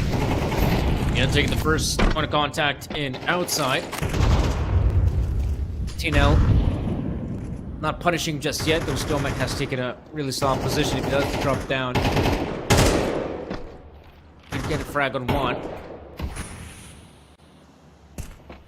But you can see they're taking this one kind of safe here, TNL. Again, that is something we have not seen throughout this entire map. I'd even go far as to say, but they're being safe, not overcommitting just yet. Karen is actually doing a really good job outside. I'm not sure if anyone from the CT side is aware of his position. Shield, perhaps. I expect someone to be close, this close. Right now, sure. Attention towards the A-bomb site. That's exactly what TNL wants. To give a chance for Karn to swoop in with 1 big frag. That already opens up the A-bomb site. Huge chance for them to get that bomb planted. Though, I'll say that Shield has made his way up heaven, but he is expected. And now it is Lonesome FNL remaining, and yeah, 12-9 is looking inevitable. It is looking really good. 12 rounds, TNL. I believe there should be still just some money remaining.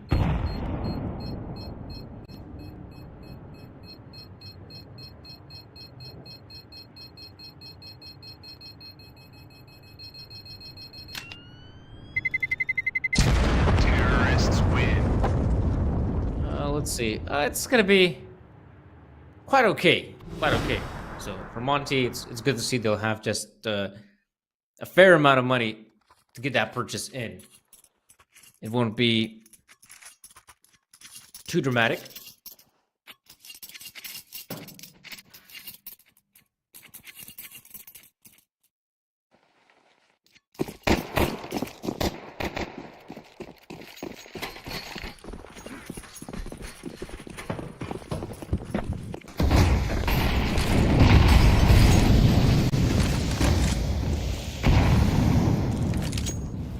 Do or die situation for Monty-chan.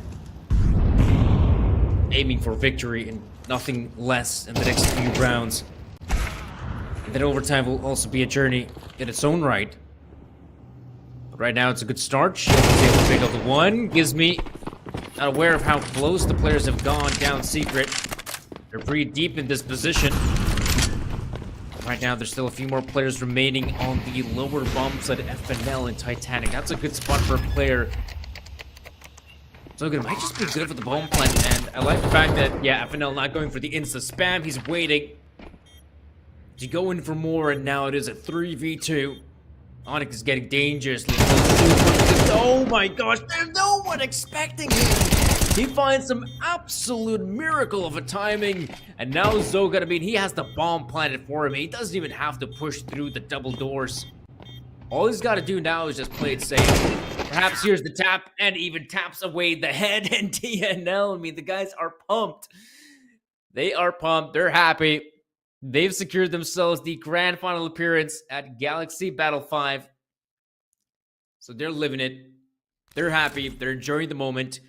If there's a team that's definitely not enjoying it, I mean, Monty Gen for sure. I mean, I can't even say that Monty was playing like poor Counter-Strike. It was more or less just TNL playing themselves some phenomenal stuff, right? I wouldn't even necessarily call it that was some amazing team Counter-Strike. It was just more like they were in the groove of things. They were able to do a lot of good work. I mean, some great individual performance. Was that Zogan, I believe, sitting on 26 frags? Like, that's insane. And all of his other teammates also able to contribute. So, yeah, a really stellar performance. I mean, if we were to take a look at the playoff bracket, for example, you could see that, with this spot, like Monty Gen, they still have a chance. They still have a chance to appear in the grand finals. But it is, in fact, a team like TNL that will be now waiting for opponent to come from the lower bracket. And there is a chance that they might have to go up against Monty Gen, which is definitely an exciting prospect.